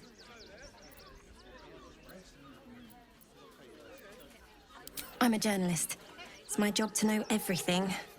Unfortunately, the version I heard was light on the details. So what did you do to Ketheric?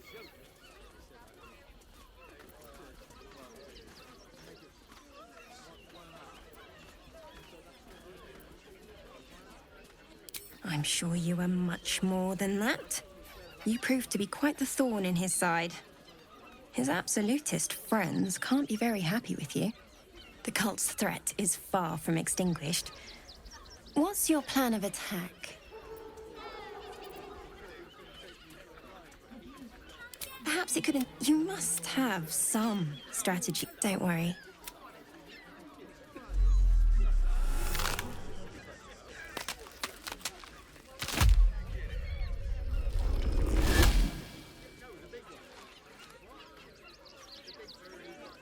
So, you're the lickspittle who crushed the Bone Lord's thrall.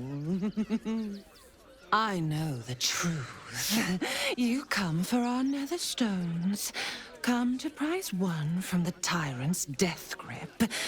Pluck the other from my rotted carcass. When you find the Lordling, tell him Orin is watching. You must hear me, Devil. I will do whatever it takes. Give you anything you ask. There is only one thing in this world that I desire. You do not have it, and you never will. The Kithrak? What deal would he make with this devil? You must help me, Raphael, for the sake of my people. Hush now, Voss. These guests may not know it yet, but they want the same thing that you do. And unlike you, they have something of value to offer in return. Lae'zel, Talak Magir. The devil holds the key to freeing the Gith people. Right here, right now. You could seal our fate. Whatever you discuss with this devil, I must hear of it. Find me below in the tap room, once you're loosed from his claws.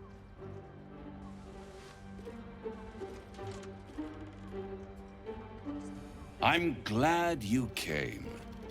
Not to my door, not yet, but to the final reckoning. One more thing before we begin, though.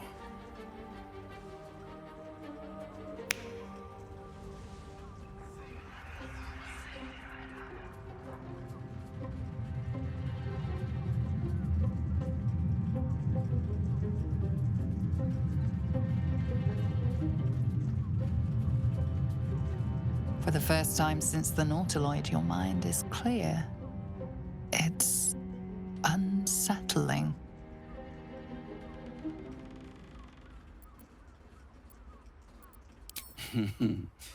Wouldn't that be exquisite? But no. I'm afraid the tadpole is still there. But I did shut out your other visitor for a while, so we can enjoy some privacy. The Illithid can't hear us.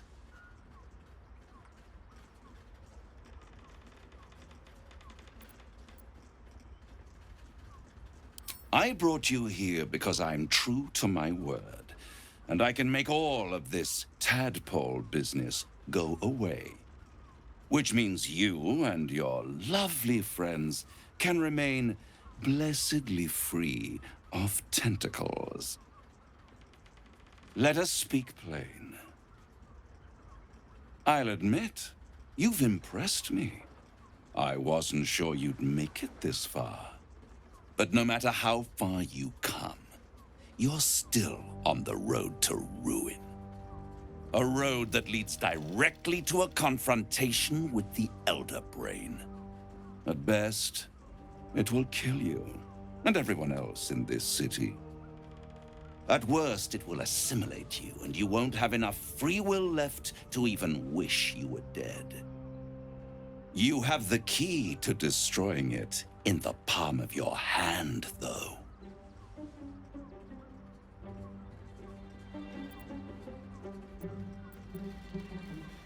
Very perceptive.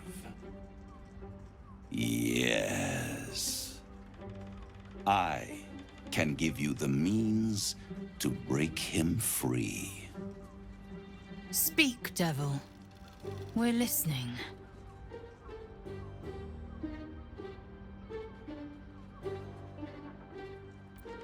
I suppose you'd rather suck on the Emperor's tentacles till the end of your days?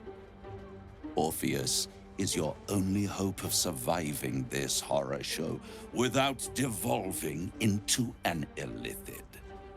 To you, he will be a friend. After all, you're at war with an Elder Brain.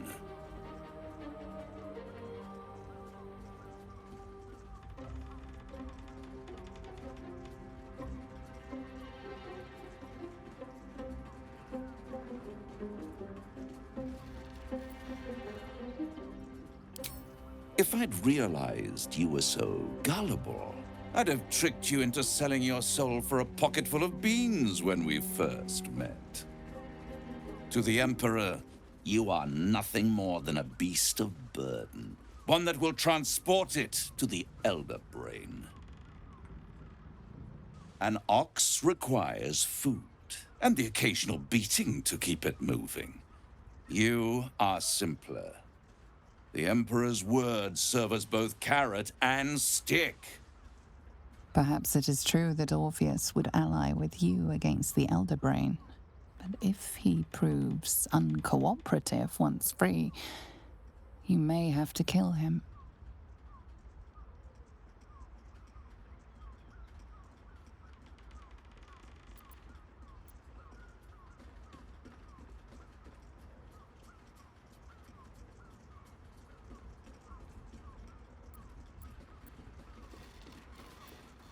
The Orphic Hammer. An artifact capable of shattering the chains that hold Prince Orpheus is held securely in my House of Hope, even now.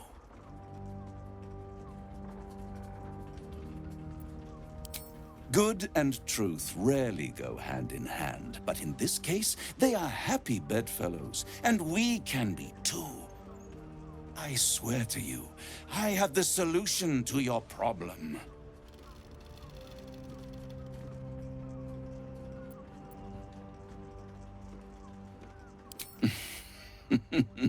Such an eager little pup.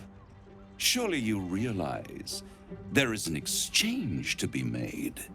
You scratch my back, I scratch your parasite.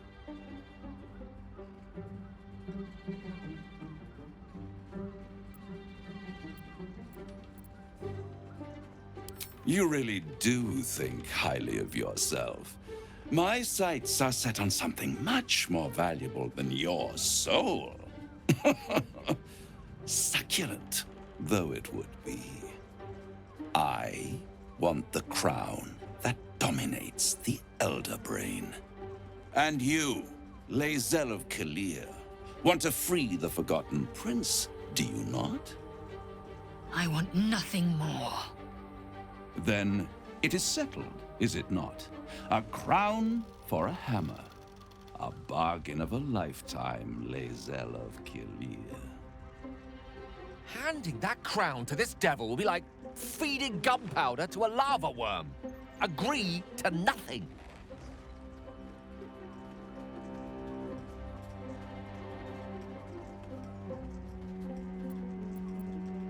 Better to have it in my hands, and far from your precious world, than in the hands of the gods and monsters that fight over this city's soul.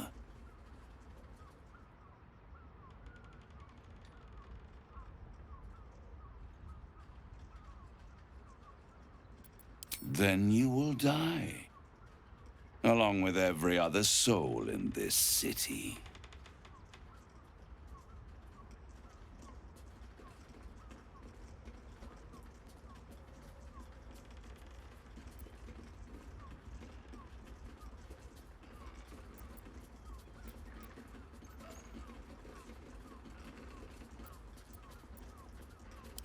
I'll enjoy watching you try. If you see reason, I'll be here, waiting, right up to the moment the world ends. My favorite future clients, are you ready to accept my kind offer? Excellent, excellent. You'll find everything is in order. And this agreement will bring us both what we want. You'll save the world. I'll unite the Hells. And the Illithids will be eradicated. A pleasure doing business with you.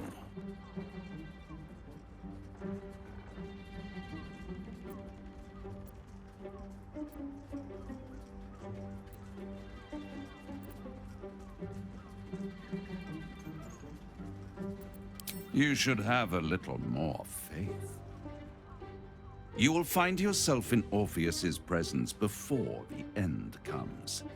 When the moment comes, use the hammer to shatter the chains that hold him. Be sure to keep the hammer safe until then. Your survival depends on it. And our deal depends on your contract. I'll keep it safe for you in my House of Hope. Now, I have business elsewhere, but rest assured, we'll talk again. That was reckless. In a devil's hands, the crown could be as dangerous as any artifact in existence. We need to nullify the terms of that deal. To do that, we'll need to find a Diabolist willing to open a back door to the Hells, sneak into Raphael's home, and destroy the contract. Simple. There you are. I thought I'd lost you. Something was blocking me from hearing your thoughts.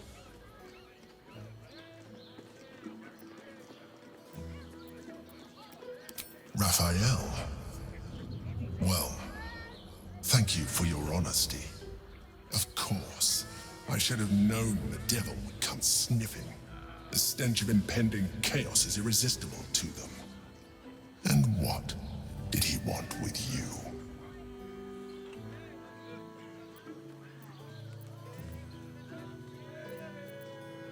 Giving a devil what he wants sounds like a brilliant idea.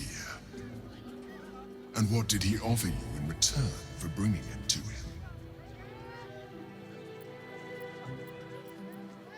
Tell me, you turned him down.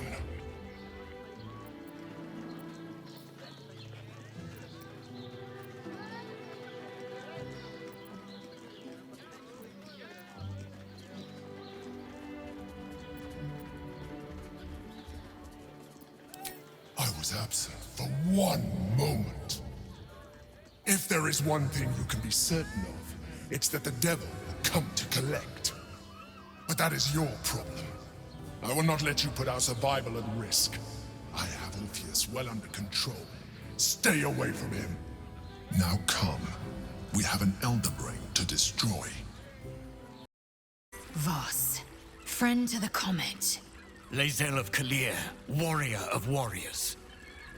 Tell me you took the devil's deal. Tell me you will free Gith's heir.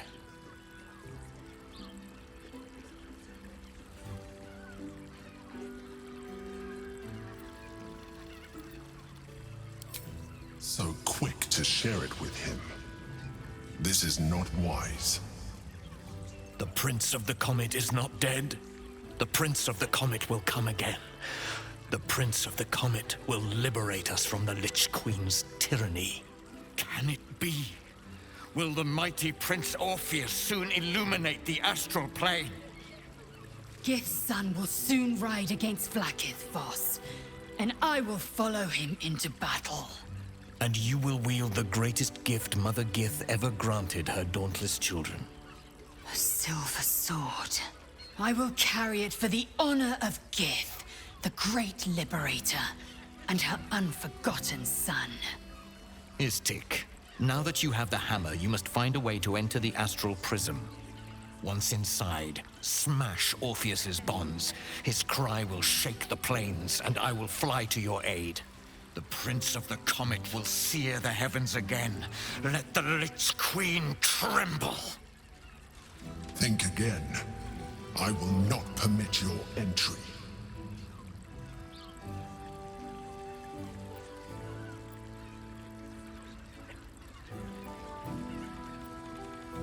No, there is not. Questions, Istik? You seem to be lost in thought.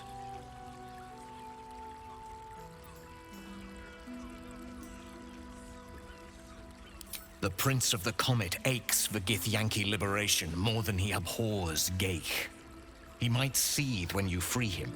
He might gnash his teeth and slander your name. But he will see reason. I promise you. Yes, but you will meet this challenge, as you've met so many others. Stand down, villain. In the name of the Steel Watch, aggressive action will not be tolerated in the presence of the patriarchs of this proud city. The Steel Watch appreciate your cooperation, citizen. Dearest patriarchs, but a moment. I must greet a most honored guest. My friend, forgive the cold welcome. My Steel Watchers are eager watchdogs, for the good of the people, I'm sure you understand. Lord Enver Gortash at your service. I understand congratulations are in order. Thorm's defeat hasn't gone unnoticed. You're known for who you are and for that nether stone that you carry. You know, it takes all three to control the brain. Without Thorm's, it's become vexingly willful. The quakes are a clear warning. If nobody steps in soon, it'll free itself from the authority of the Crown. I expect it'll start with turning the Sword Coasts infected. You among them. That prism of yours won't last indefinitely. Next, the grand design. The Mind Flayer Empire reborn. If we're lucky, we'll become slaves. If we're unlucky, well, not the most thrilling of prospects, but it's a fate that can be avoided if you and I come to an understanding. Together, we can still restore authority over the brain. Of course. Gortash always did have an eye for opportunity.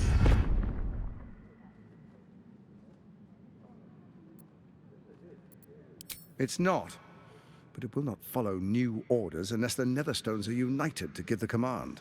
When it finishes executing its current orders, it will be free to do as it wishes. That will be bad for everyone. Once it is freed from its shackles, I doubt we'll ever be able to bring it under control again.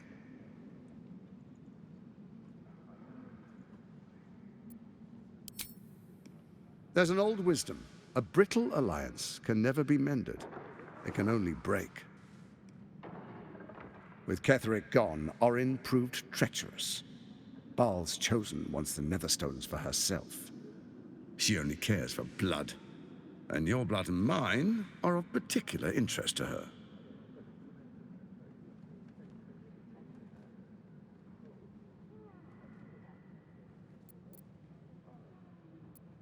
Orin changes shape faster than you and I change clothes.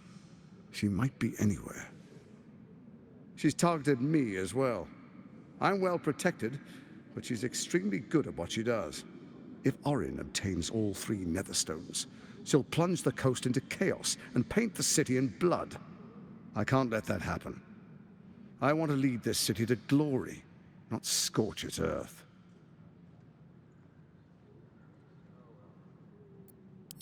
I'd like to propose a pact, a divine oath sworn upon spirit and flesh. I do no harm to you, nor you to me. Furthermore, you'll have nothing to fear from my steel watch while our pact stands. Thorm's stone is yours to keep. When you slay Orin and take her stone, you bring it here, so the 3 are united once again. Together we rule Faerun as kings. No, more than kings. Gods. We rule as the Absolute. What do you say? Shall we be allies? I can detect no deceit. This alliance could serve us well. And if it does not, well, we need not honor it. An ally could be useful, at least for now. And when he's no longer useful, well, we can dispose of him then.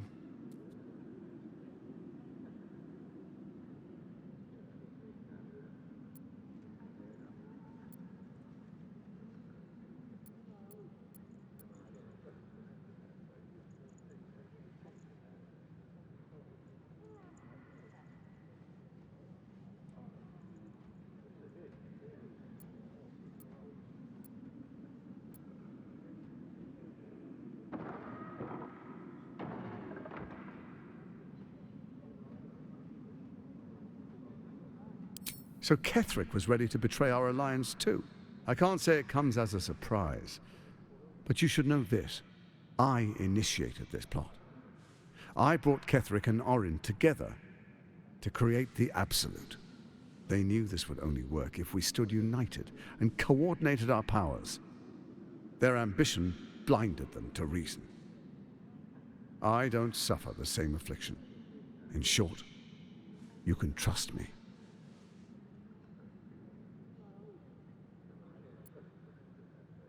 Then let it be writ by the Black Hand of Bane.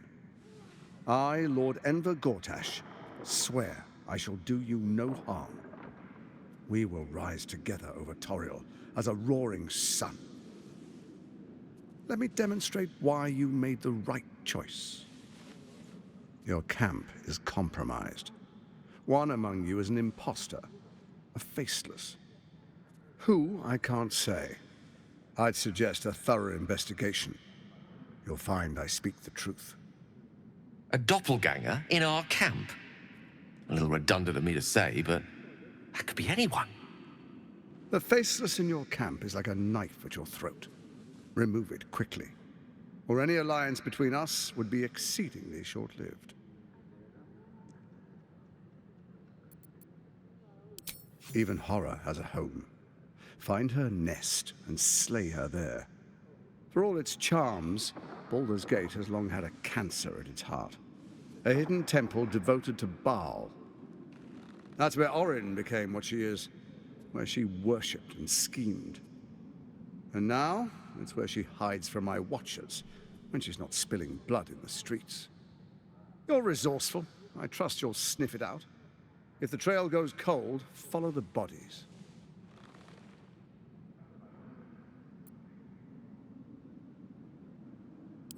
Orin is elusive, shall we say. The grip of the steel watch may be tight, but sand still slips through its fingers. Some conflicts are best resolved quietly. The people are cattle, obedient until panicked.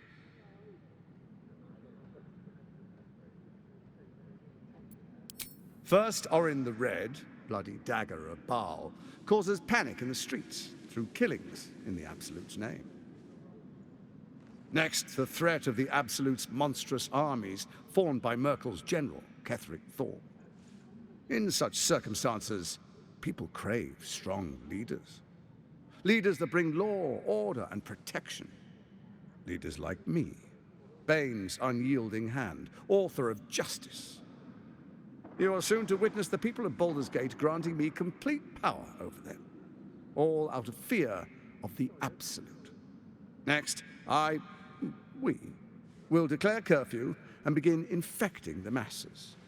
Our subjects will hear the voice of their absolute God.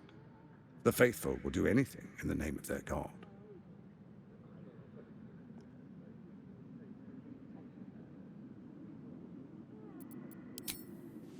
Our tyranny, and we are saviors, defenders of the Sword Coast. Our loyal subjects will love us, not hate us. What comes next will be entirely their fault.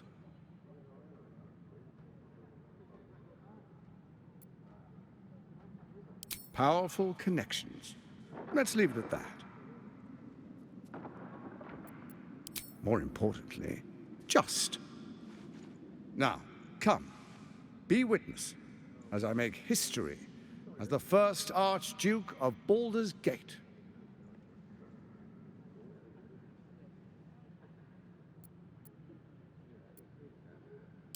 Then we proceed. The Patriarchs await.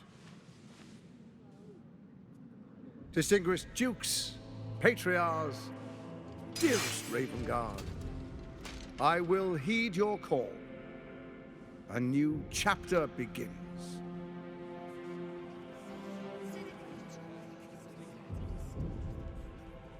Enver Gortash, swearest thou by Balduran's blade to defend the citizens of Baldur's Gate from enemies within and without? I swear.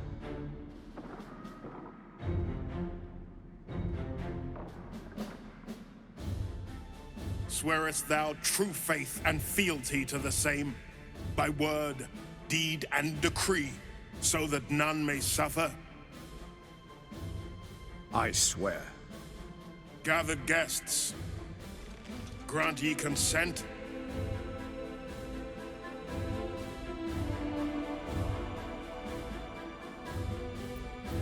Enver Gortash, the Council appoints you Archduke of Baldur's Gate.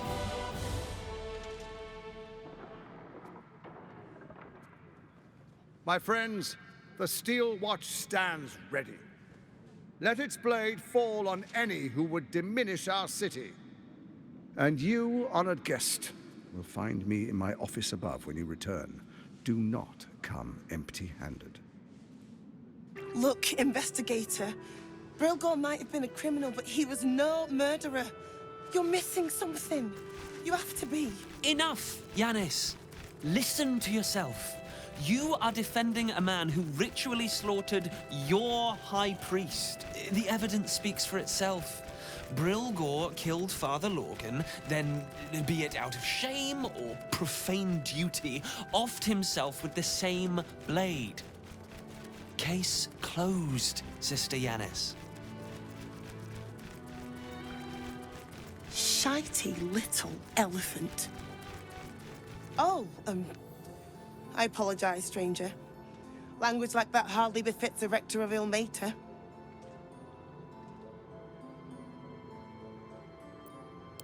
You could certainly say that. 2 people just died on temple grounds. Our High Priest, Father Lorgan, and one of the new refugees, Brilgor. Investigator Valeria thinks it's a murder and is content to blame Brilgor, the politically convenient target.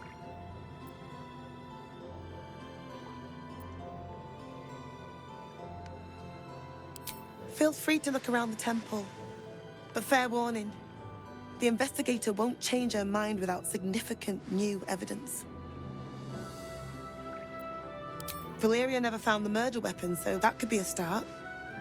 Anything disproving the refugee murder-suicide angle, really. Charetta's caress would be my best bet. That's her usual haunt after closing a case. I really hope you find something. For all our sakes. You notice some blood has pooled on the wooden floor.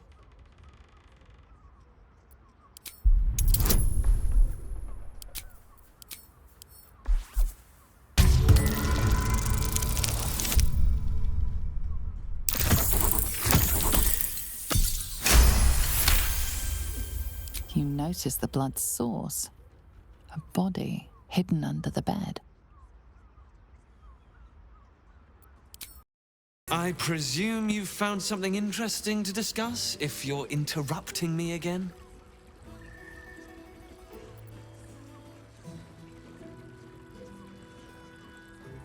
A Baal plot? You as well? Devella's been harping on about Baal for months. Fancies herself something of an expert. I assumed it was just a bunch of conspiracy codswallop and fear-mongering. But she's been unusually insistent about this one, even for her. Fine, I'll bite. What's your theory?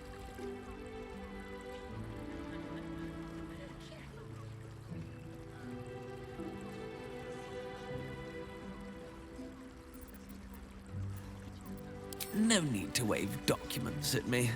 I'm already drowning in paperwork as it is. Constable Devella is going to be a real pain in the trunk about this. Since you seem to be on an obnoxiously similar wavelength, why don't you seek her out?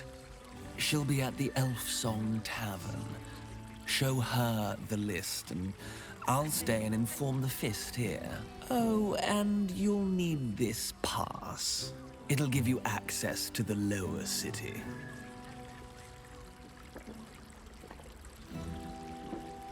Well, what are you waiting for? You've a bloody conspiracy to solve. Move!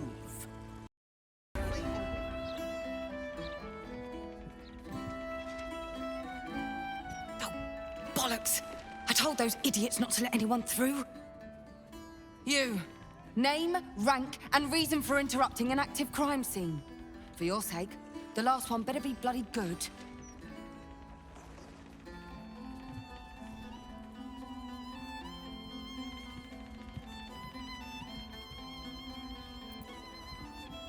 An adventurer? Fantastic. We don't have enough of those in Baldur's Gate. Unless you've got useful information, leave me to my work. Duke Stelmane's dead, and I've got to find who killed her.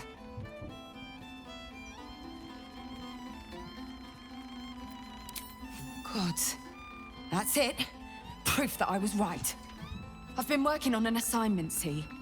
A research project of sorts. I knew my conclusions were sound. But this... I never expected this. I'll tell you what I know. A century ago, there was a man. Saravok Anchev. He was a child of the god of murder, Baal. He ruled the Iron Throne, a dark tower hiding a darker secret. It was the front for a deadly arms-dealing network. There, Saravok amassed an army and sought to become a god. Under his stewardship, the Baal Temple was revived. And with it, the Baal cult itself. Fortunately, the temple was destroyed. And to cleanse the city of Saravok's memory, the Iron Throne was torn from its foundations and cast into the Chionthal. For most, that was the end of it. But cults like that don't disappear overnight. That list you spoke of confirms I'm right. The Baal cult is back. And someone is out there, continuing Saravok's work.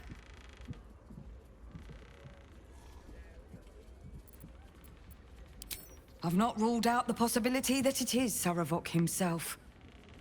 The brutality of the killings is certainly reminiscent of his work. But there's something more here. Something new. There's a reference to these murders. A certain flair. It's as if they were done in worship. The precision of the cuts. The depth, the execution. The best butchers in Faerun couldn't make a cut like that. Trust me, I've asked them. I tried to explain all this to my superiors, but they wouldn't have any of it. They told me to drop it. Told me the city doesn't need another conspiracy theorist and to get back to doing my job before they find someone else to do it for me. But you're not bound by such constraints. Oh, help me out here. Help the city out. I bet if you follow the trail of these murders, you'll be able to unearth the truth of this resurgence.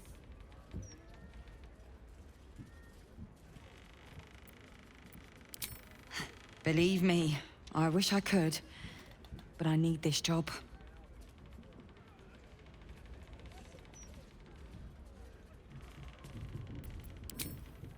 There are patriarchs on the murder target list. I'm oathbound to secure them first, so I'll be heading to the upper city next. While I'm there, the other potential victims will be at risk. Could you warn them?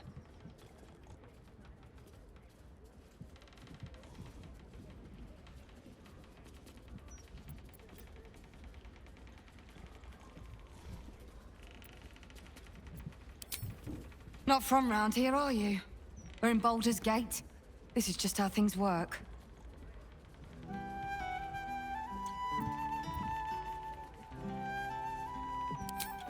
Thank you. That's all I can ask, and more than I hoped. Once I'm done with the Patriarchs, I'll head to Basilisk Gate to have another go at convincing my superiors to put some resources into this matter. Meet me there if you've anything more to report.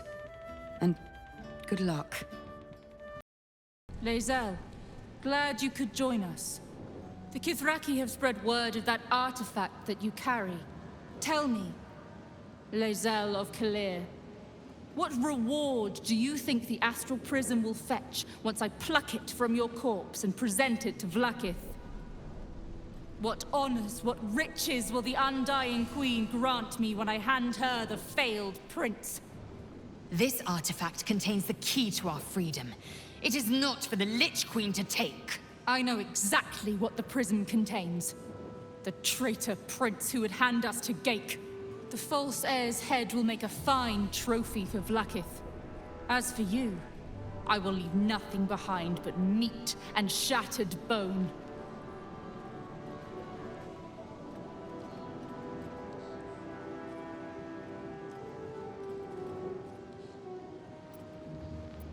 I will remember you said that.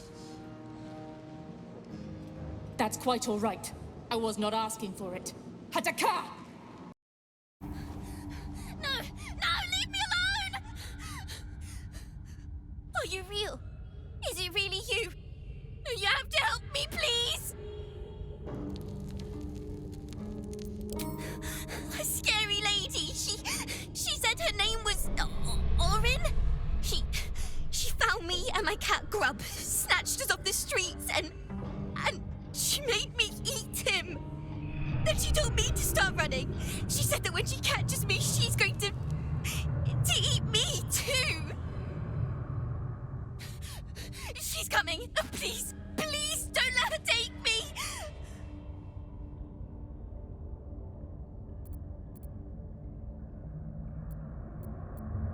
Fleeing on the heels of a babe. I thought you were stronger than that.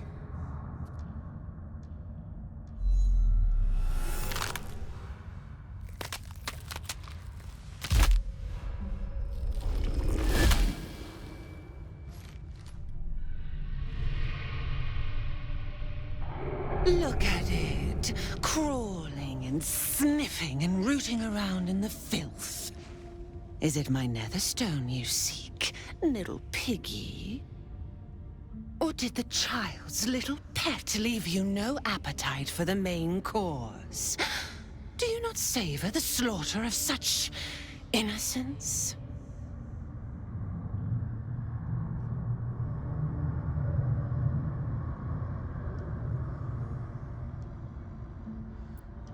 Do you drown in despair already? Oh, but there's so much more to do. I could peel a fine pelt from the mutt I caught sniffing at your heels. Drag skin from flesh, from bone. I will not slice. Her kind die too easily. The Murder Lord demands a better offering. Something new, sticky, sweet, and delicious. He wants you.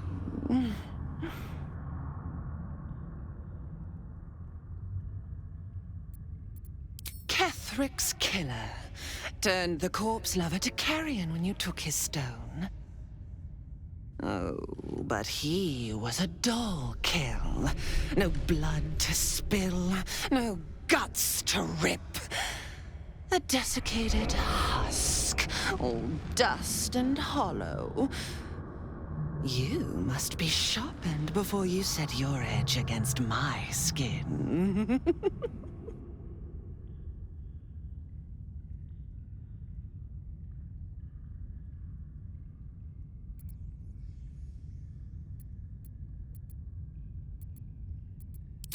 No, no, not here, not now. The tyrant must fall first. You've heard Gortash's whispers. I see how your skull swarms with his promises. He whinges and wails over the crown of Karsus, wanting to command it without me. Oh, how I long to slit his poxy smile from ear to ear. But I can't touch him. He bound my blade when we first conspired. Gortash didn't want me at first. Didn't trust me. Got me to wag my tongue, swear an oath never to hang him from the hooks. Drip drain him into father's open jaws. You must kill the tyrant. Take the netherstone from his corpse and bring it to my temple. We slice and shred each other. The survivor claims the stones. What's left of the other is bars. Agree, and I will bring my assassins to heal. They watch you always, longing to spray the crimson from your veins. Refuse me, and you'll learn what happens to those who defy Baal's doctrine. So will your friend. Orin demands a fight to the death. The prize for the victor, the Netherstones, and the chance to control the crown alone. Accept and you must kill Gortash. Refuse and the child's life may be forfeit, as might your own. Orin's assassins will hunt you like prey for slaughter.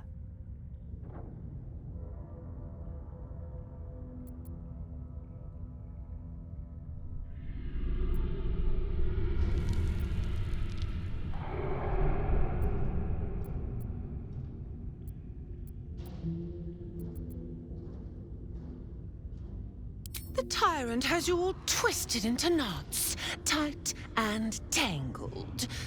Do you forget? I have your meat strung on my hooks. Your useless promise will drip wet and red from your ruptured jaw before I let you disobey Baal. My assassins will make sure of it.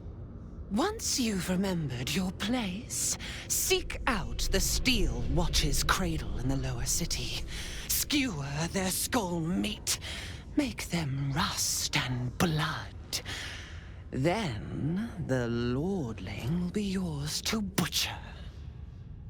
The Murder Lord will not be denied. Neither will I.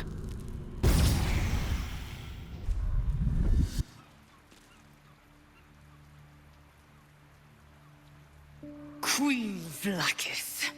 Skvar! You are Hasharlak, and still you speak my name.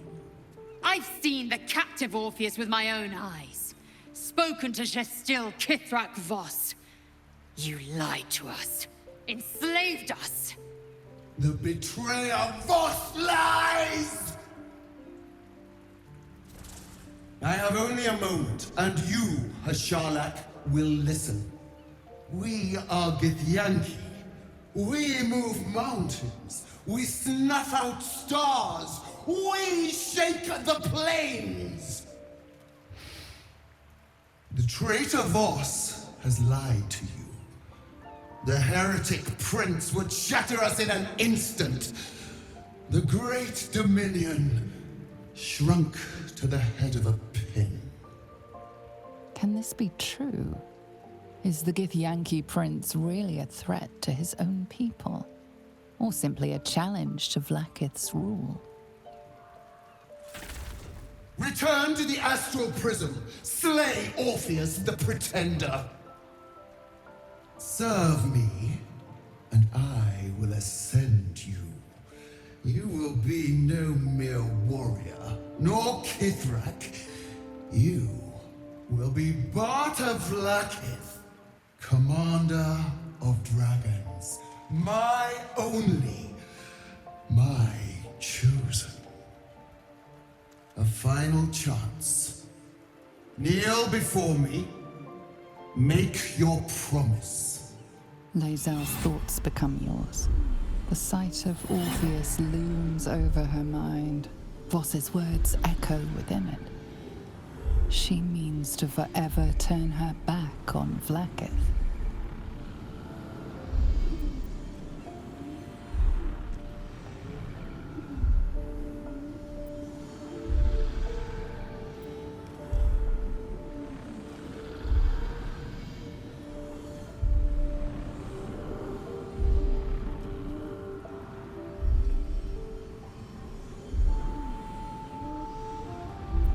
I gave you my faith, and you called me traitor. I gave you my life, and you ordered your knights to hunt me.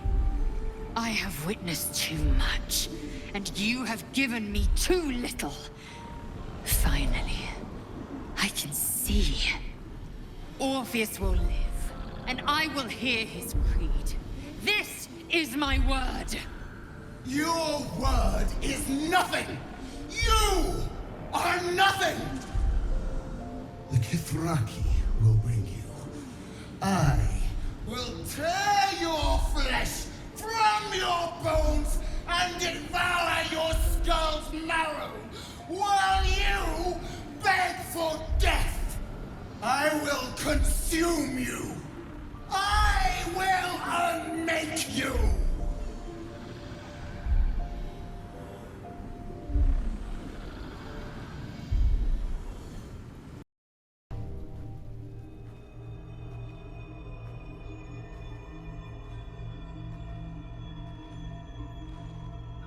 How did you? Oh, it's you. I must have let my mind wander. Enough for you to wander in. Forgive me. I am drained. Ever since you killed Ketheric and took his netherstone, the Chosen's control of the brain has been brittle. Its rebellion against Orin and Gortash has been fierce, even as it executes their final orders. Once those orders are complete, there is a good chance it will break free. You feel the Emperor's fear as if it were your own. An elder brain enslaved is one thing. An elder brain unleashed will be the end of everything. Beautiful, isn't it? The mighty Prince Orpheus, contained in submissive slumber. Come. You may as well sit a while, now that you are here. Your company isn't unwelcome.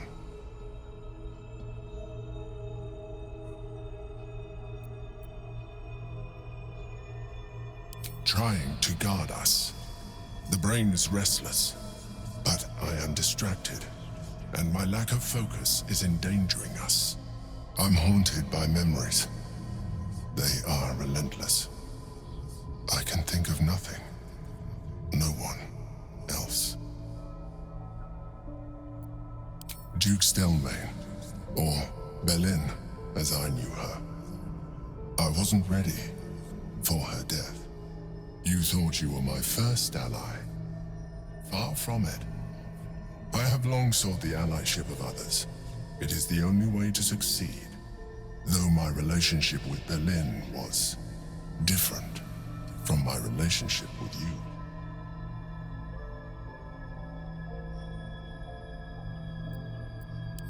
I see that you are unable to let that go. But do not forget that I trusted you with my life, as you trusted me with yours. Manipulation or not, we need each other. My relationship with Belin was similar in this regard, though less dramatic. In life, she was my business partner, back when we ran the Knights of the Shield.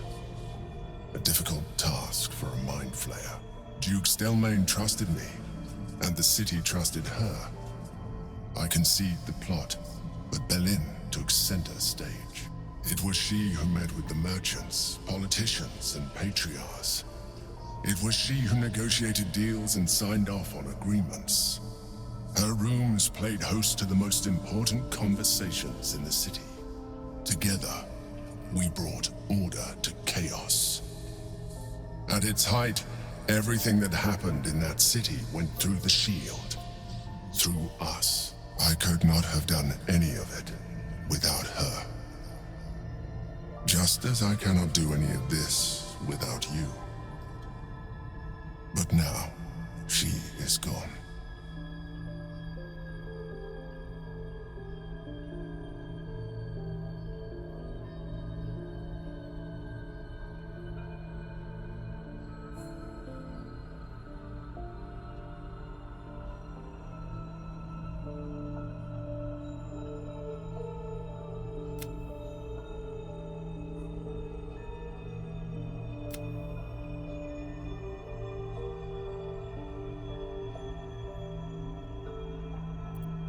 I appreciate your understanding.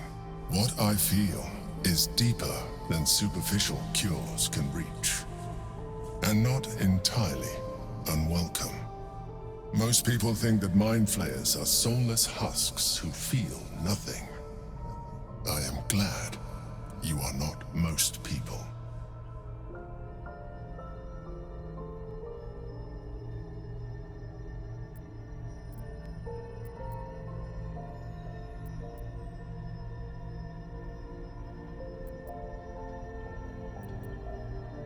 You would do well to be more like me. Your humanoid tendencies are becoming an encumbrance. Leave me. The locked door has red text on it reading, "All are awaited, all are embraced. None shall escape."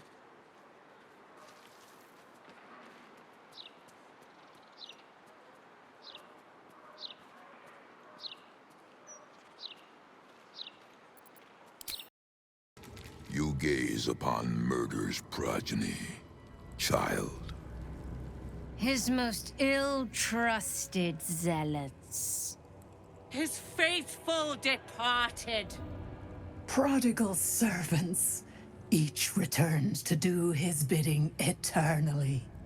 This man is known to all Baldurians, and his presence sparks dread in the pit of your stomach. Before you is Saravok Arnchev, a Baalist who almost brought Baldur's Gate to ruin a century ago. Davella was right. Not just an imitator, but Saravok himself. This is the court of the Dread Lord's Tribunal. I am its custodian. Here come those who seek to transcend, aspirants of his most profane order, the would-be unholy assassins of Baal.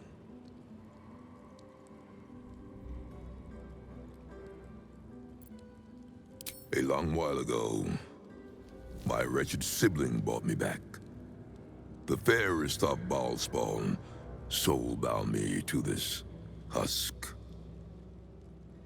Worship death though I do, I refused it.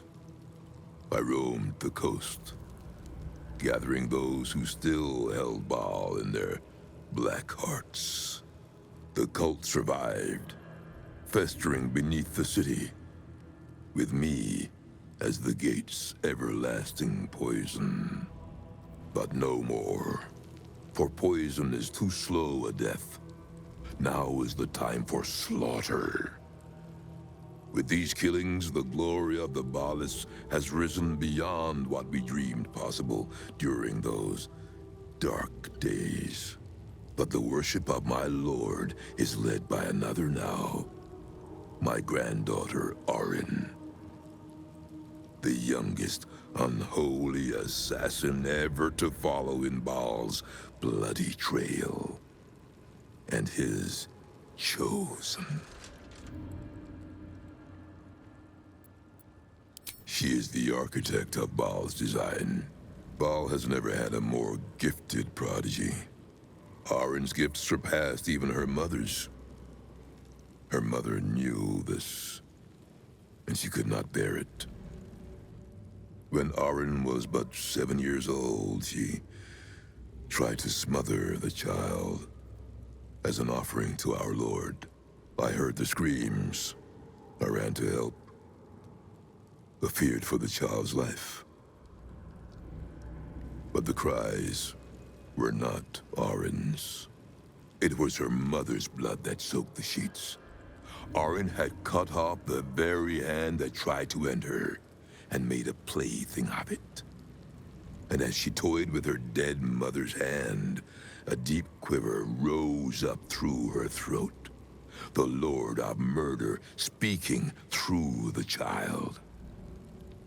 Lay not a finger on this child, he said, nor let any other, for this child will serve me with unholy ardor. Protect her in my name.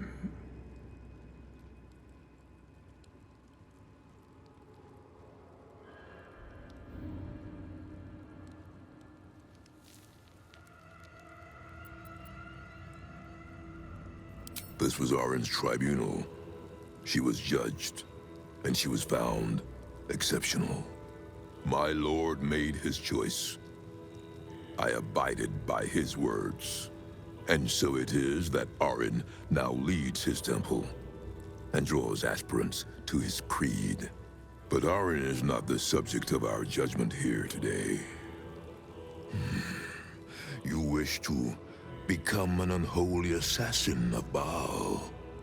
So, approach and be judged.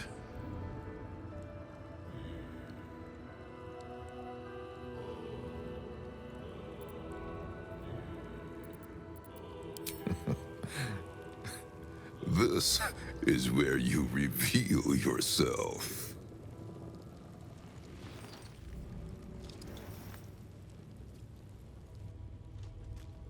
You have been judged.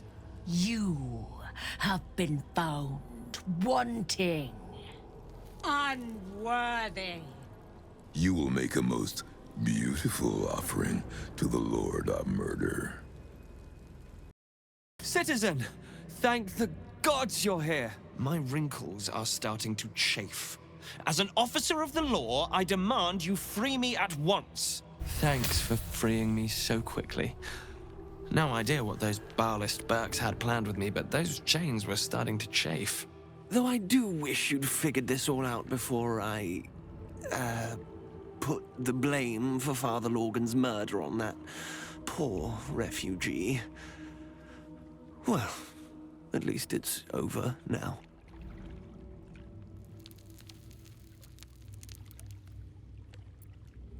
After our chat at Charessa's Caress, I thought it best to polish off the bottle I'd started. I started coming over all woozy. My joints stiffened up quicker than a brothel browser's loins. Paralyzed. My vision went black. When I woke up, I was in chains. Overall, a terrible ordeal. One deserving of a drink. I bid you good day, but it's been royally shite all round.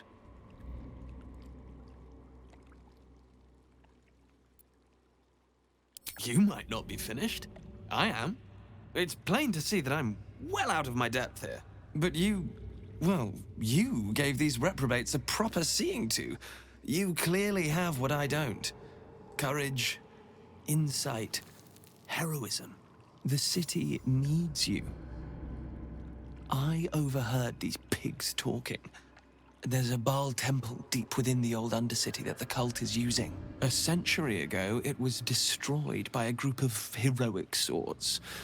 Let's hope history repeats itself, eh?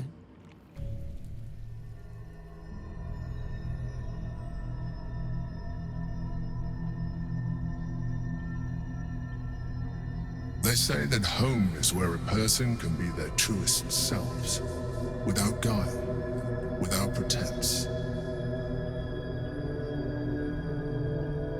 You did well to see off the Githyanki who had invaded mine. And now that you have seen where I come from, you know all there is to know about me. At least, all that matters.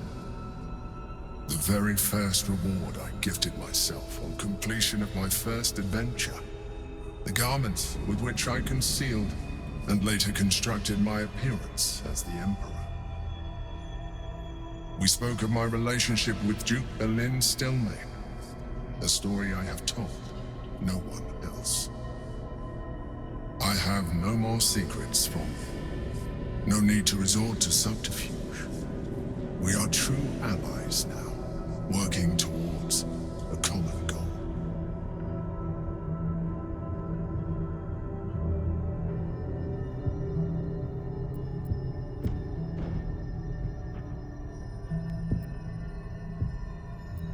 I have learned to adapt my methods to your needs. The only way we were ever going to get close enough to the brain to destroy it was by working together. But few would trust a mind flayer. So I did what I had to convince you. I studied you. Your motivations, your actions, your desires. I deduced the best way to align your goals with my own.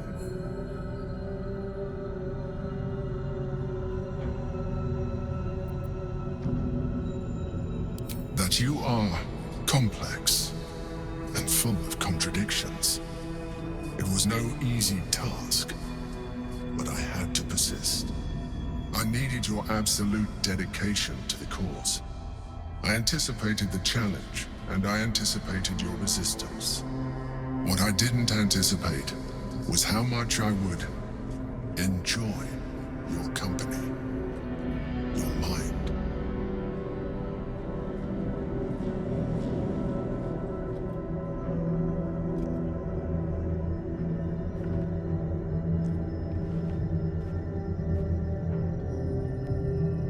Sometimes, I felt almost like we were dancing our way towards something deeper.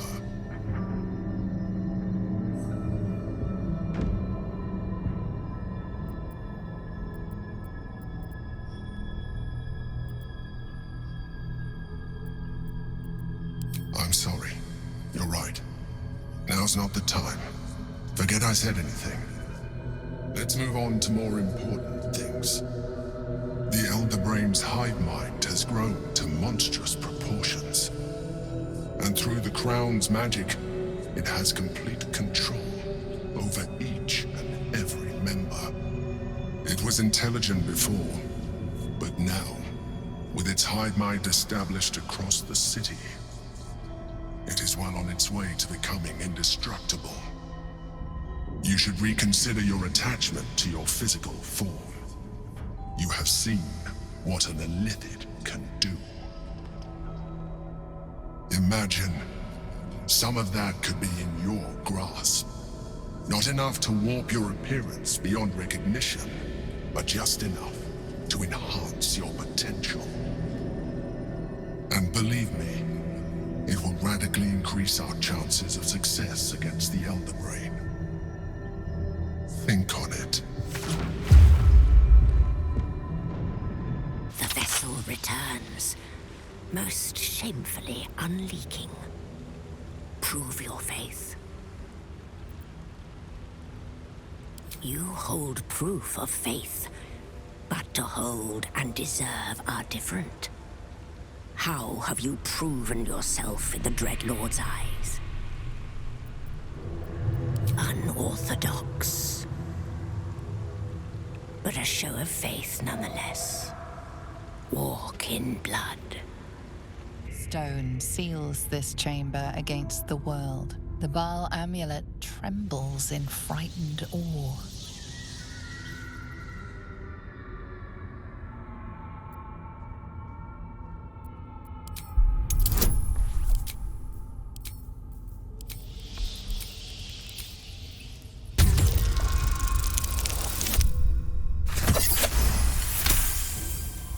Murder.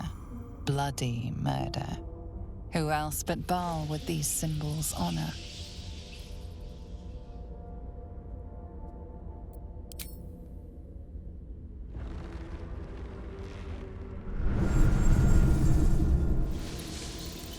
Will you return once you cross this threshold?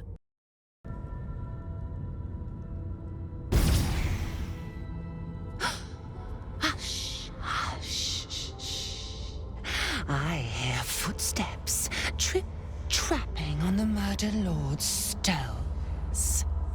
It refused the Murder Lord's command and comes crawling into his sanctum with the tyrant unpulped. I know what you did.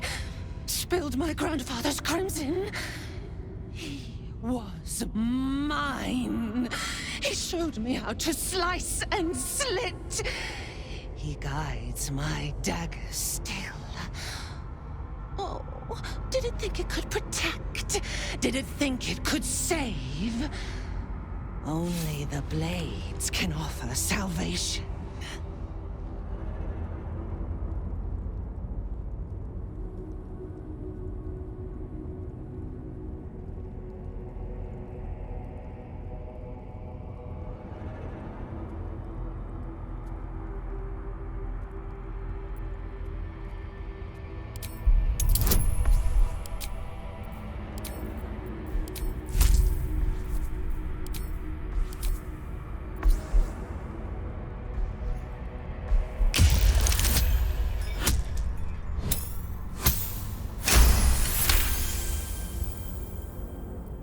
You do not lie, underling.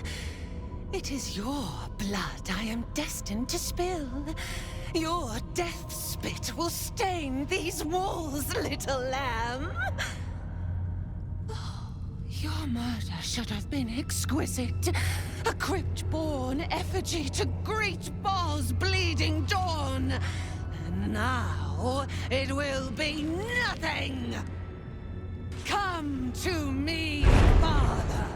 Set my flesh to your unholy purpose.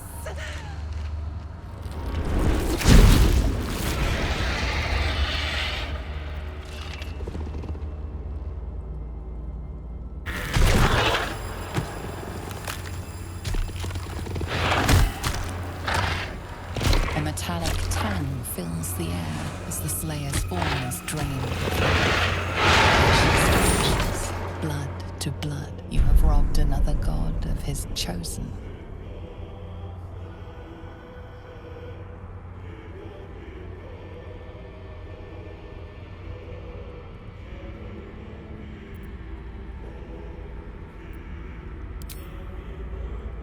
glint of light on something in the blood catches your eye.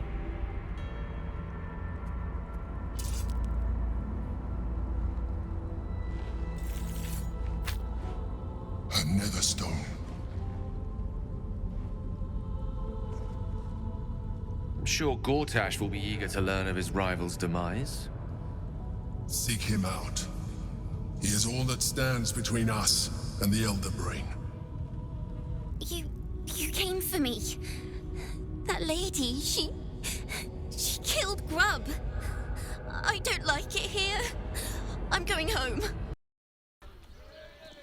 You have the Netherstones. They resonate with my own. I commend you for putting an end to Orin's madness. She must be screaming bloody murder in the hells even now. My involvement with Orin was never a true alliance. A mad dog understands the yank of the leash and the hand of its master, but it cannot be an equal. You can be my equal. We will raise a black keep in Baldur's Gate. Then we will conquer the Sword Coast and unite all its peoples under our rule. But first,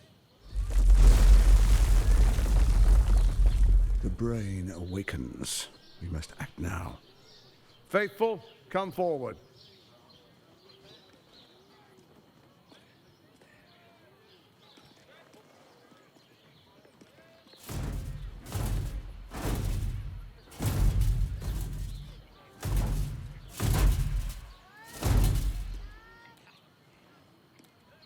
Hand me the Netherstones, and we will rule as one. Call me cynical, but I'm not sure we can trust the god of tyranny's chosen to happily share power.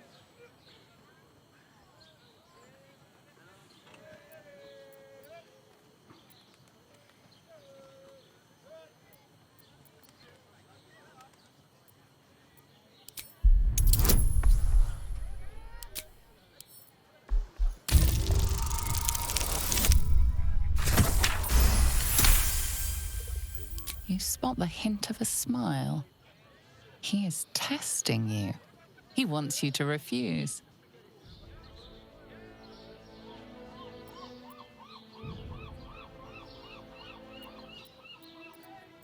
I'm not here for games.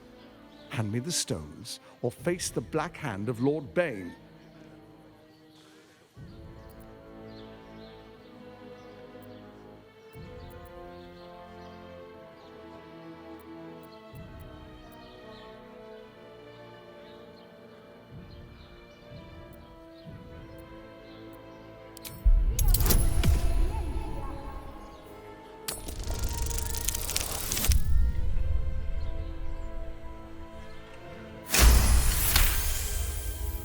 One final test.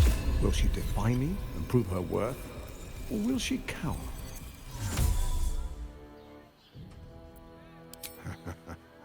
As they should. I was merely testing you. This should be an alliance of peers. You've got a backbone, and the makings of a leader. The Dark Lord Bane blesses our alliance. Our time is short. The Elder Brain is held beneath the city. We must go to it if we're to control it. There is a vessel to the Morphic pool where the brain feeds. I will wait for you at the pool. With the Netherstones in hand, the brain can't resist us. We will be absolute, with an infected army at our beck and call. First we take Baldur's Gate, then Faerun. All of Toril will soon follow, 1,000 kingdoms at our command. From bonds free, no more a slave. Liberators, saviors, pawns, dupes, fools, released.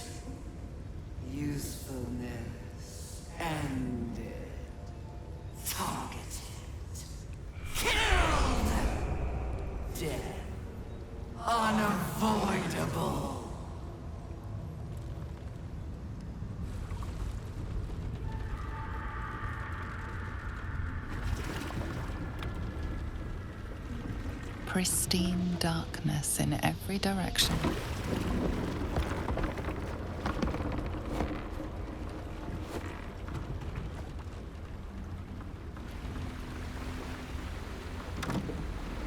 Silence, but for the gentle, rhythmic slap of water on rock as your vessel cuts through.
An overwhelming force pushes into your mind. The brain. It is here.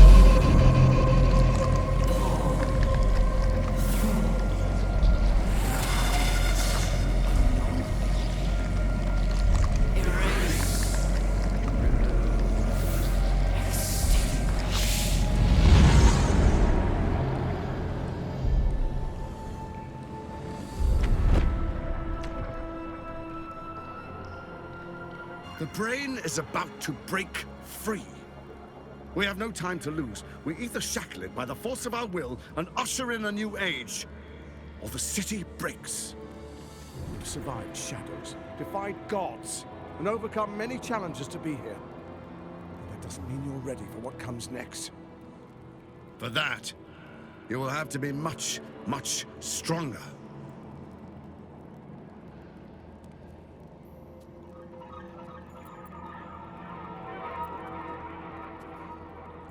I don't doubt your conviction, but I'd be a fool to expect victory. The brain has grown incredibly powerful. Confronting it is madness, but there's no other way. If either of us falters, both of us die. Come, let's end this.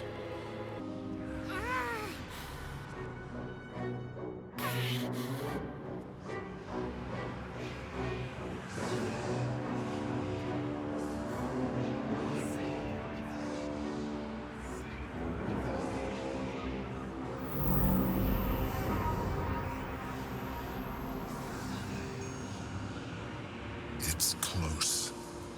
Have the stones ready.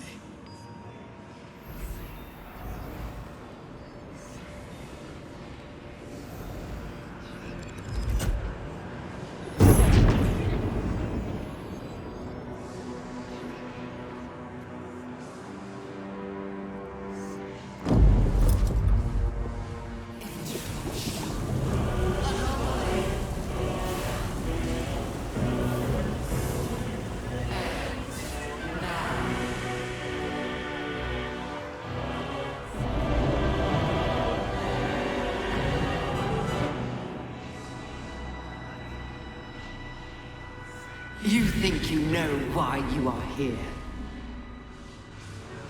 You think that by allying the last of the chosen and uniting the Netherstones, you can destroy me? You are wrong.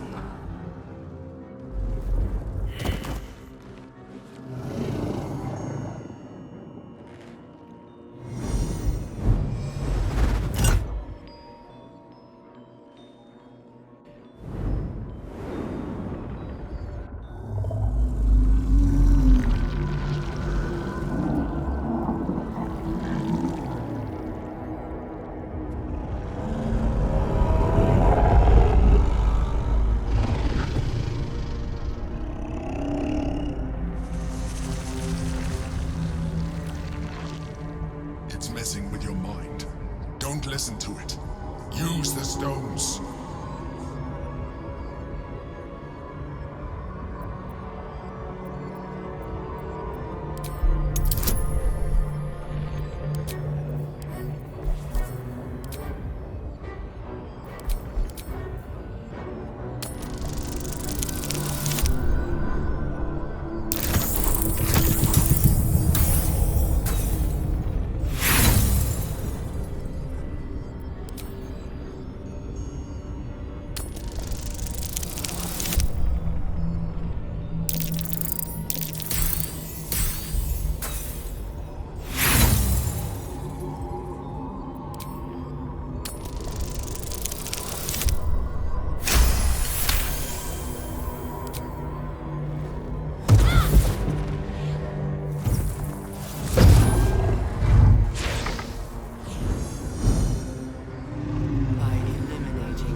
As I intended. The crown is now mine to command. Mine alone. Don't listen to it. Focus on the crown.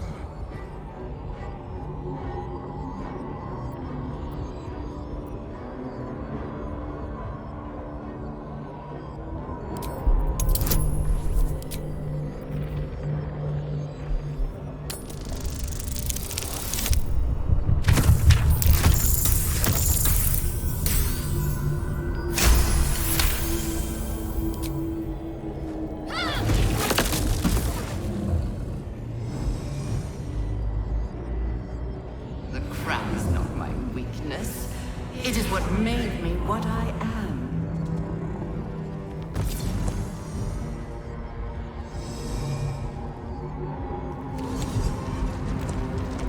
The delusions are all yours, Gortash. You controlled me only for as long as I allowed you to. You have played your part. The next order to be given is mine, and it is this. Die.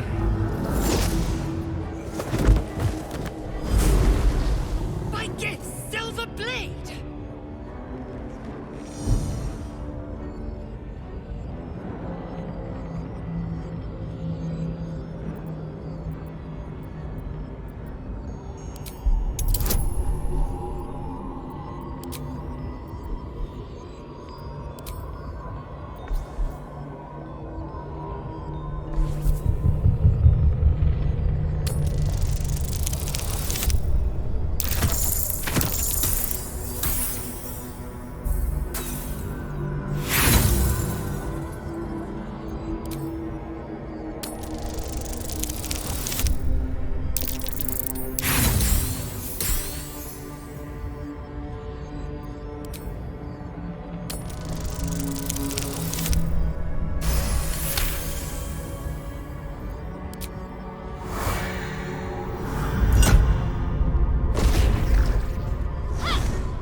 Your role to play, too. Who do you think told the Chosen about the Astral Prism? Who do you think planted the knowledge of Orpheus's power and the fear of what it could do? When the Chosen sent my thralls to retrieve the prism, who do you think let the Emperor slip its leash, knowing it would be the one to bring you to me? We were part of its plan. I only needed one Netherstone loosened from the Chosen's grasp to guarantee my freedom. You brought all three back to me. You have liberated me. This was your role, and it is complete. Now you will witness the grand design. We have to stop it! It's now or never!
just in time. The situation is worse than I thought. This is an Elder Brain, no longer. The magic of the crown has caused it to evolve.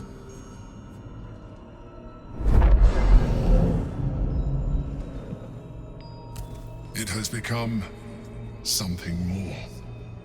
A nether brain.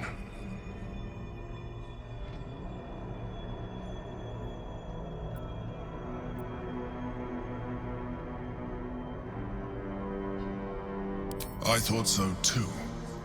But that was when I believed it was still an Elder Brain.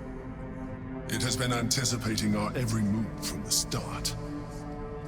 I underestimated it. We will need to rethink our plan.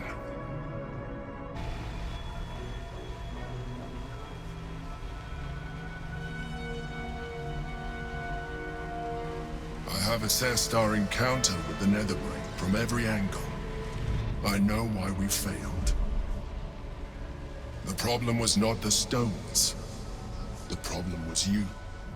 You can make only one move at a time, but the Netherbrain calculates every possible move at once. It knows what you will do. It knows everything you could possibly do. You cannot outmaneuver it. To defeat it, you would have to think like an Anithid. Better yet, be one. Your mind is not capable of this. Mine is. You will give the stones to me. I will assimilate Orpheus, and then I will be able to leave this prison to face the brain. Assimilate him. Skva! No! Now is the time to liberate him. Do not stand against me.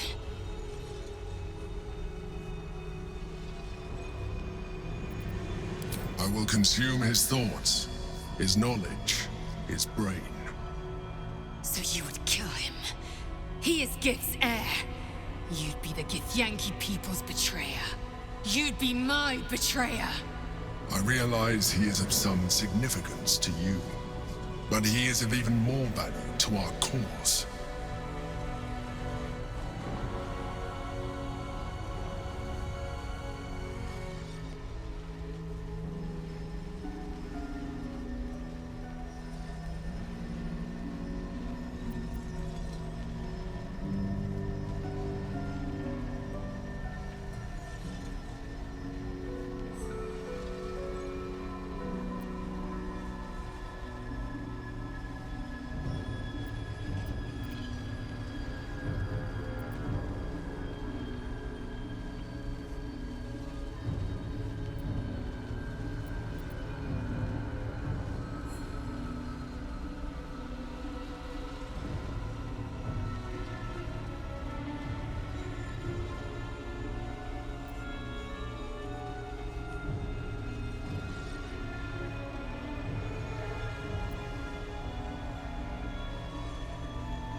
You still don't trust me.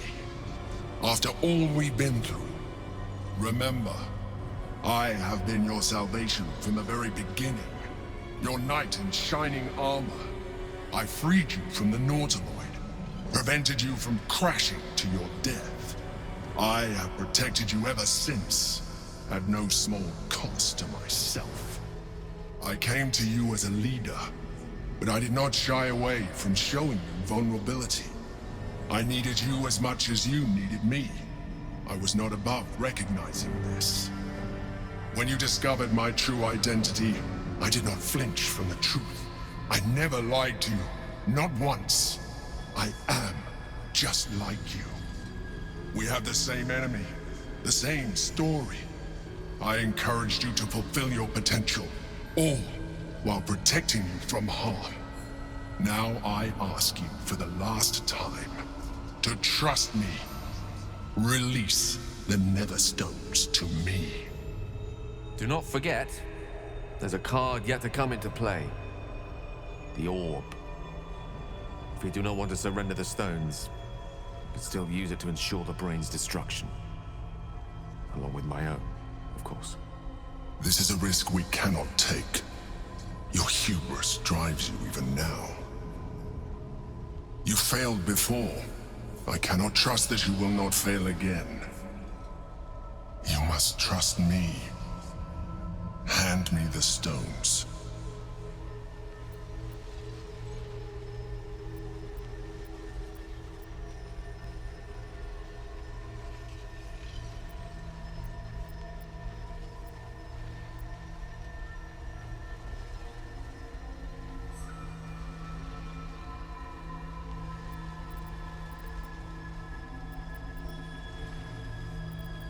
After everything I've done for you, you choose to side with the devil. You would free the Githyanki and risk everything we've worked towards. I told you the Githyanki would only want to kill you for what you are. Still, you choose to break our alliance. I had hoped for better, but I can't say I'm surprised. It was always in your nature to give in to temptation. Very well. Since you will not work with me, you work against me. You leave me no option but to join with the Netherbrain.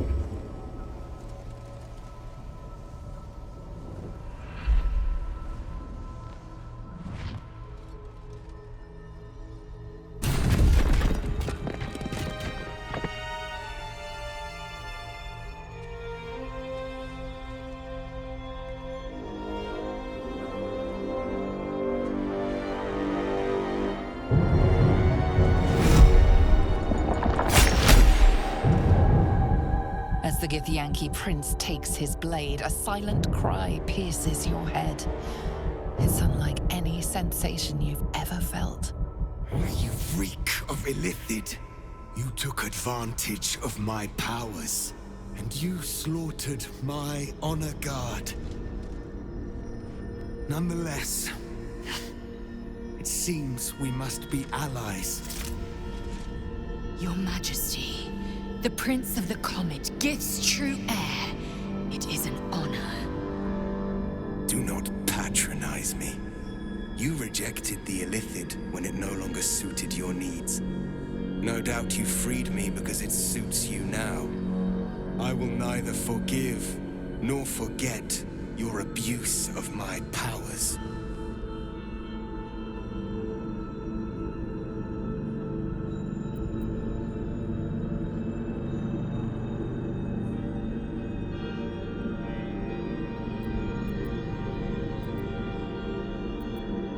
That is true. And it would have been the honorable outcome for one destined to become Geik.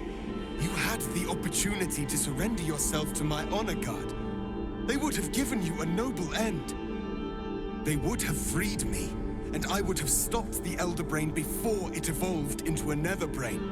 All that suffering, avoidable, were it not for the choices you made.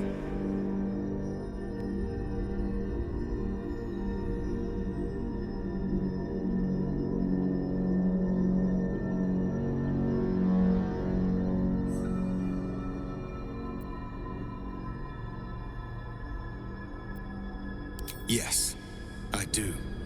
The Geik was correct about one thing. The Netherbrain's power is beyond us.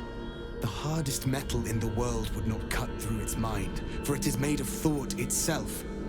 At this point, it will take an Illithid to unleash the full potential of the Netherstones.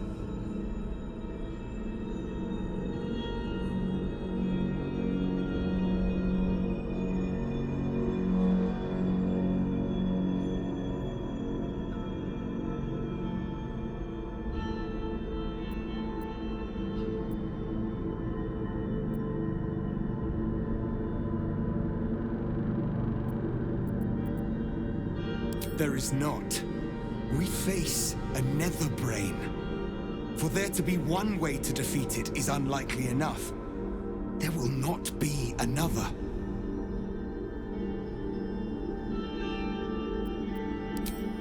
Just as I was free, I will do it. I will become illithid. I will sacrifice my soul for my people. I will end the grand design. My prince, you cannot. This is not your burden to bear.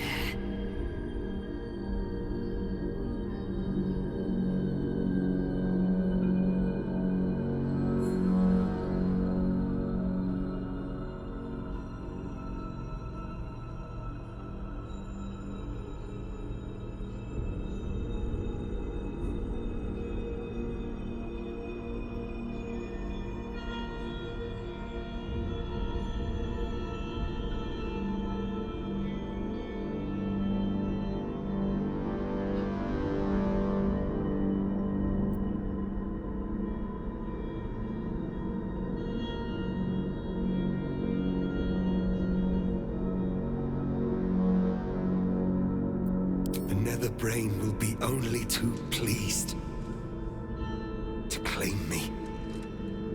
My prince, no! Even in my darkest hours, I knew it was my destiny to save my people. I could never have imagined this would be the way. Give Tavkim crushed.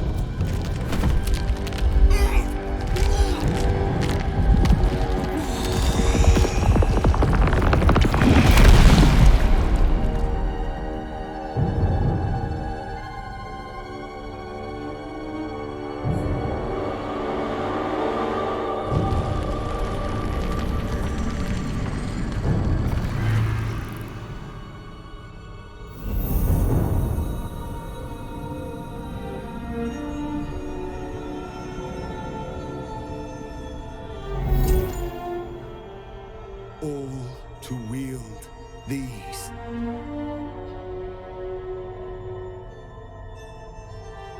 Let us seek out the Nether Brain and finish this. Once the grand design is ended, kill me. It is the very least you can do.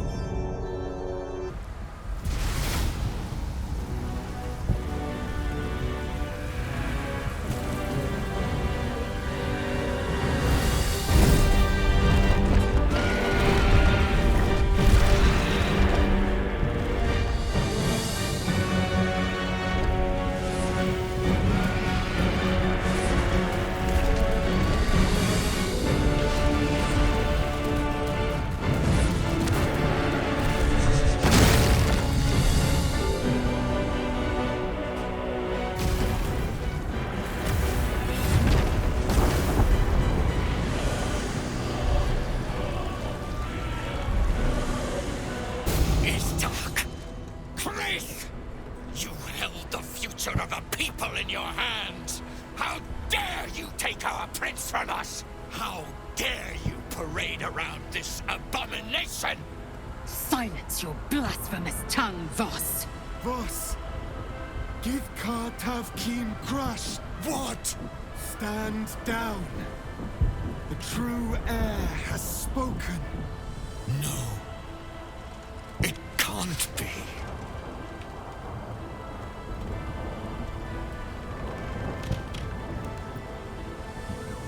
Orpheus, my prince. What's become of you? The grand design must be ended. A sacrifice had to be made. The duty fell to me. I am not long for this world, or any other. What of Vlaakith? What of our liberty? You underestimate your own people. Their imaginations have kept the name Orpheus alive for millennia. Bring them my message.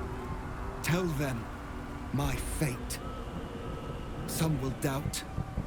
Some will mock. But some will listen. And the spark will be lit.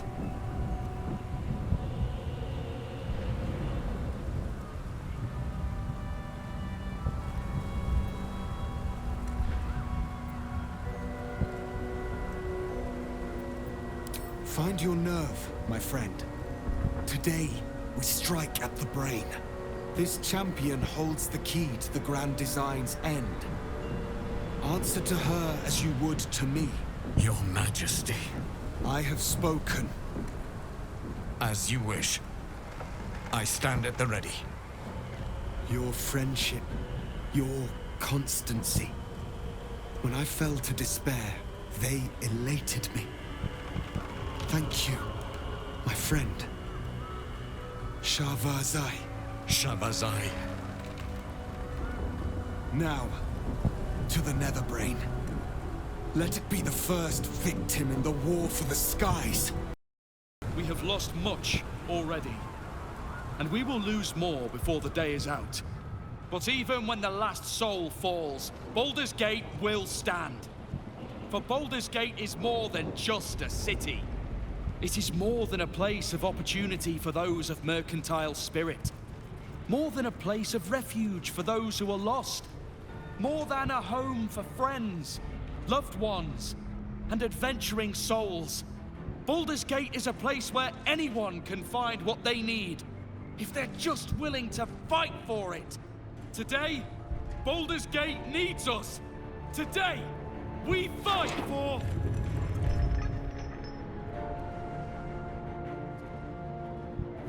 You're late, friend. This is the one you spoke of. The very same. The champion we've been waiting for. The one who will save Baldur's Gate from ruin. The Fist examines your illithid ally with suspicion. He was not expecting the savior of Baldur's Gate to be accompanied by a mind flare. Appearances may change, but they do not mask the one within.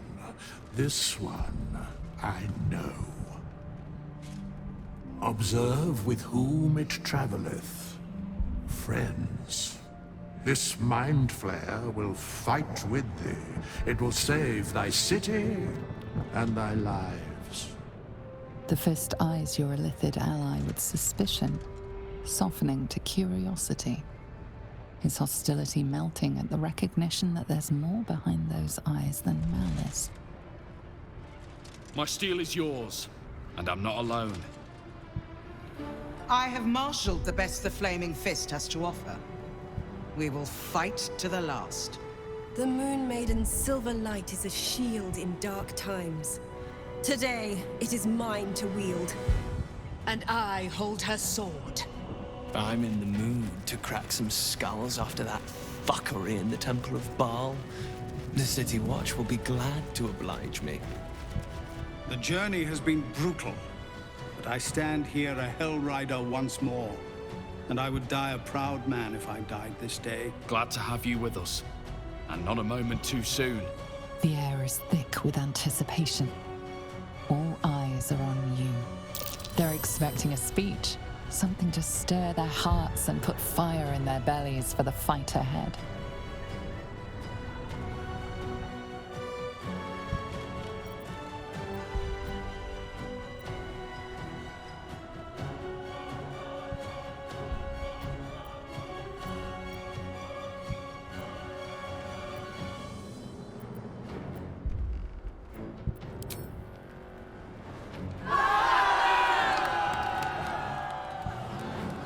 Well said. We'll prepare ourselves. We'll be ready when you call upon us. Balduran's grace be with you.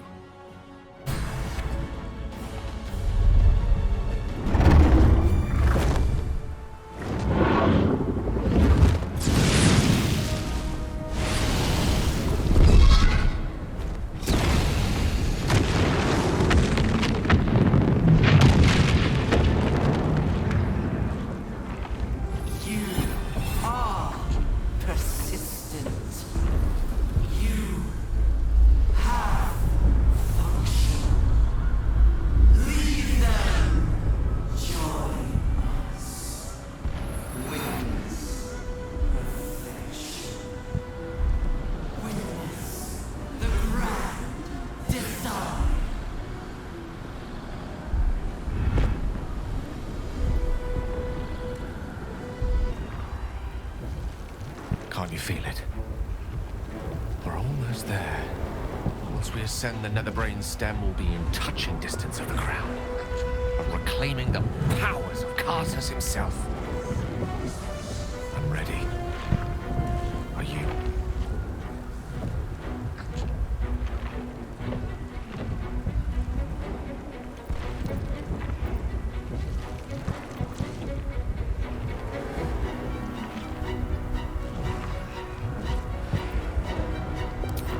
about time we ascended, don't you?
It is the crown of Karsus, the site of power, the site of domination. The Netherstones might prove more effective if we use them now.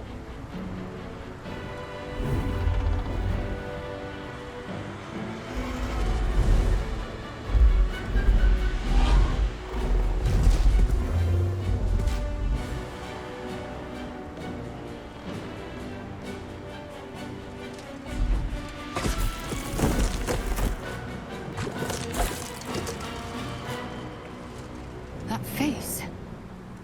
The one in my dreams.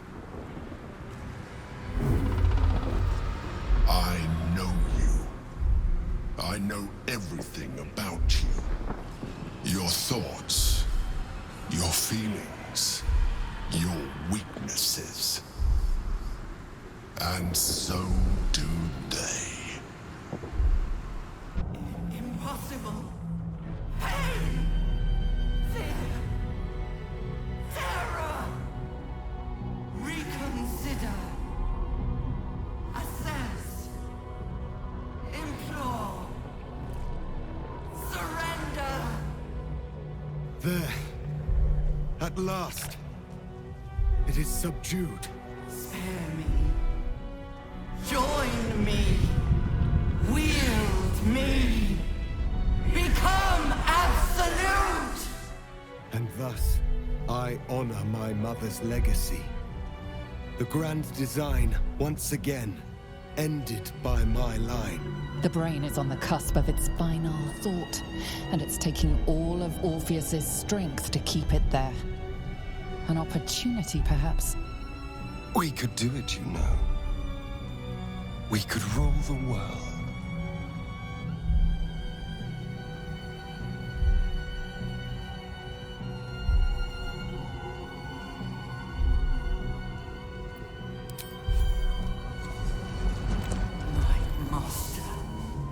I must obey.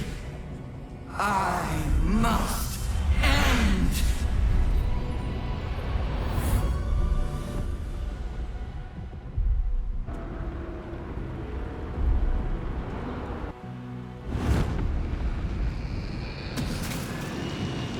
Hopes, nightmares, and the screams of legions upon legions of unborn Anipids.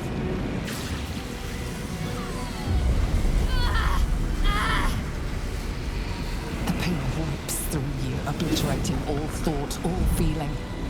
Your tadpole burns in your brain.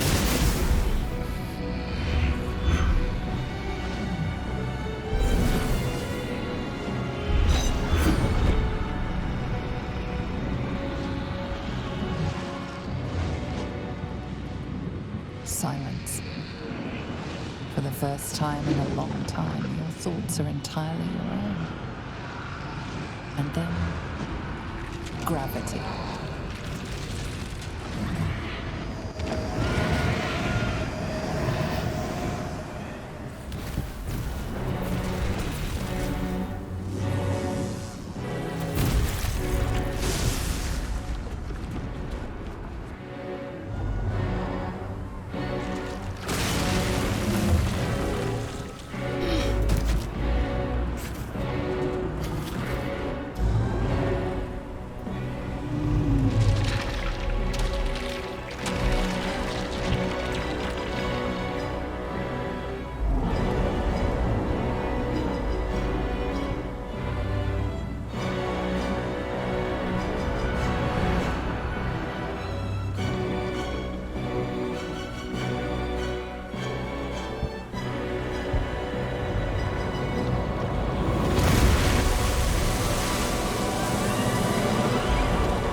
Everything you did, everything you sacrificed, it was worth it.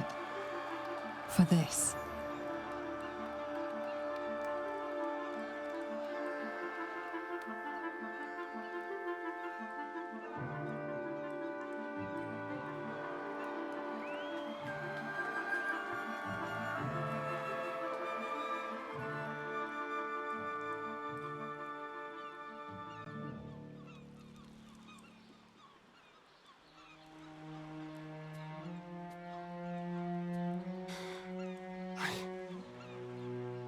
I can't feel the tadpole. It's gone. We're free! And I'm still standing in the sun. This is incredible. Maybe whatever had changed in me was permanent. And we didn't even have to turn into mind flayers to do it. Sorry, I didn't mean to, well, you know. Even when my time in the prism stretched out like eternity, when escape seemed impossible, I never lost hope. I knew that my destiny was to liberate my people, to return to them triumphant. I was wrong. It seems I can only fulfill one part of my destiny. My people will be liberated, but I cannot return to them. Not like this. You helped me destroy that abomination. Now help me destroy myself. You must kill me.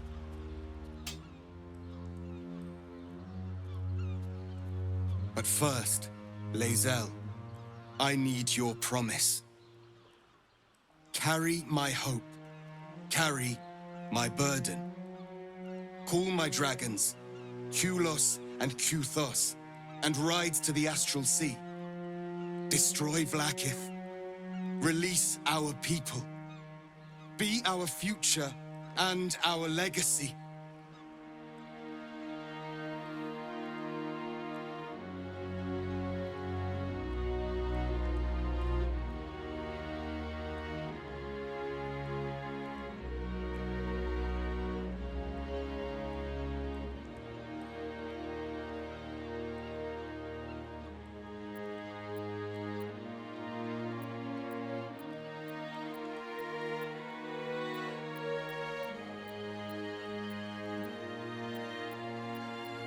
It will be done. I will never be free while my people are still bound by Vlaakith's chains. Enough talk. Give me my freedom. Freedom from this form.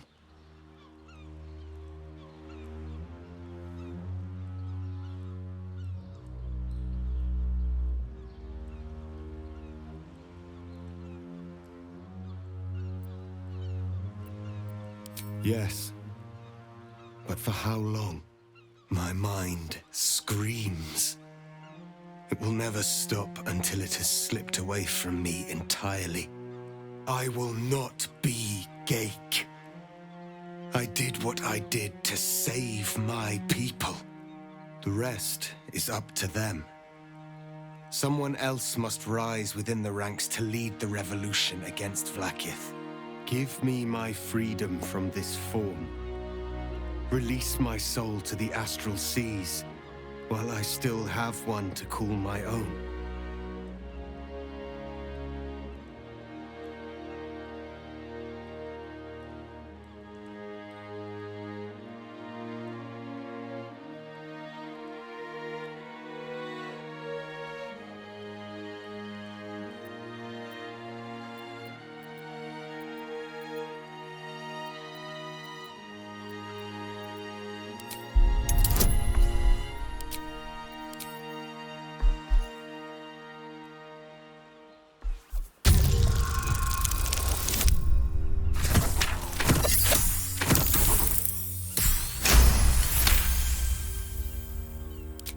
Perhaps you are right. I may not be the one to lead my people, but I can still bear witness to their glory. I shall find a place for myself in a corner of these realms. For even in darkness, the stars of Tunarath will shine upon me, You were a worthy ally.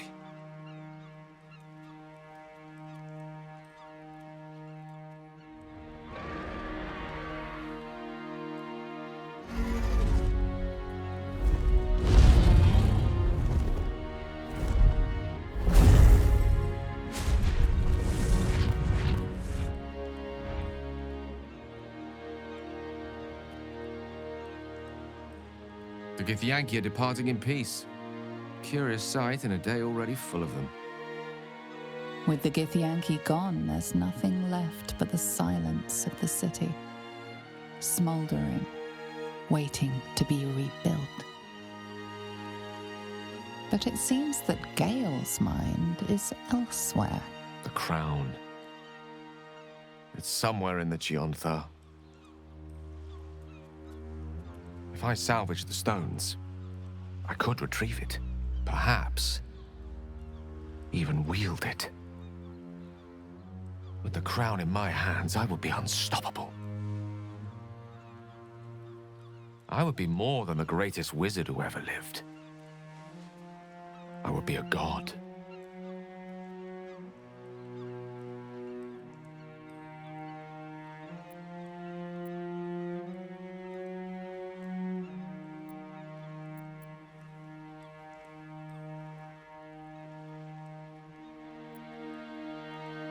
Want, need, deserve. Choose whatever word you prefer. But it is what I'm going to do. Mystra has dictated the terms of my potential for long enough. The crown would grant me control of my own destiny at last. Think of all I could achieve. All that I could grant to those whose ambitions are restrained by Mystra's yoke.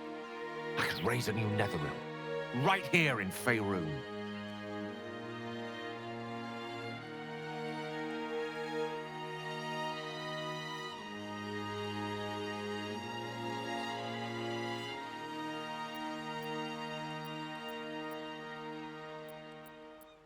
I thought you were wise enough to recognize that I am not the man I once was. It seems that we've come to an impasse. I stand on the threshold of divine ascension, and you would try to keep me grounded. It's not your fault. I can hardly expect you to understand. But nor will I relinquish this chance because you're unwilling to imagine a world where I succeed. I will never forget you. That much I promise. And if one day you feel differently, I would be honored to have you as my chosen.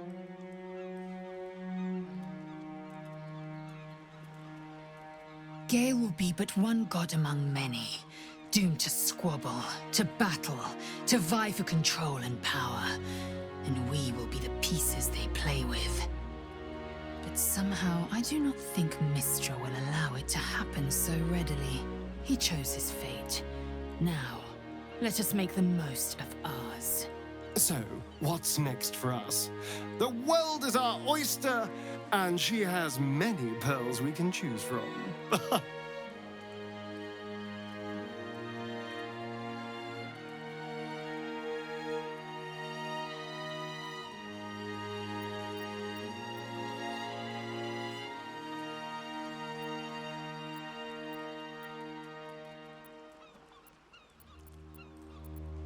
I much prefer bloodletting to bricklaying. Hunt prey with me by night, and I will build with you by day. I honestly don't mind what we do once we get to the... Ow! What the... Oh no. Oh God.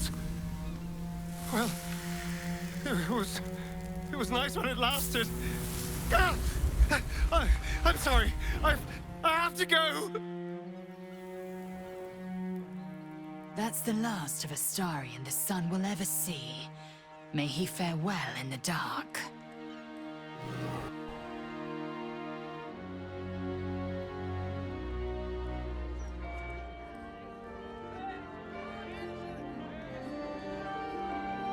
It's over.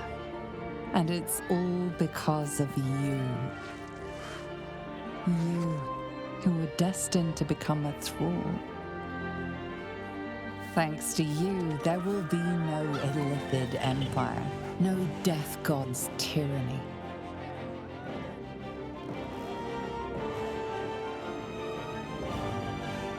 You have earned your place amongst the legends of the Sword Coast. You are the saviors of Baldur's Gate.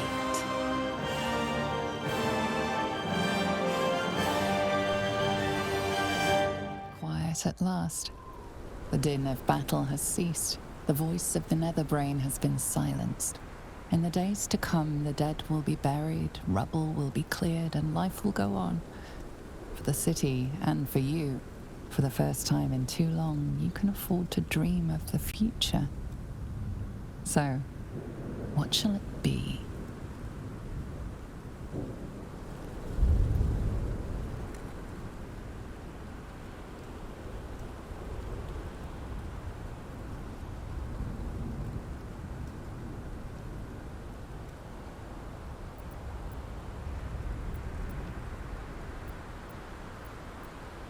That's it settled then.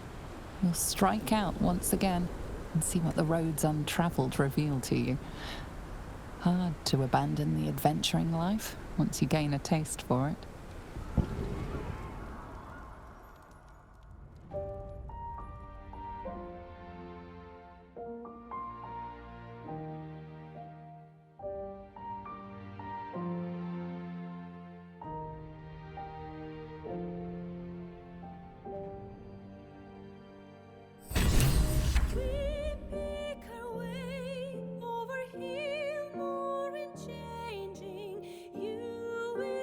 Me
I feel your breath upon my neck, a soft caress as cold as death. Cold as death.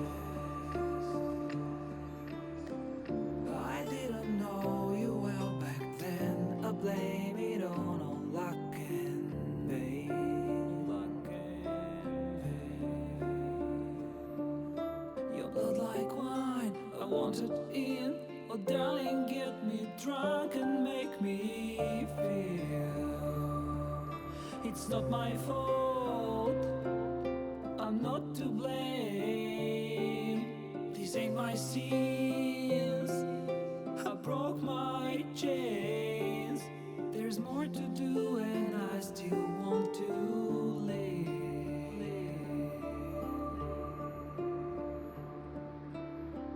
I feel your breath upon my neck, a soft caress as cold as death. Cold as death.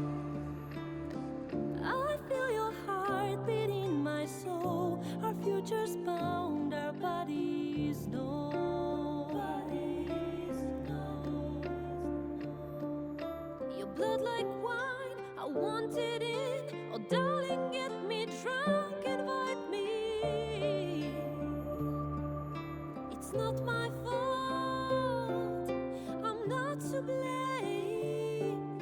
These ain't my sins, I broke my chains.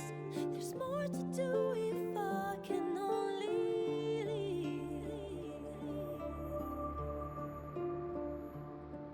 I can't go yet, don't let me die.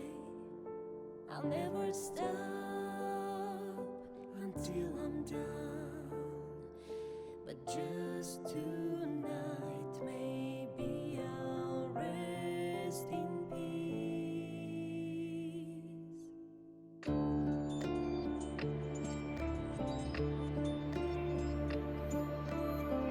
I feel your breath upon my neck, a soft caress as cold as death. Cold as death.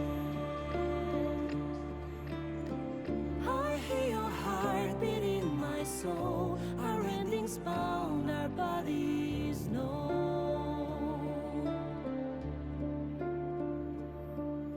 I can't go yet, Don't let me die.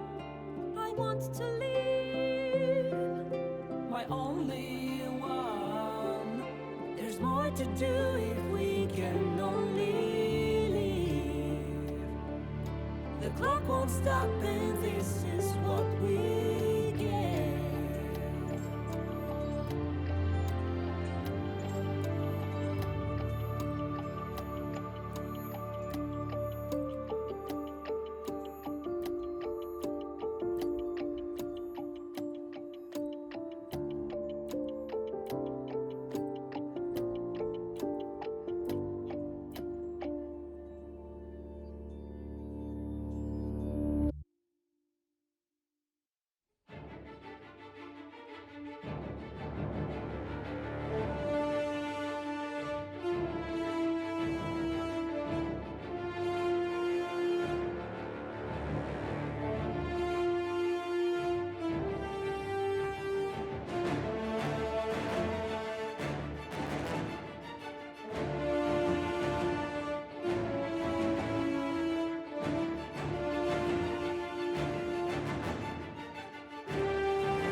I didn't know you well back then. I blame it on all luck and pain.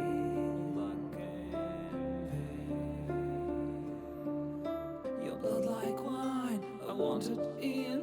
Oh darling, get me drunk and make me feel it's not my fault, I'm not to blame. These ain't my sins, I broke my chains. There's more to do and I still want to live.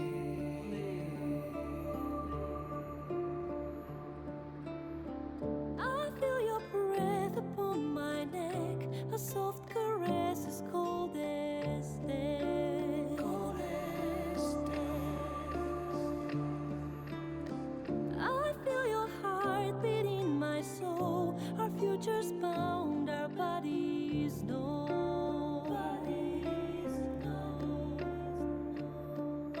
Your blood like wine, I want it in. Oh darling, get me drunk, invite me. It's not my fault, I'm not to blame. These ain't my sins, I broke my chains.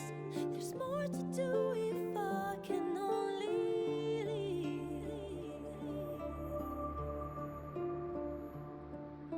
I can't go yet, don't let me die.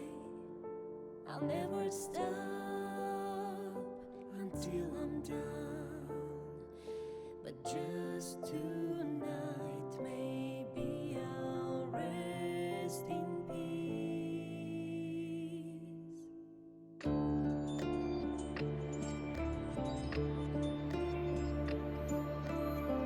I feel your breath upon my neck, a soft caress as cold as death. Cold as death.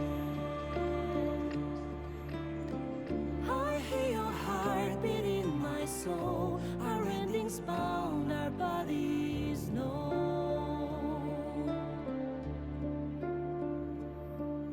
I can't go yet, Don't let me die, I want to live.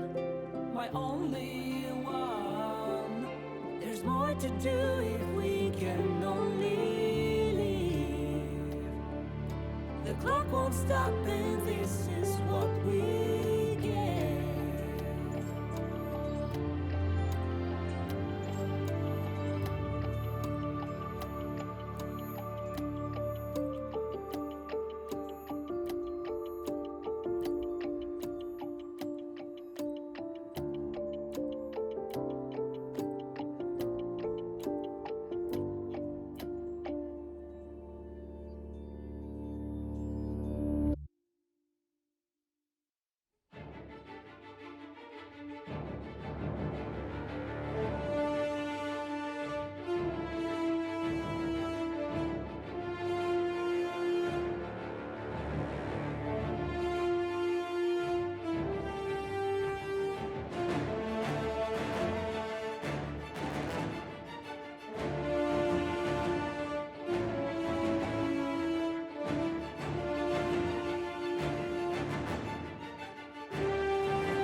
There thou art, the dead three.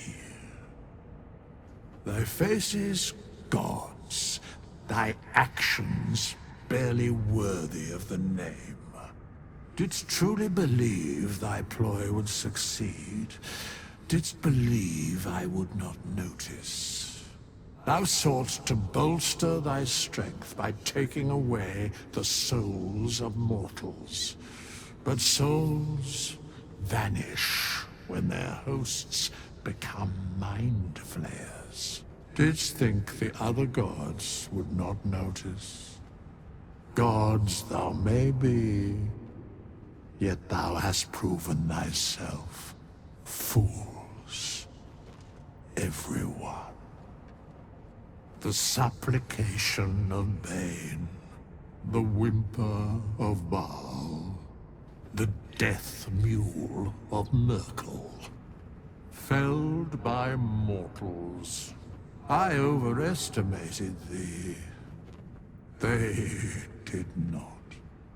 Vermin, away. Thou wilt trouble us no more.